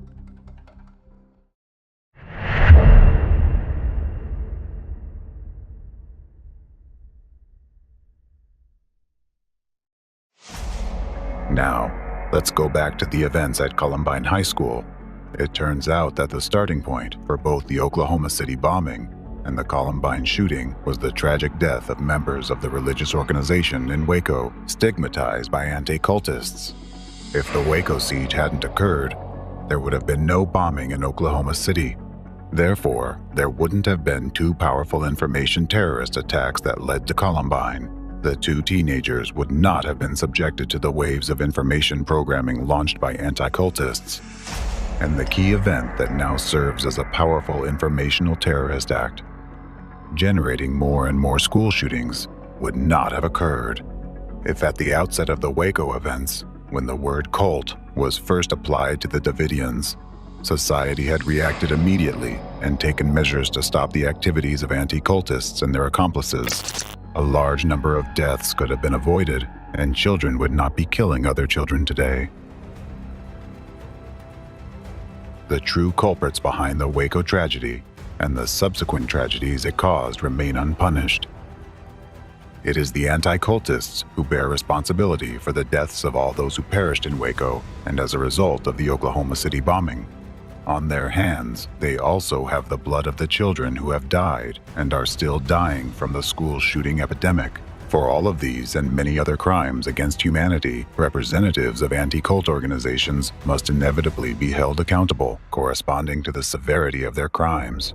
Now you can clearly see how all three attacks are interconnected: the Waco siege, the Oklahoma City bombing, and the Columbine shooting.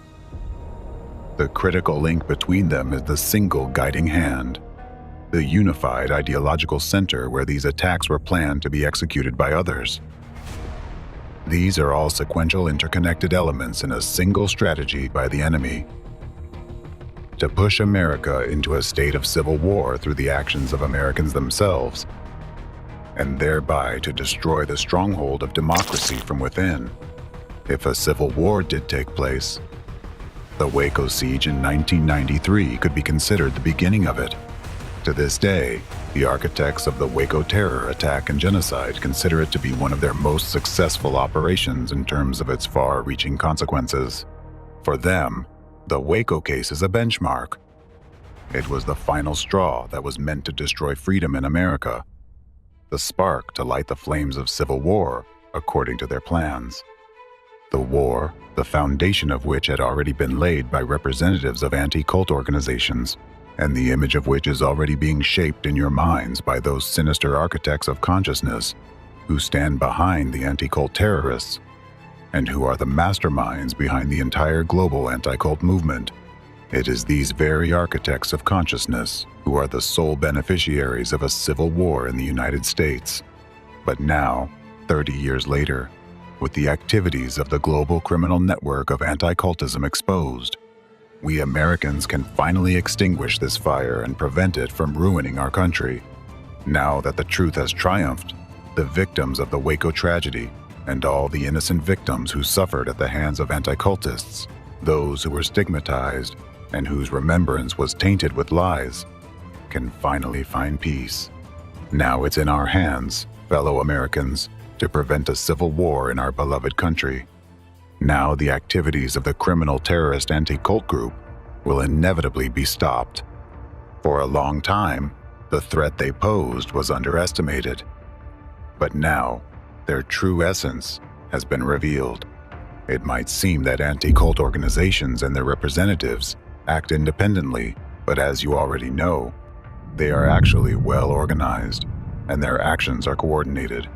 The control center for international anti-cult terrorism, where those snakes have made their nest, is located in Russia.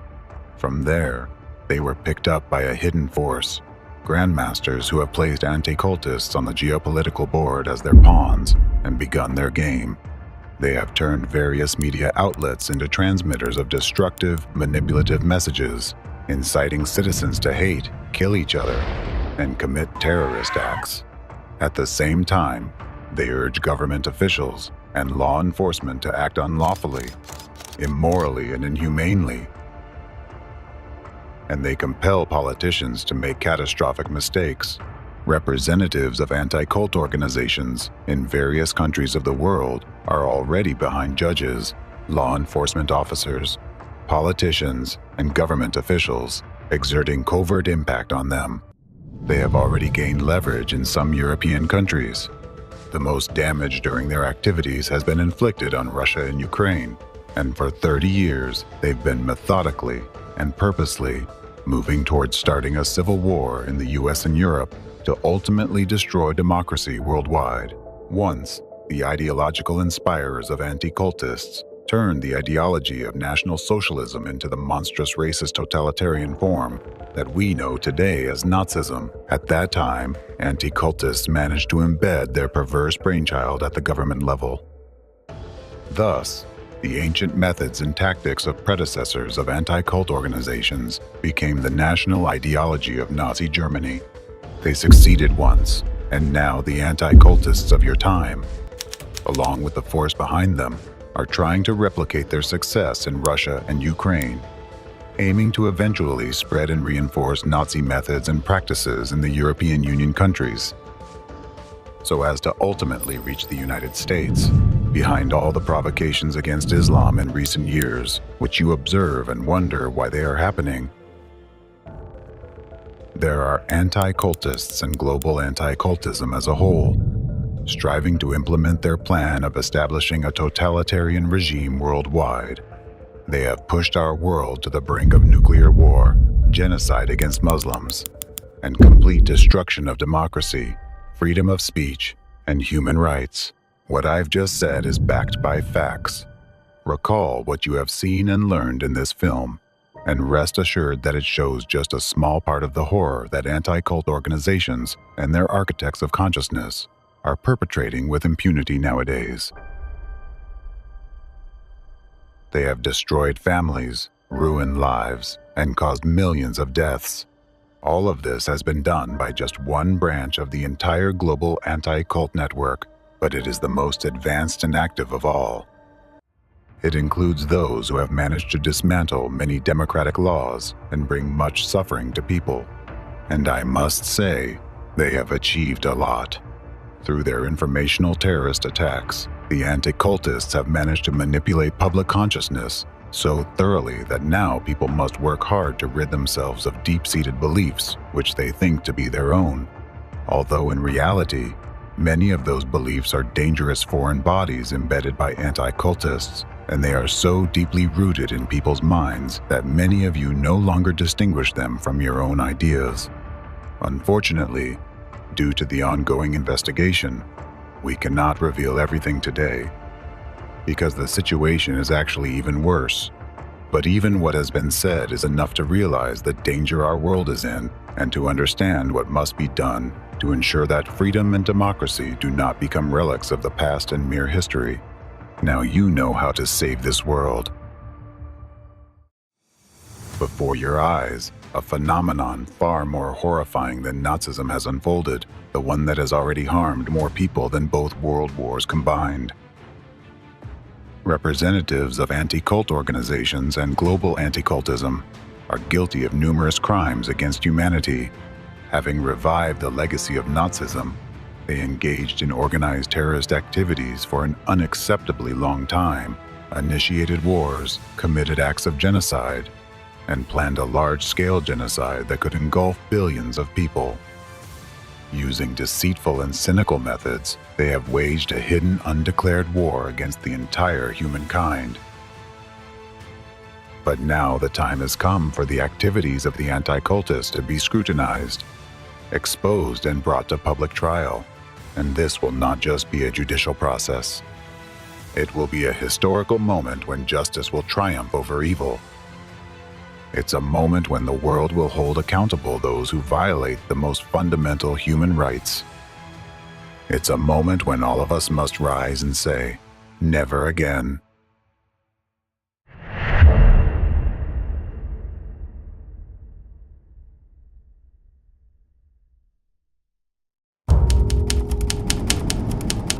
Chapter 7, Trial. Now, it is time to draw a line under all the atrocities of the criminal transnational network of anti-cult terrorists and their backstage leaders. Humanity now stands on the brink of catastrophe. We are faced with a socially dangerous phenomenon that has given rise to unprecedented forms of international terrorism of an informational and psychological nature, global anti-cultism.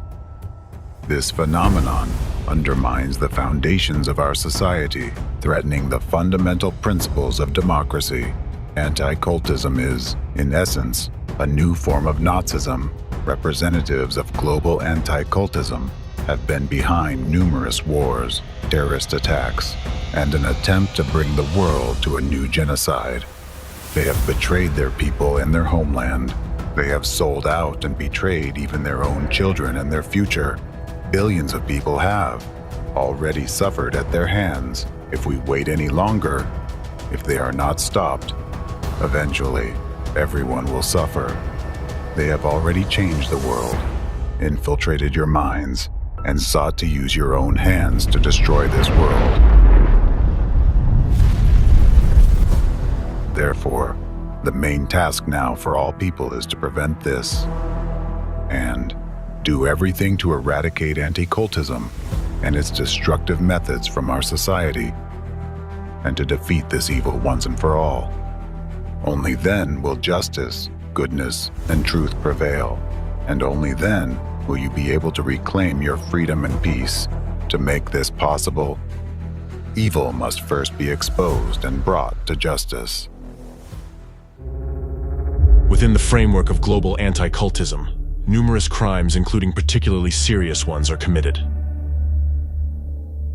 According to the 8th review of the United Nations Global Counterterrorism Strategy, adopted by the UN General Assembly on June 22, 2023, the activities of members of anti-cult organizations and their accomplices fall under acts, methods, and practices of terrorism. These are not just crimes. These are acts of terror directed against all of humanity. In accordance with the Convention on the Prevention and Punishment of the Crime of Genocide, adopted by UN General Assembly Resolution 260, 3rd, on December 9, 1948, and ratified by 153 countries, the activities of members of anti-cult organizations and their accomplices are classified as genocide. According to the Rome Statute of the International Criminal Court adopted on July 17, 1998, and participated in by 124 countries, the activities of members of anti-cult organizations and their accomplices are classified as genocide and crimes against humanity.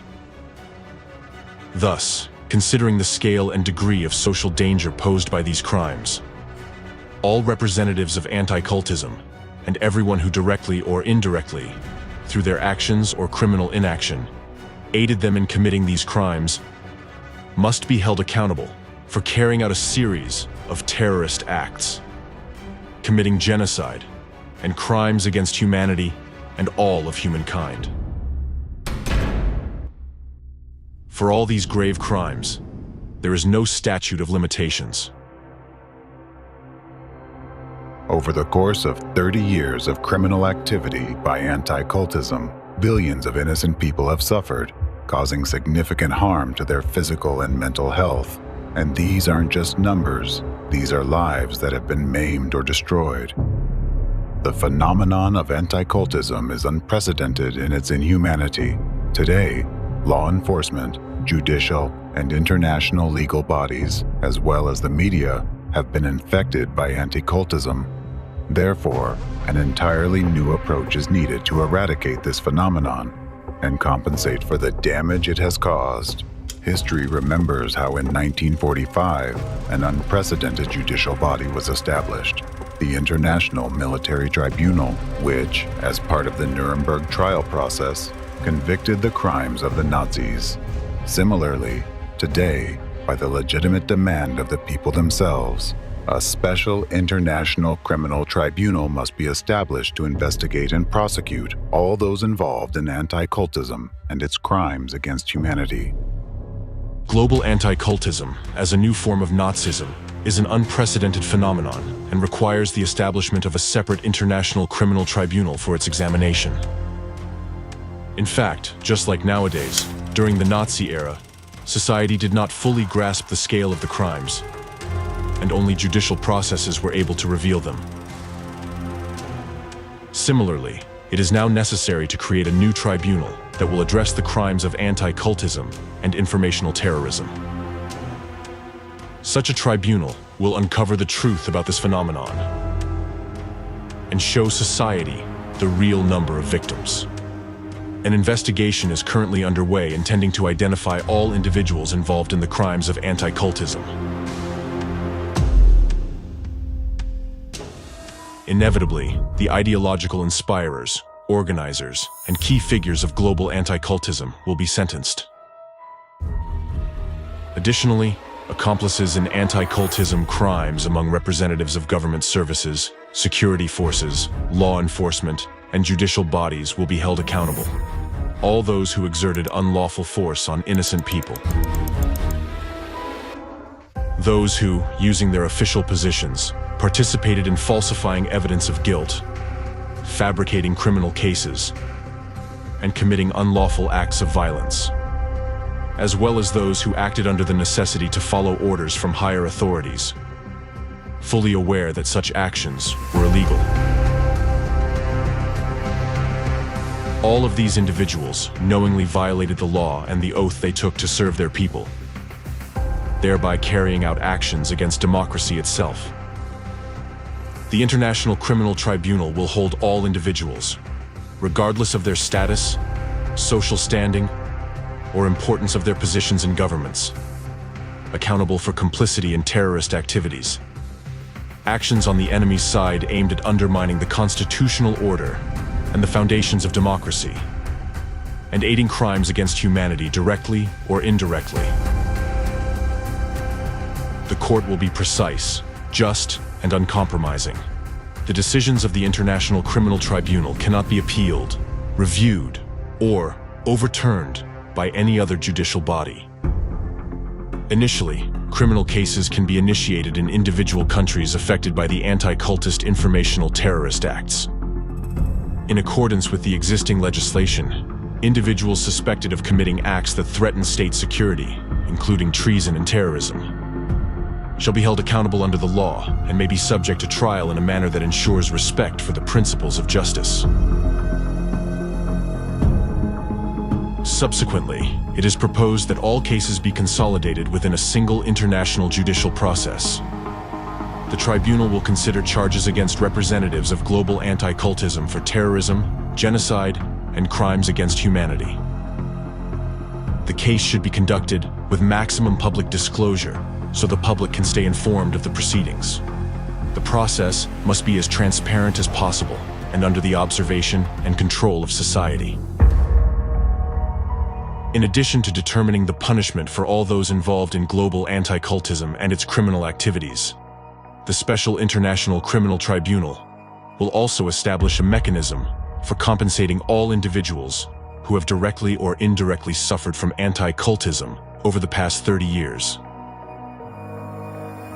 Compensations will include financial, medical, and psychological assistance. It will be funded by the countries and organizations that supported and financed anti-cult organizations. Every person who has suffered from terrorist acts conducted by anti-cult groups, anyone who has incurred material, financial, psychological damage, or health impairment directly or indirectly through informational terrorist acts, will have the right to claim monetary compensation from the countries that aided the terrorists. Additionally, compensation will be provided to the relatives of those who died as a result of actions by anti-cult organizations and their accomplices, as well as to the relatives of those who were driven to suicide by such actions. As a result of the investigation, a list of such countries will be compiled, and according to the court's decision, these countries will be obligated to pay reparations to all those affected by anti-cult activities. Special consideration will be given to countries that openly supported anti-cultism, funded it, and allowed anti-cult representatives to turn their countries into testing grounds for their Nazi methods. These countries will be required by the International Tribunal to pay reparations, not only to citizens of other countries affected by anti-cultism, but also to their own citizens. Over the past 3 decades of existence of global anti-cultism and anti-cult organizations, a large number of people, including Scientologists, Krishna worshippers, Jehovah's Witnesses, and representatives of other religious, as well as secular organizations, have been slandered, persecuted, and defamed. Denying that various organizations and individuals have been subjected to illegal persecution in violation of human rights and freedoms, which has been organized by anti-cult organizations, is equal to denying the Holocaust. With this in mind, all those who have suffered from the activities of anti-cultists should be equated to those nations and peoples who suffered during the genocide committed by the Nazis. As soon as anti-cultism is defeated, they should also be entitled to reparations from the nations that supported the development of anti-cultism in their countries. In addition, the use of discriminatory terminology that has been artificially introduced by representatives of anti-cult organizations should be severely restricted. The use of the terms cult, sect, destructive cult, totalitarian sect, and their modifications in relation to religious or secular organizations should be regarded as support and propaganda of Nazism. Whoever stigmatizes anyone with these terms in equal measure declares his or her support for Nazi methods. Such actions must be punished in the same way as promotion of Nazi ideology. Modern anti-cultism embodies a new, even more insidious and brutal form of Nazism. The evidence previously presented shows that anti-cultists have engaged in deliberate actions aimed at the systematic destruction of humanity. Given the current situation, where the most horrific terrorist acts of the 21st century are being carried out by media representatives, It is time to hold all those involved accountable for their years of destructive and subversive activities. All direct or indirect accomplices of anti-cultism deserve to be on the bench of the accused alongside those they worked for and whose orders they followed. Whether consciously or not, they were part of a unified plan to carry out a series of terrorist acts, commit genocide on an unprecedented scale, and establish a single global totalitarian regime. Additionally, the court will remain steadfast in its decisions if some individuals who publicly supported anti-cultists attempt to prove their innocence by arguing that they were manipulated and deceitfully involved in international criminal activities. It must be understood that in this case, accomplices of anti-cultism are as guilty as the accomplices of Nazism, who closed the doors of gas chambers in concentration camps and then released the gas. Any attempts by these individuals to gain recognition of their innocence are equivalent to declaring the accomplices of Nazism innocent. Those who, acting voluntarily or even under duress, opened the gas and murdered thousands of innocent people in gas chambers. Before the law, accomplices and sympathizers of anti-cultists are just as guilty as the journalists who committed informational terrorist acts, causing immense harm to humanity, their own countries, and their citizens. By doing so, they contributed to the destruction of freedom and democracy worldwide, thereby destroying our beautiful world and leading it into the abyss of tyranny and despotism. Therefore, all individuals involved in the case of anti-cultism, including all accomplices, must be held accountable under charges of participating in terrorist activities, committing terrorist acts, genocide, and crimes against humanity. The crimes of anti-cultism are unprecedented, excluding any possibility of leniency towards any of the participants. Additionally, as a necessary step before the commencement of judicial proceedings, measures must be taken to inform and notify the public about the trial. People need to be warned and made aware of the charges against each accused and the severity of their crimes. It is necessary for people to have a correct perception of the actions of the court and the bodies enforcing the court decision as being lawful and aimed at protecting humankind from a new form of Nazism.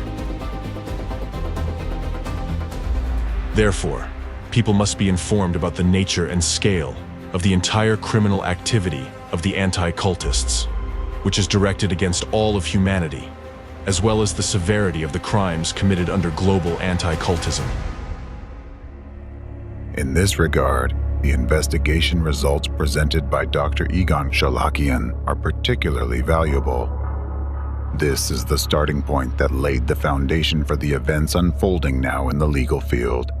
It made it possible to identify and defeat the hidden enemy that had been undermining the foundations of freedom and democracy for an unacceptably long time while remaining unnoticed, and henceforth, to ensure that this never happens again, preventive measures are necessary.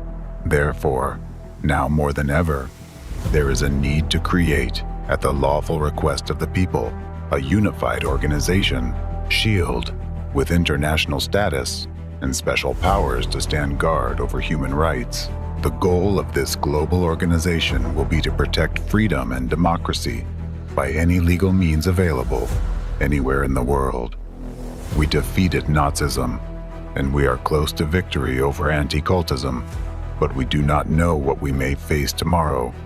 As humanity, we must be confident that no new, more insidious and invisible form of this evil will emerge in the future, and we must ensure that this phenomenon is permanently barred from our world. This international organization should serve as the instrument to act as the shield of freedom and democracy against all possible threats, ensuring that no activities aimed at undermining a stable and secure world are allowed.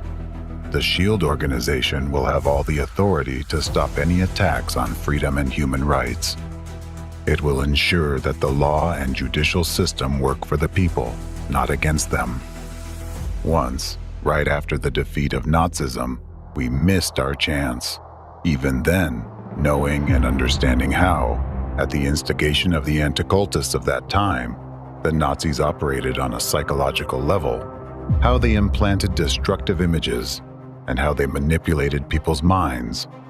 At that time, alongside the United Nations, there should have been an organization aimed at protecting people from the most dangerous hidden psychological manipulation techniques which the Nazis learned from the Anticultists. These techniques were the tools that allowed Nazism to emerge and were the cause of the most heinous crimes committed by the Nazis. At that time, we, as humanity, did not fully comprehend the danger we faced and missed the chance to protect our freedom and democracy, which are the foundations of a safe and peaceful society. But in the future, we must not make the same mistake again, and we are obligated to protect the future of all the generations that follow us. After everything you have heard, you now understand why I have returned. I believe the spirit of freedom still lives in my beloved country and its children's hearts.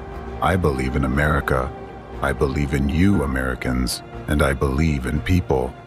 I know that we are the humanity that defeated Nazism, and we are the humanity that will defeat anti-cultism.